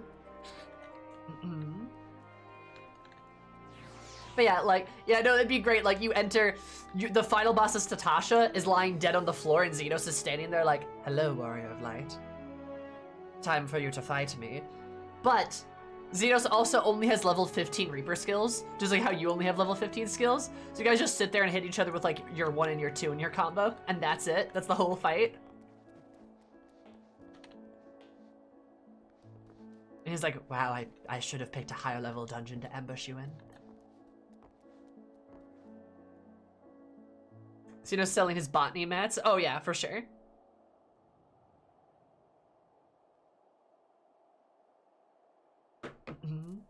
You call a retainer back from Adventure. It's Xenos wearing their outfit. Yeah, Xenos has the retainer outfit, and he like hands you like a squid.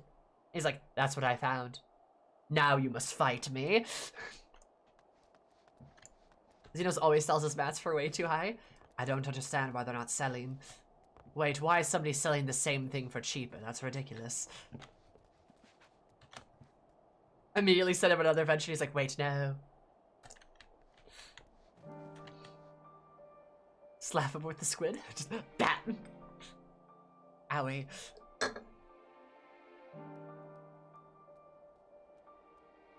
Greetings, Warrior of Light. Would you like to try my cookies? They're fresh out of the oven. I picked up culinarian too. I was already really into botany, and I hear that culinarian could be tied in with botany to make some more money. I thought it was a good idea. Bring out Xenos butt pillows. Continue. Hi, hi, Shay. Right? Is it Shay? Shay? John Malkovich, but with Xenos? That's good. That's good. There you go. Oh, the bitter taste? It's the blood of our enemies. I thought it would spice things up. Oh, you don't like it? Oh, why are you puking? I think this is bad. Cookies are shaped like the Warrior of Light. Like, yes. Like, it took me a few tries to get the frosting down correct, but I figured out that, well, just need to add more sugar. I think it's rather sweet. Xenos, this is flour, not sugar. Oh. Whoops. You pick up your Wondrous Tales from Chloe. Xenos pops out. He's like, I was here for my weekly tea party with Chloe. But since you're here, time to do battle. And then Chloe's like, Xenos, you haven't finished your tea. And he's like, oh, right. I apologize. And like sits back down with his tiny teacup. Just, it's a little hot. I think I burned my tongue a little bit. I definitely burned my tongue on that one. Xenos has his hair pink. We are now one and the same, Warrior of Light. Doesn't fish the Megalodon, but fight it until the giant shark flees onto land. Oh my god. Just like Miss Nisbet from Toy Story. Oh, absolutely.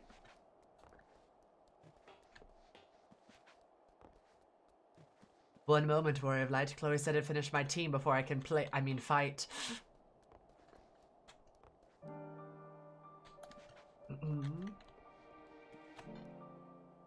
I think it'd be funny. I think it would be cute. Just saying. Eris, at last you've returned. Strangely enough, he never shows up in PvP. Xenos doesn't know how to unlock PvP.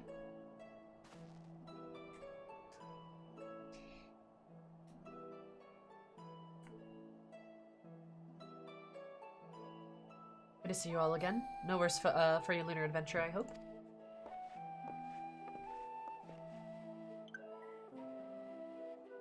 Know what we can for now, and believe me, we intend to tell you all about it. Before we do that, might you tell us what's become of Garlemald in our absence? Succeeding in subduing the tempered inside the Tower of Babel. Took many alive, but combined with those who are already in our custody, the number requiring care has grown exponentially.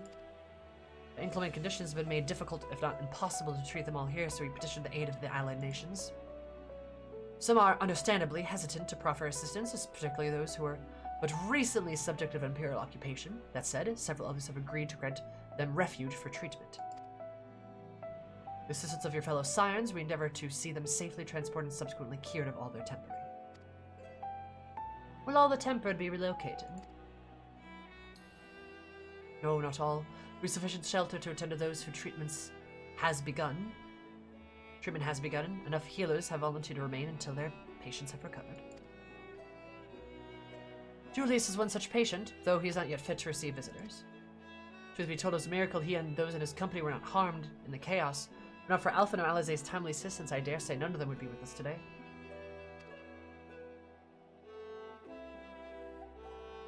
Good old children. I love the twins, they're great. In light of recent developments, have all the Lion Slayers come to any decisions regarding Garlemald?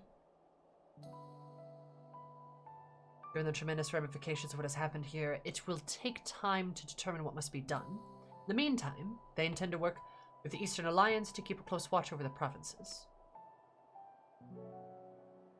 We have other news to share. Shortly after Anima was defeated, we received reports that each and every tower has vanished. Bless! Yes, good shit. For mercy, the process is apparently not quite as violent as that you experience in Thavnir. Those who were trapped within have been rescued and are receiving treatment. Hasten this endeavor, the beast tribes have received instruction in the magics needed to cure the tempering. Yay! The beast tribes! Master Victoria is no doubt thrilled that the Mother Porksea affords her so many visitors. Oh, I bet. Yes, we are grateful for her ongoing efforts, as well as those of her comrades near and far. As for the contingent, several of our members have been granted leave to return to their homelands after the transfer of temperate has been completed. Lucy and I will remain along with a small force to continue offering aid here in Garlemald. Empire may be no more, but there are those who yet still call these lands home. To believe the accounts of recent events here, so, what of the moon and the Telephori? Like, so I killed a god, by the way. Also, there's rabbits on the moon.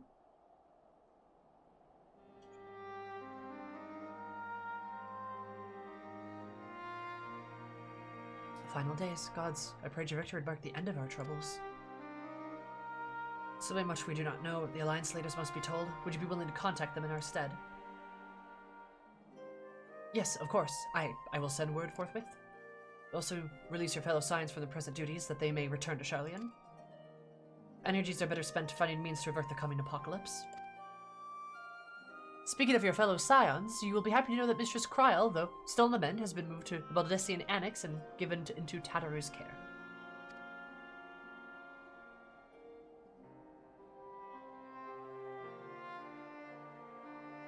Thank you. I look forward to seeing them both upon our return. Let's be on our way then. One last thing, if I may. After your confrontation with Zodiark, you said Xenos took his leave and all likelihood has returned to Garlemald. I have mind to dispatch scouts to try to ascertain his whereabouts, but first, wish to ask if you believe there's merit in doing so.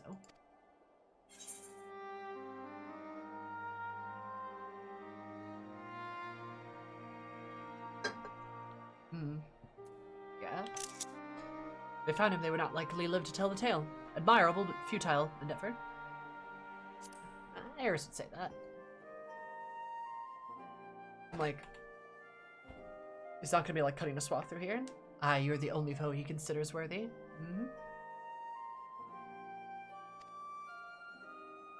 If any of my men found him, who but could even hope to bring low that monster?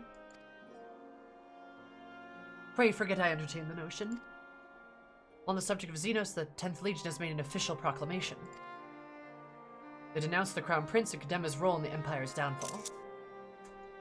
It seems like the 10th Legion is kind of in charge of what's left of the Imperial forces. I'd very much like to talk to their legatus, but they seem a bit more reasonable than the others. So that's a good thing? What are all the other legions up to?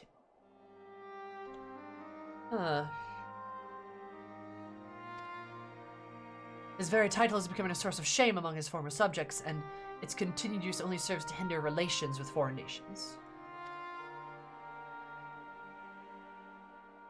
For this reason, he's been declared Xenos Viatar Galvis, outcast and enemy of Garlemald.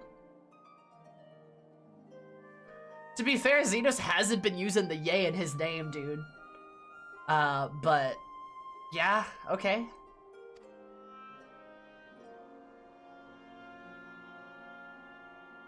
Daniel is no more, now his own people turn against him. It seems he's not, but his bloodlust to keep him company. That's because the only yay in his life is you, true. Better that than an army to see it sated. At any rate, I'll only keep you longer. Pray you safe passage back to Charlian.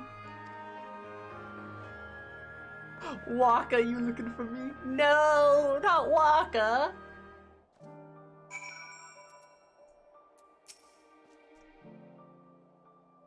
Maybe we'll spy anything out of the ordinary here in Garlemald. All shall be informed at once.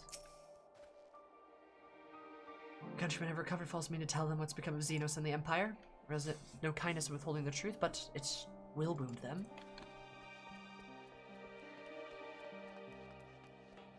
Viator in Latin means traveler.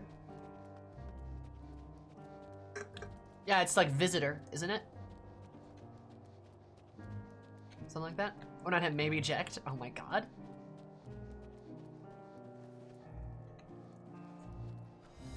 Yeah, Xenos hasn't been using that yay in his name for, I mean, since Stormblood, I believe. But it's interesting to see the 10th Legion, like, outcast him like that. I'm not sure they have the authority to do so, but honestly, they have probably about as much authority as anybody. Whereas the 10th Legion Legatus is Seymour. Blech. No! Not purple Sephiroth.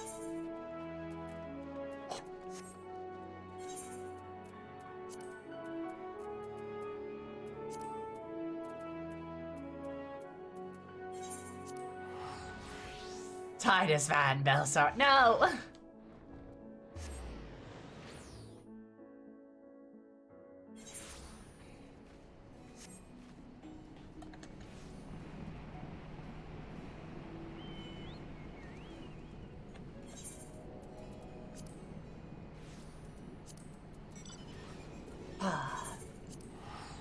Goodness gracious.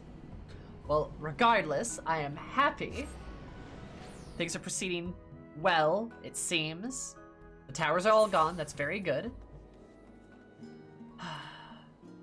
The 10th Legion sounds like they're the most not in tatters Legion left. They sorta do. I'm curious about them. I wonder if we'll meet them.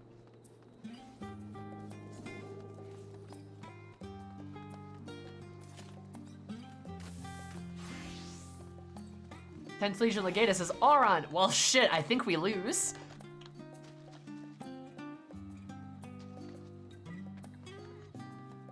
Dude, Auron's an absolute Chad.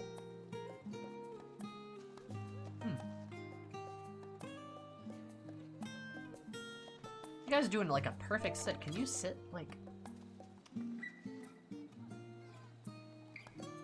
How's he sitting like that?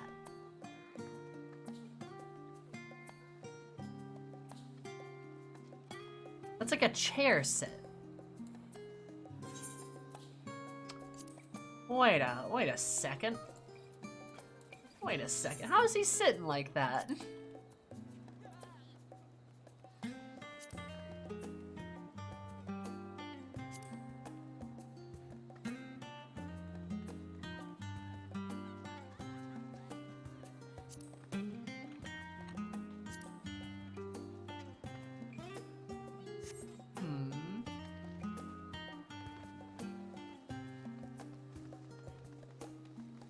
Whatever shooting start under press.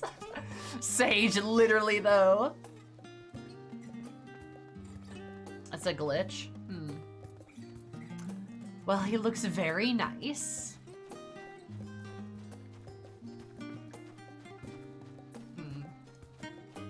I want to do it.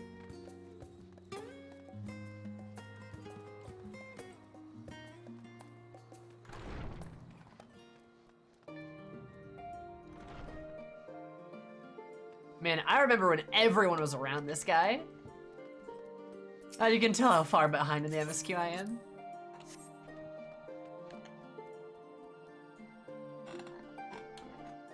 Also, this is kind of the, one of the Undertale songs we're referring to. It sounds very Undertale-y.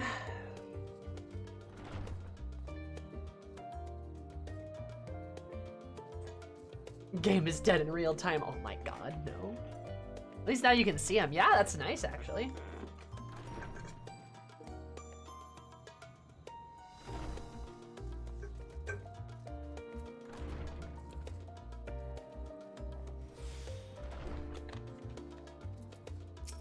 Hi, Tataru.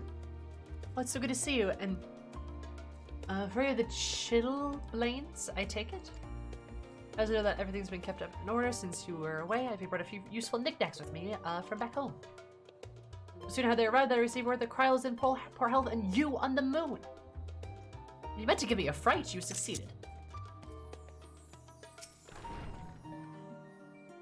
Looking back, Eris, we were so terribly worried about you. Though it is plain I've caused my own fair share of worry, and for that, I apologize.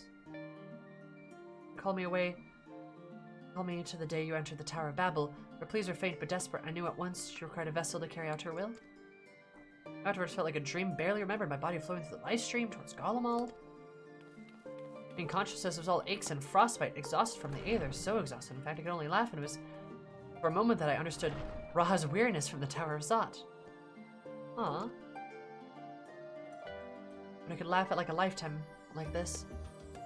Though we prevented Zodiac from being unleashed upon the world, I'm curious to know what else took place there on the moon. Like, yo, a lot, dude. Perhaps we should wait for the others to join us before you give your account. Perhaps. Let's reconvene at the main hall once they've arrived.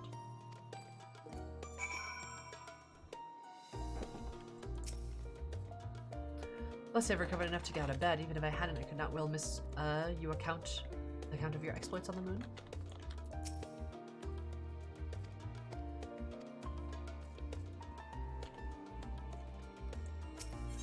Main hall entrance. Also, dog that looks like Minfilia. Weirdest thing, guys. There was dog Philia on the moon?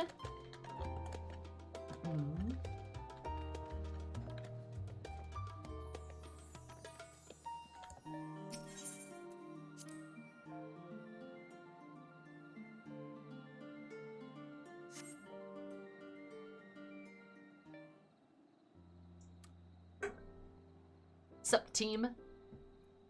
Boys? Girls? Sorry to have kept you waiting. Not at all, we understand you've been quite busy.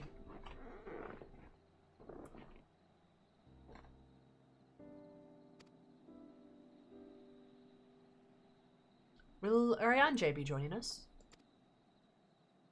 Now we left him on the moon. Duty keeps him away, I'm afraid, though Eris can explain why better than I. And then I'm like, blah blah blah blah blah blah. Blah blah blah blah blah blah. Blah blah blah blah blah blah blah.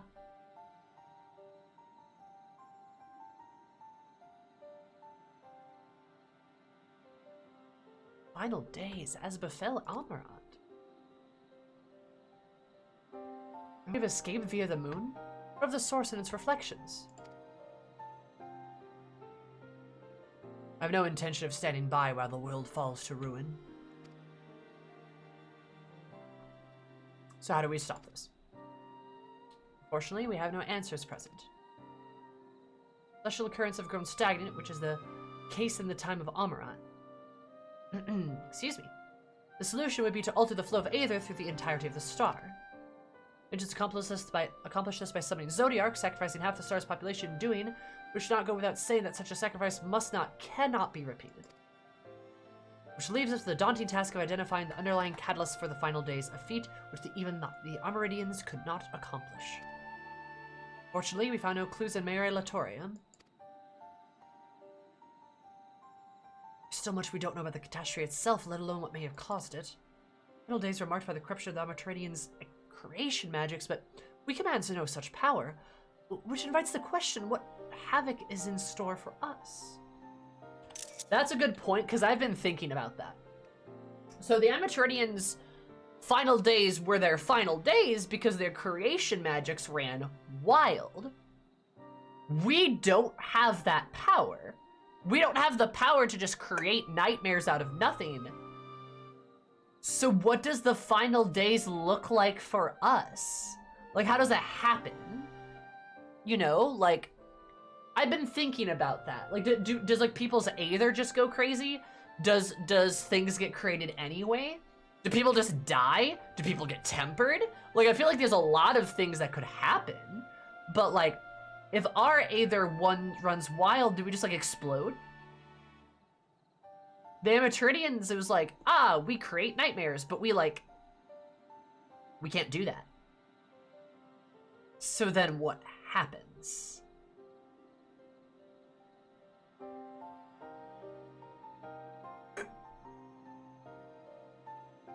You know? That's a good point, Alphino. If we knew that much, perhaps we could draw some parallel with the events of the past, thereby form some semi-balance of a plan. Glamour Prism's gone wild. Perhaps we should start with the Forum. Then, having worked with the Loperates in secret all this time, there's surely more they can tell us.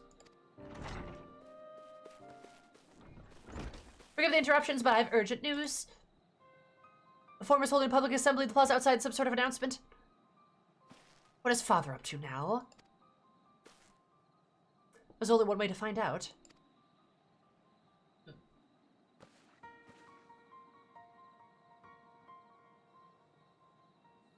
No, creation magic's different. Using... Oh, I don't like the scary music.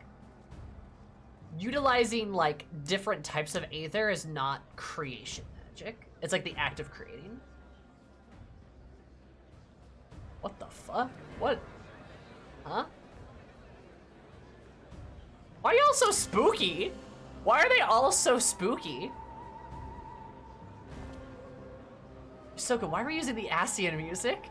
I'm scared. This is scary.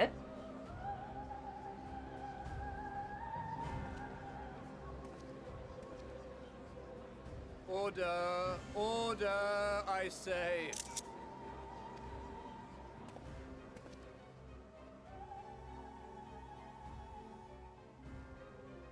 I thank you all for gathering here on such short notice. I like how I like how the important counselors have their funky hats off. Like friendly old man back here, the dad, this dude. Also, Maria, thank you so much for the host. I appreciate it. This day we must speak of grave affairs and their implications for the future of Sharlayan, nay, of this very star. Now that your time with the cute bunnies is done, here's some trauma music.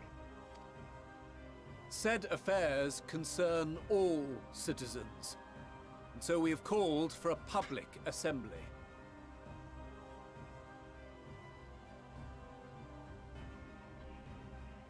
That guy kind of looks like Hildebrand. That's kind of funny.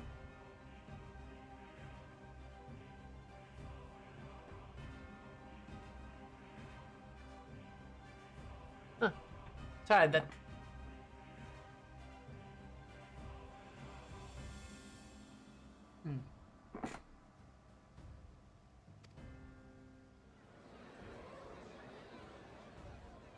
Are we sure that's not him under there? You may have heard rumors of the Telophoroi and the havoc these madmen wreak abroad. Under normal circumstances, we would pay little heed to petty disturbances outside our borders. The final days, however, are another matter altogether. Now you acknowledge them. For we dare not ignore these prophetic words of Eld. Whoa, hey, wait, who's that? Why is his helmet off? What? Who is this? Why is his helmet off?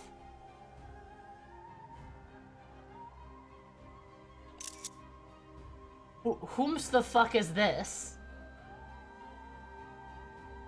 Is this the Astro guy? Is that the Astrologian guy? Is that really him?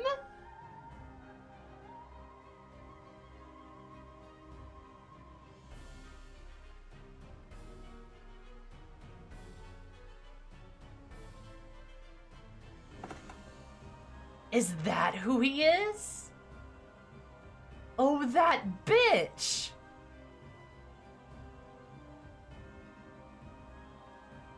Do you see him there if he's if you haven't done the Astrologian stuff? Or do you just not recognize him?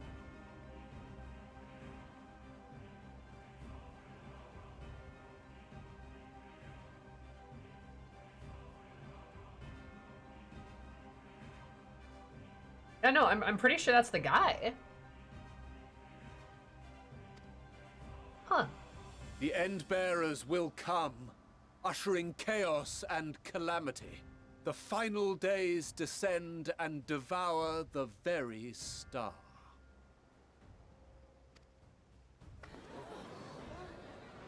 I've never heard this prophecy. Is it true? Will all that really happen? The End Bearers. Calm yourselves. Thankfully, we're the Endwalkers. Time has come to speak of the Forum's most sacred duties. But first...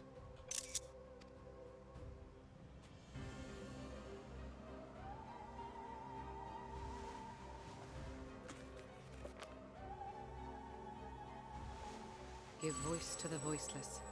Let bindings be unbound. By unanimous decree, I declare the enchantment broken. Outspoken counselor.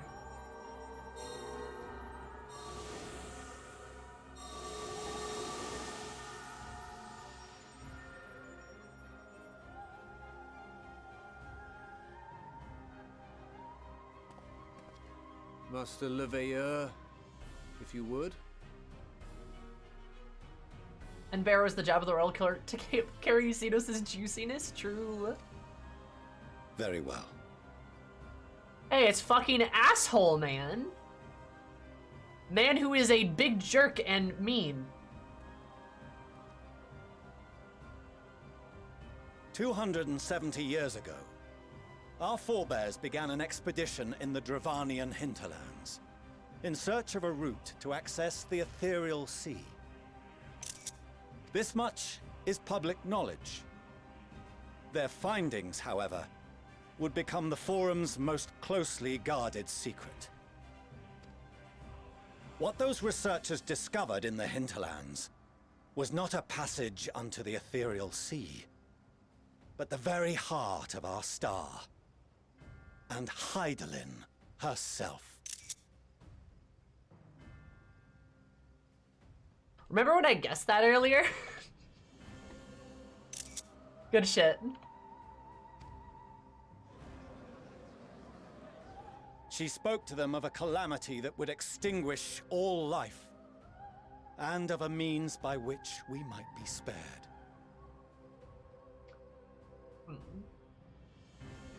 Also, spot the main characters.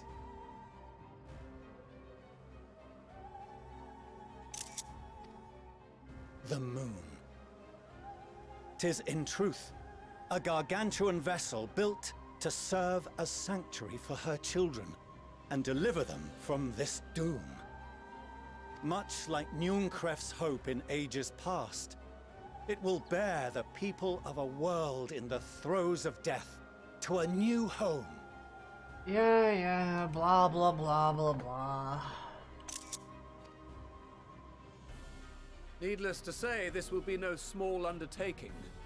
To facilitate the great work, the Forum has maintained close contact with the servants of Hydaelyn, who presently reside on the moon. Convinced that the foretold end was all but inevitable, we began amassing a wealth of knowledge, not merely for the betterment of our nation, but in preparation for the journey to come. You reveal this to us now? By the gods, how long do we have?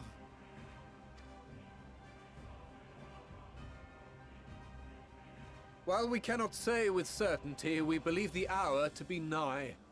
We received a transmission from the moon suggesting as much not long ago. Which is why we must in earnest begin preparations for the great exodus.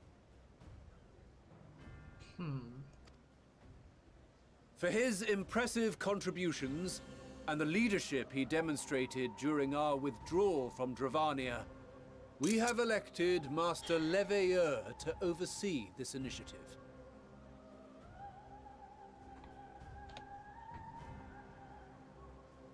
You ever gonna apologize to your kids, dude?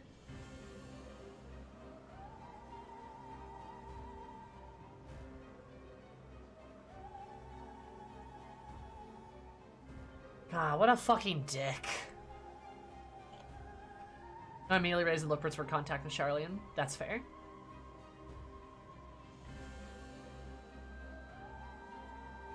Hi, Stiltskin. The expert at running away will be leading another retreat. True. They're our kids now. They are our kids now. They're mine. Bitch. I'll fuck your wife.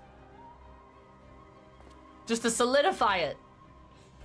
Fellow scribes and scholars, my countrymen, we face a threat of unprecedented scale.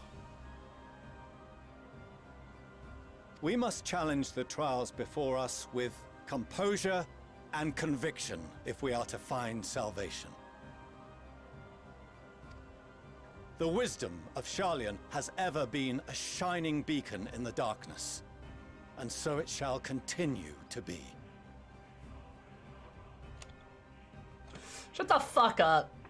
It is our solemn charge to see our heritage preserved for future generations. For those who will come after, we will brave a new frontier. Yeah, and like, what about everybody else, dude? Oh my god, I fucking hate Charlian so much. And that bitch.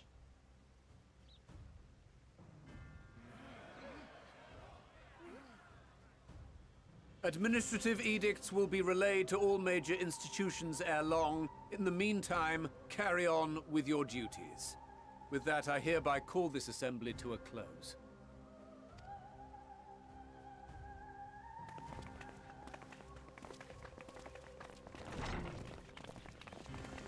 Man with a scar on his lip.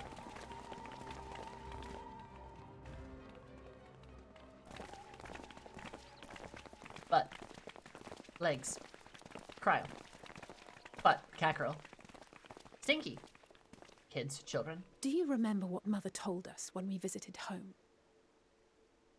That it wasn't until after we were born that Father seemed to lose himself in his work.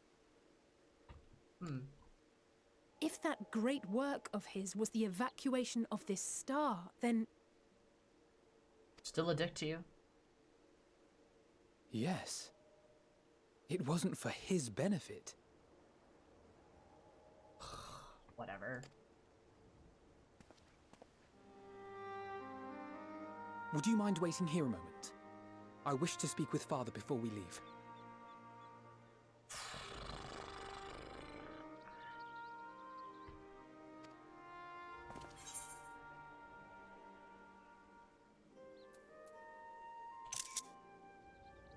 It's civil. Civil, eh?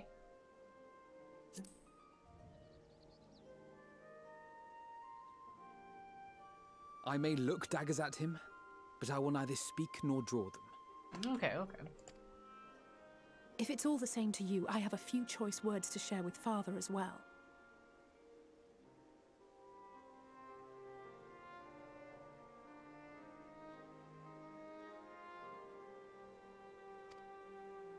Eris might be projecting a bit, Nomad. So am I.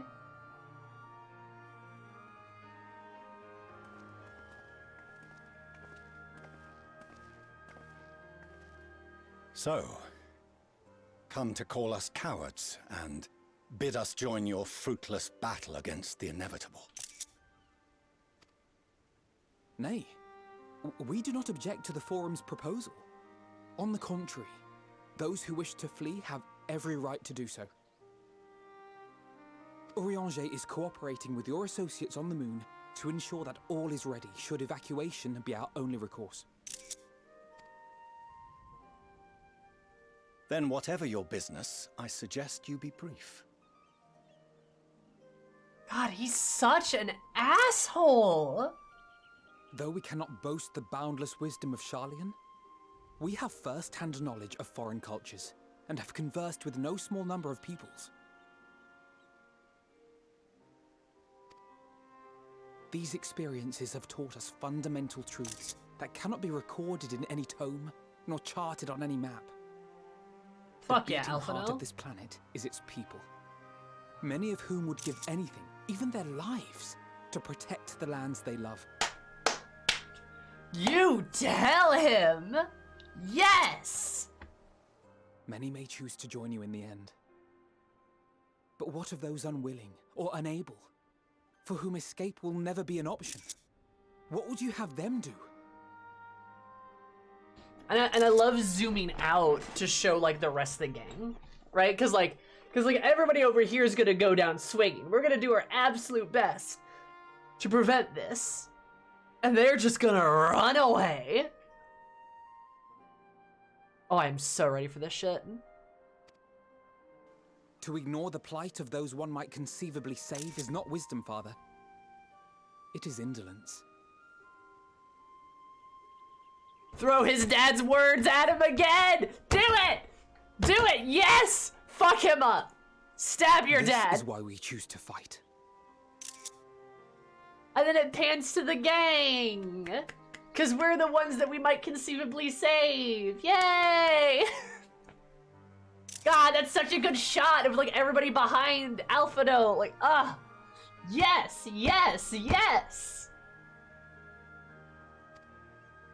We'll not ask for your understanding, Father. Only that you don't turn a blind eye to the good we have done. That we can still do.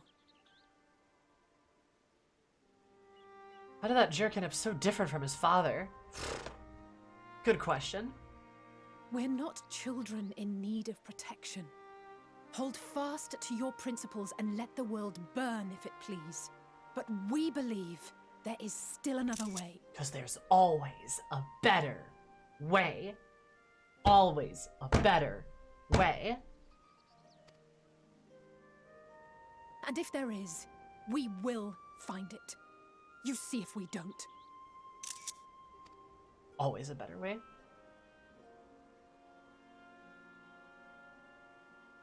Do as you will. Just stay out of our way.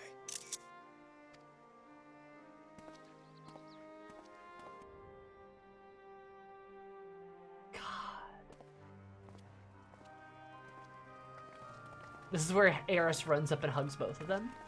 Were he not so consumed with self-righteousness, he might tell you how proud he is of you both. Really? Bold words call for bold action. And there'll be no turning to your father should plans go awry. As if I ever would. So long as there are those who wish to stay and fight for this star, we have to do what we can to help them. God.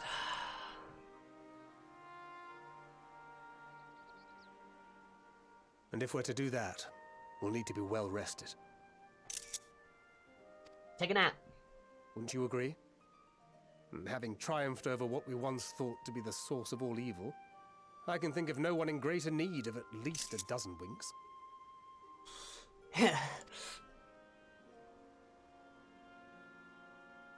Eris is like, wait a minute, Shall what? we then? To the annex. To prepare for tomorrow. Mm-hmm.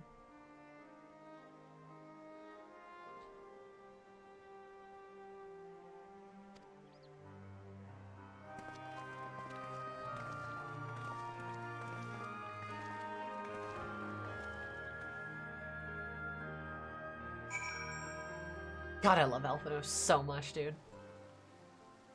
Also, hot damn, fuck his dad, but like, don't fuck his dad. What an egregious asshole. Also, time to turn back to my normal MSQ outfit. This is a good outfit, not gonna lie. But like, his dad is just such an egregious asshole. Your estranged son turns back up, and he's brought along his weird friends and his new spear dad. Excuse you? He also brought his mother with him, his second mom. He brought mom too, Electric Boogaloo. But that voice though, fuck him. I don't give a damn. Look, I'm all for like being a villain fucker. But if you're like a dick to kids, like that is something I can never find sexy, sorry. Instructions unclear, dad fucked. No! Don't peg him! Also, hi Falcon. Hey, third mom. to introduce his new mum to the other mum. Exactly. You're gonna fuck anybody in that scenario. Just go for Amy. Go for her. Perfect. Basically, moral of the story is cuck Folchafont. Folchafont, whatever his fucking name is. That's the moral of the story. I hate him.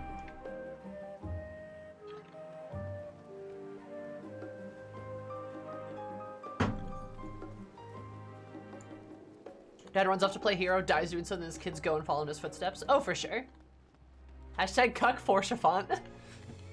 Cuck Harishafont? No, don't cuck Harishafont. He's such a loyal boy. Why would you do that? Yeah, point being. Not fuck that guy, but cuck that guy. Yes, yes, yes, Jericho. You have it. You have it.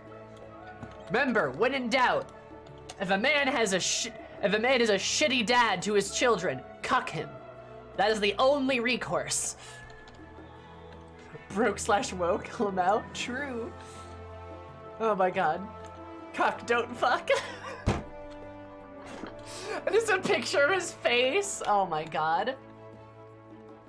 Dude, yeah, holy shit. I hate his guts. Like, I hate his guts. Fucked both mom and dad.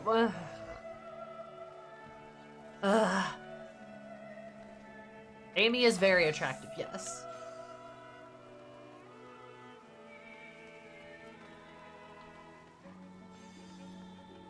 That's what I mean. Just, I don't know. I am not a fan of Mr. Time to not show my children any love.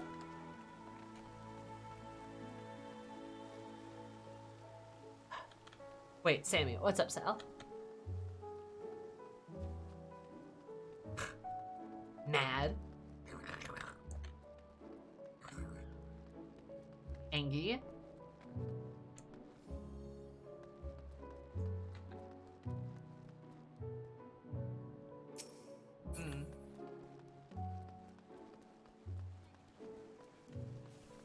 What's my title again? I forgot about that. Oh, I'm Shepherd of the Stars too.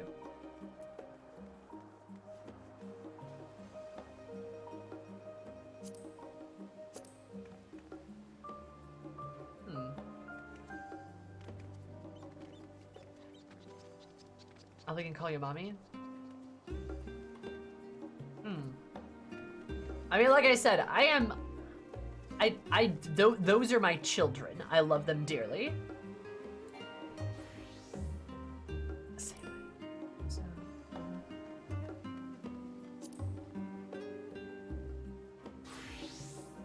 I do love them dearly. A lot, actually.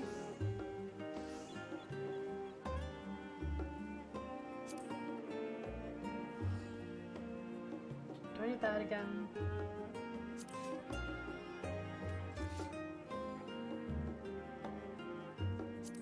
Stranger Shadow.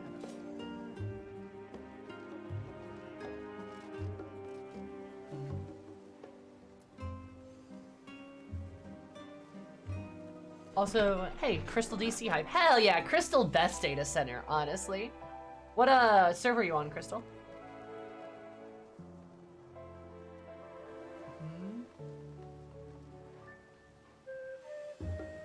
Zalaria? Nice. Awesome.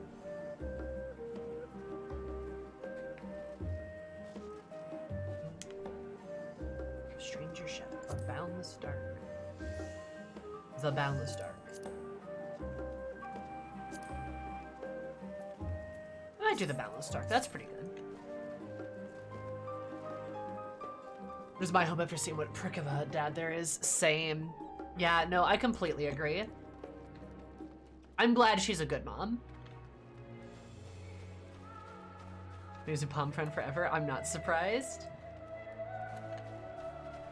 Gotta pick an edgy title for Eris, though. She's my edgy girl.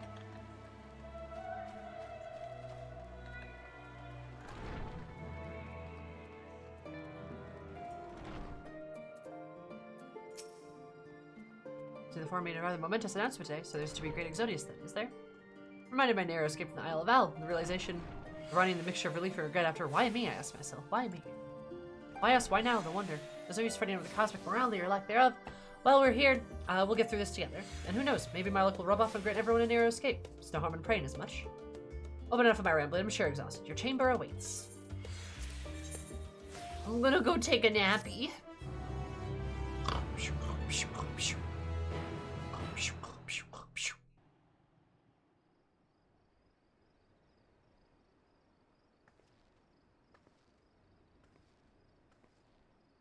My flower gonna glow. Hey, the moon's looking kind of huge.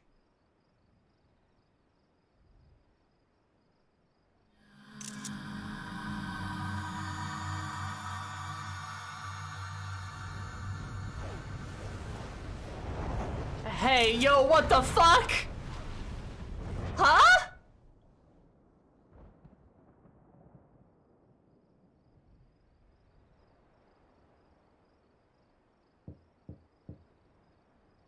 I don't like how Heidelin breathed into my ear. I don't like the ah.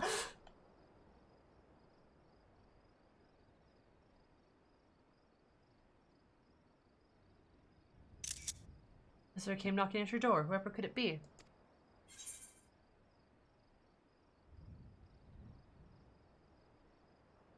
I get to pick?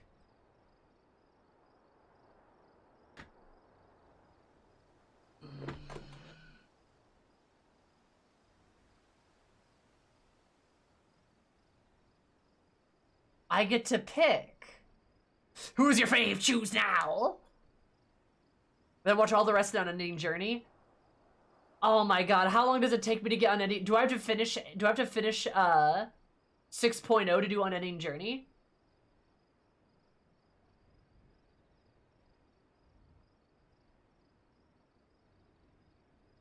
You just have to finish this quest. Boom! Perfect. Alright. So we all know, like, the canon answer. We all know the canon answer. Like, we all know who canonically become. No! No! No! What? No! No! No! What? No! What? No! No! You're trolling me. God. There's only one right choice and he's got twitchy ears. You betcha. That's correct. Yeah, what the fuck? Alright, you gotta stop. Alright, fuck you guys.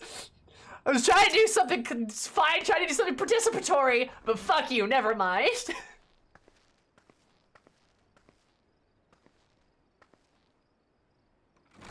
Oh, he's so he's nervous! Oh, apologies. I didn't mean to... If you could spare a moment before bed. It's just...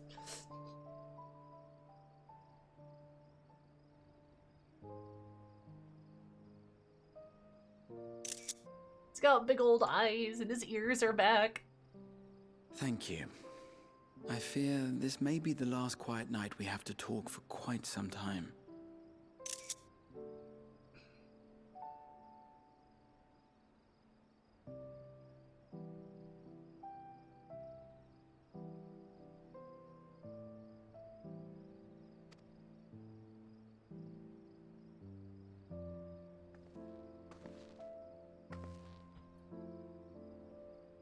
I am troubled of late. Unwarranted concerns, perhaps. I hope. Nevertheless, I feel compelled to share them with you.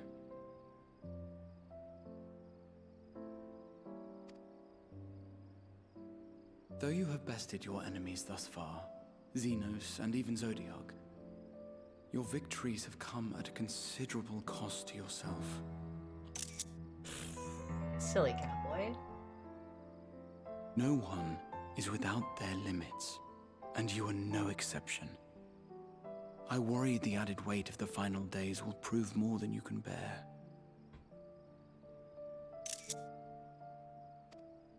It is surely too much for any one woman, I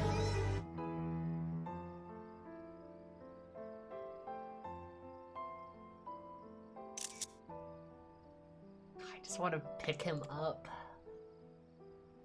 I love Graha. But you needn't bear it alone. Let me share your burden. My, carrying capacity pales in comparison to yours, but I could still help. Shoulder the occasional satchel from your ever-growing mountain of, baggage.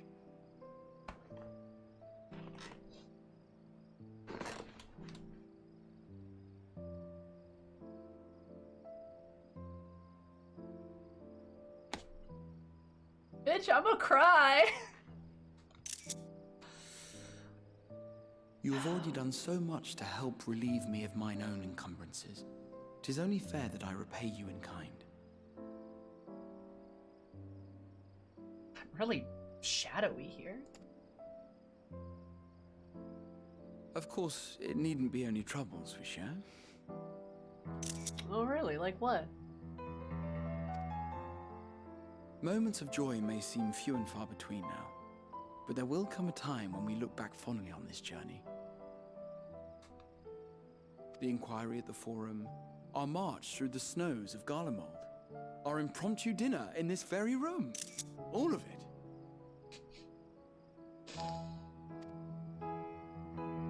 And that is to say nothing of the journeys yet to come, to the ends of the world and beyond. Did he just poke my belly? But tomorrow will be no less busy than today, and I've kept you from your rest long enough. You could join me. Just saying. Sleep well, my friend.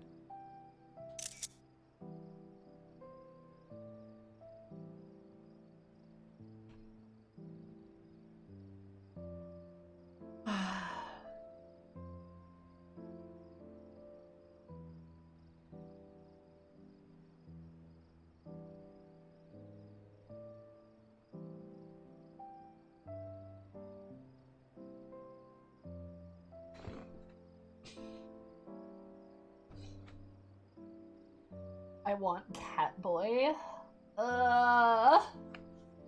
Remember when we first met Graha? We have the clip. We have the clip of when we first met Graha. Oh no, he's a Catboy! Oh no!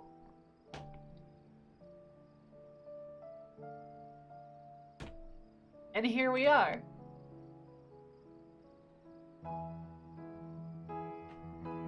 Someone should just clip this for comparison's sake.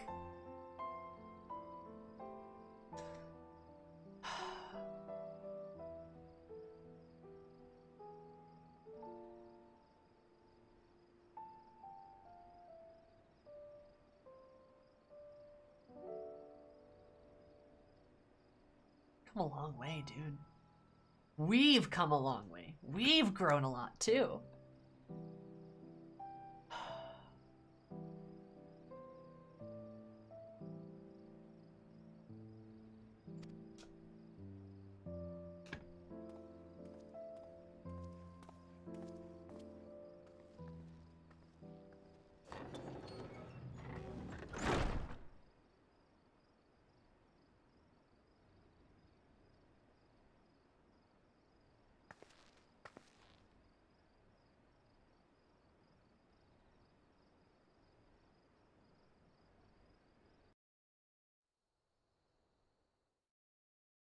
Short while earlier, the Alabegan Quarter. I don't like that. Who's the bright scarlet red outfit? Zayroon and the Maria! The traitors! Thank the gods that tower is gone. The sight of it was enough to make me sick. Yeah, that's Red Mage and Dancer. That's Zayroon and is it Maria? Holy shit. I think the Ilsebar contingent, more like. Word is, they fought their way into Garlemald and toppled the bloody thing themselves. Not just the one, neither. All the towers have up and vanished. Don't like the fucking music here, though. Aye, I heard the same. Commander Aldin and his troops helped keep casualties to a minimum, too. Ashmira? Okay. Sorry, I was thinking Mira. Fair enough. It was M something. But is it true? They brought back tempered Garlean soldiers.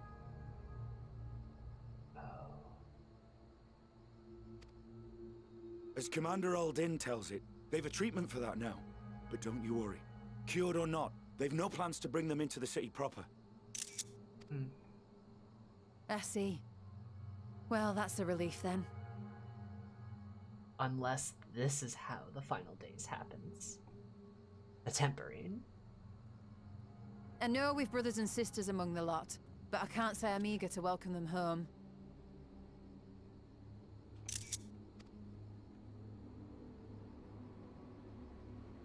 Wanted to think about it for a while yet. They're to be looked after in Alagana for the time being.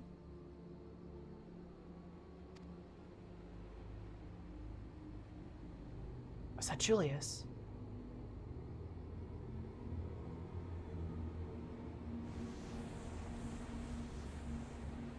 What the fuck was that? Meanwhile in Ishgard, what is happening? Oh hey, I recognize that lord. I know that guy. I know the... Hello, boy. As I thought I recognized that one green coat lord. For a minute, right? Hey!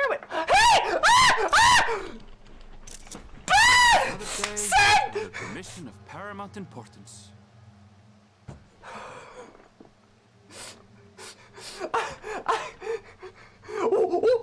I sounded like a...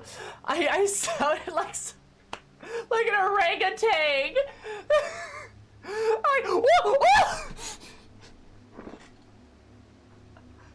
Oh my god. I fucking returned to monkey. Oh my god, I just monkey.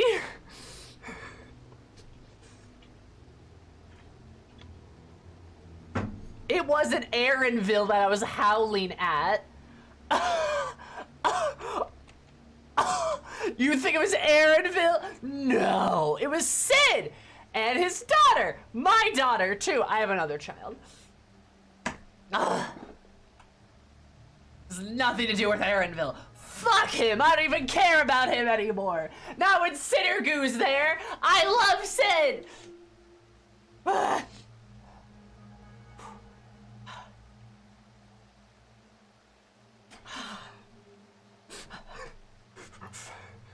The two families live on each other.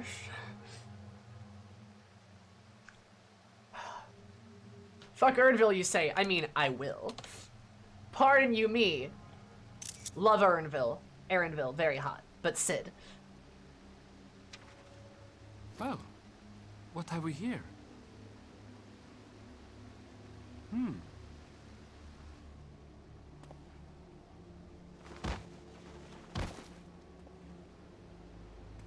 Hey, are you all right?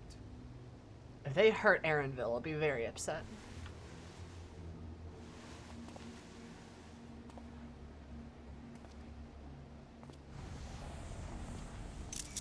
What the fuck? Was that? No. The shadows play tricks, nothing more.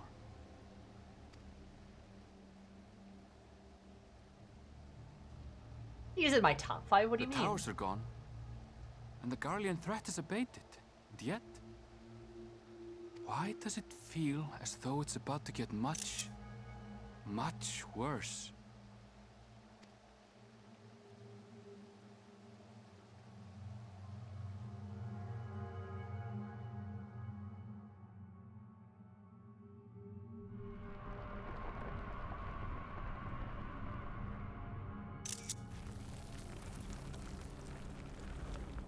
What's happening in Thavnir?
Lo-fi beats to suffer the apocalypse too.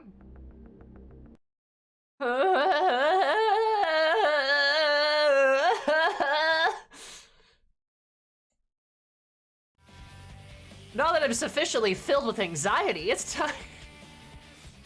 It's time to move on, I guess.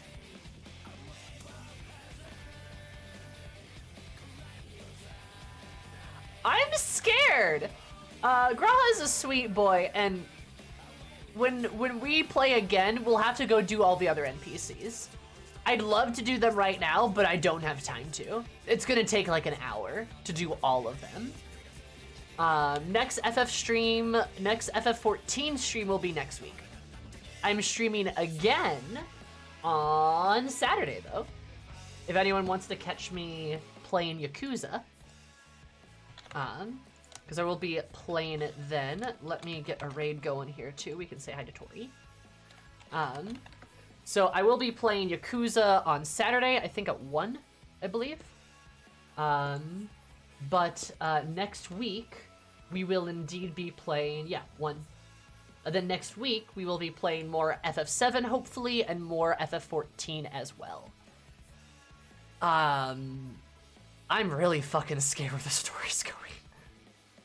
I think I kind of have more of an idea now on the brights. I mean, we're obviously going to prevent, like, the final days, right? But, like, exactly how, I'm not 100% sure. Something's happening in Thabnir. Which I kind of wonder why. Something's happening to people.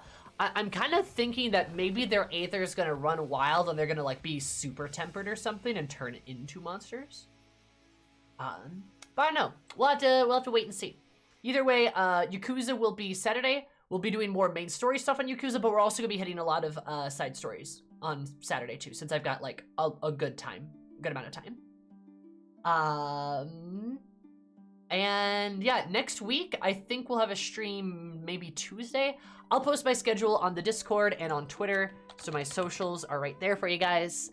And yeah, I will see you guys all on Saturday, or barring that, next week. Love you guys. Be kind to yourselves. Be nice. And go peg a cat boy.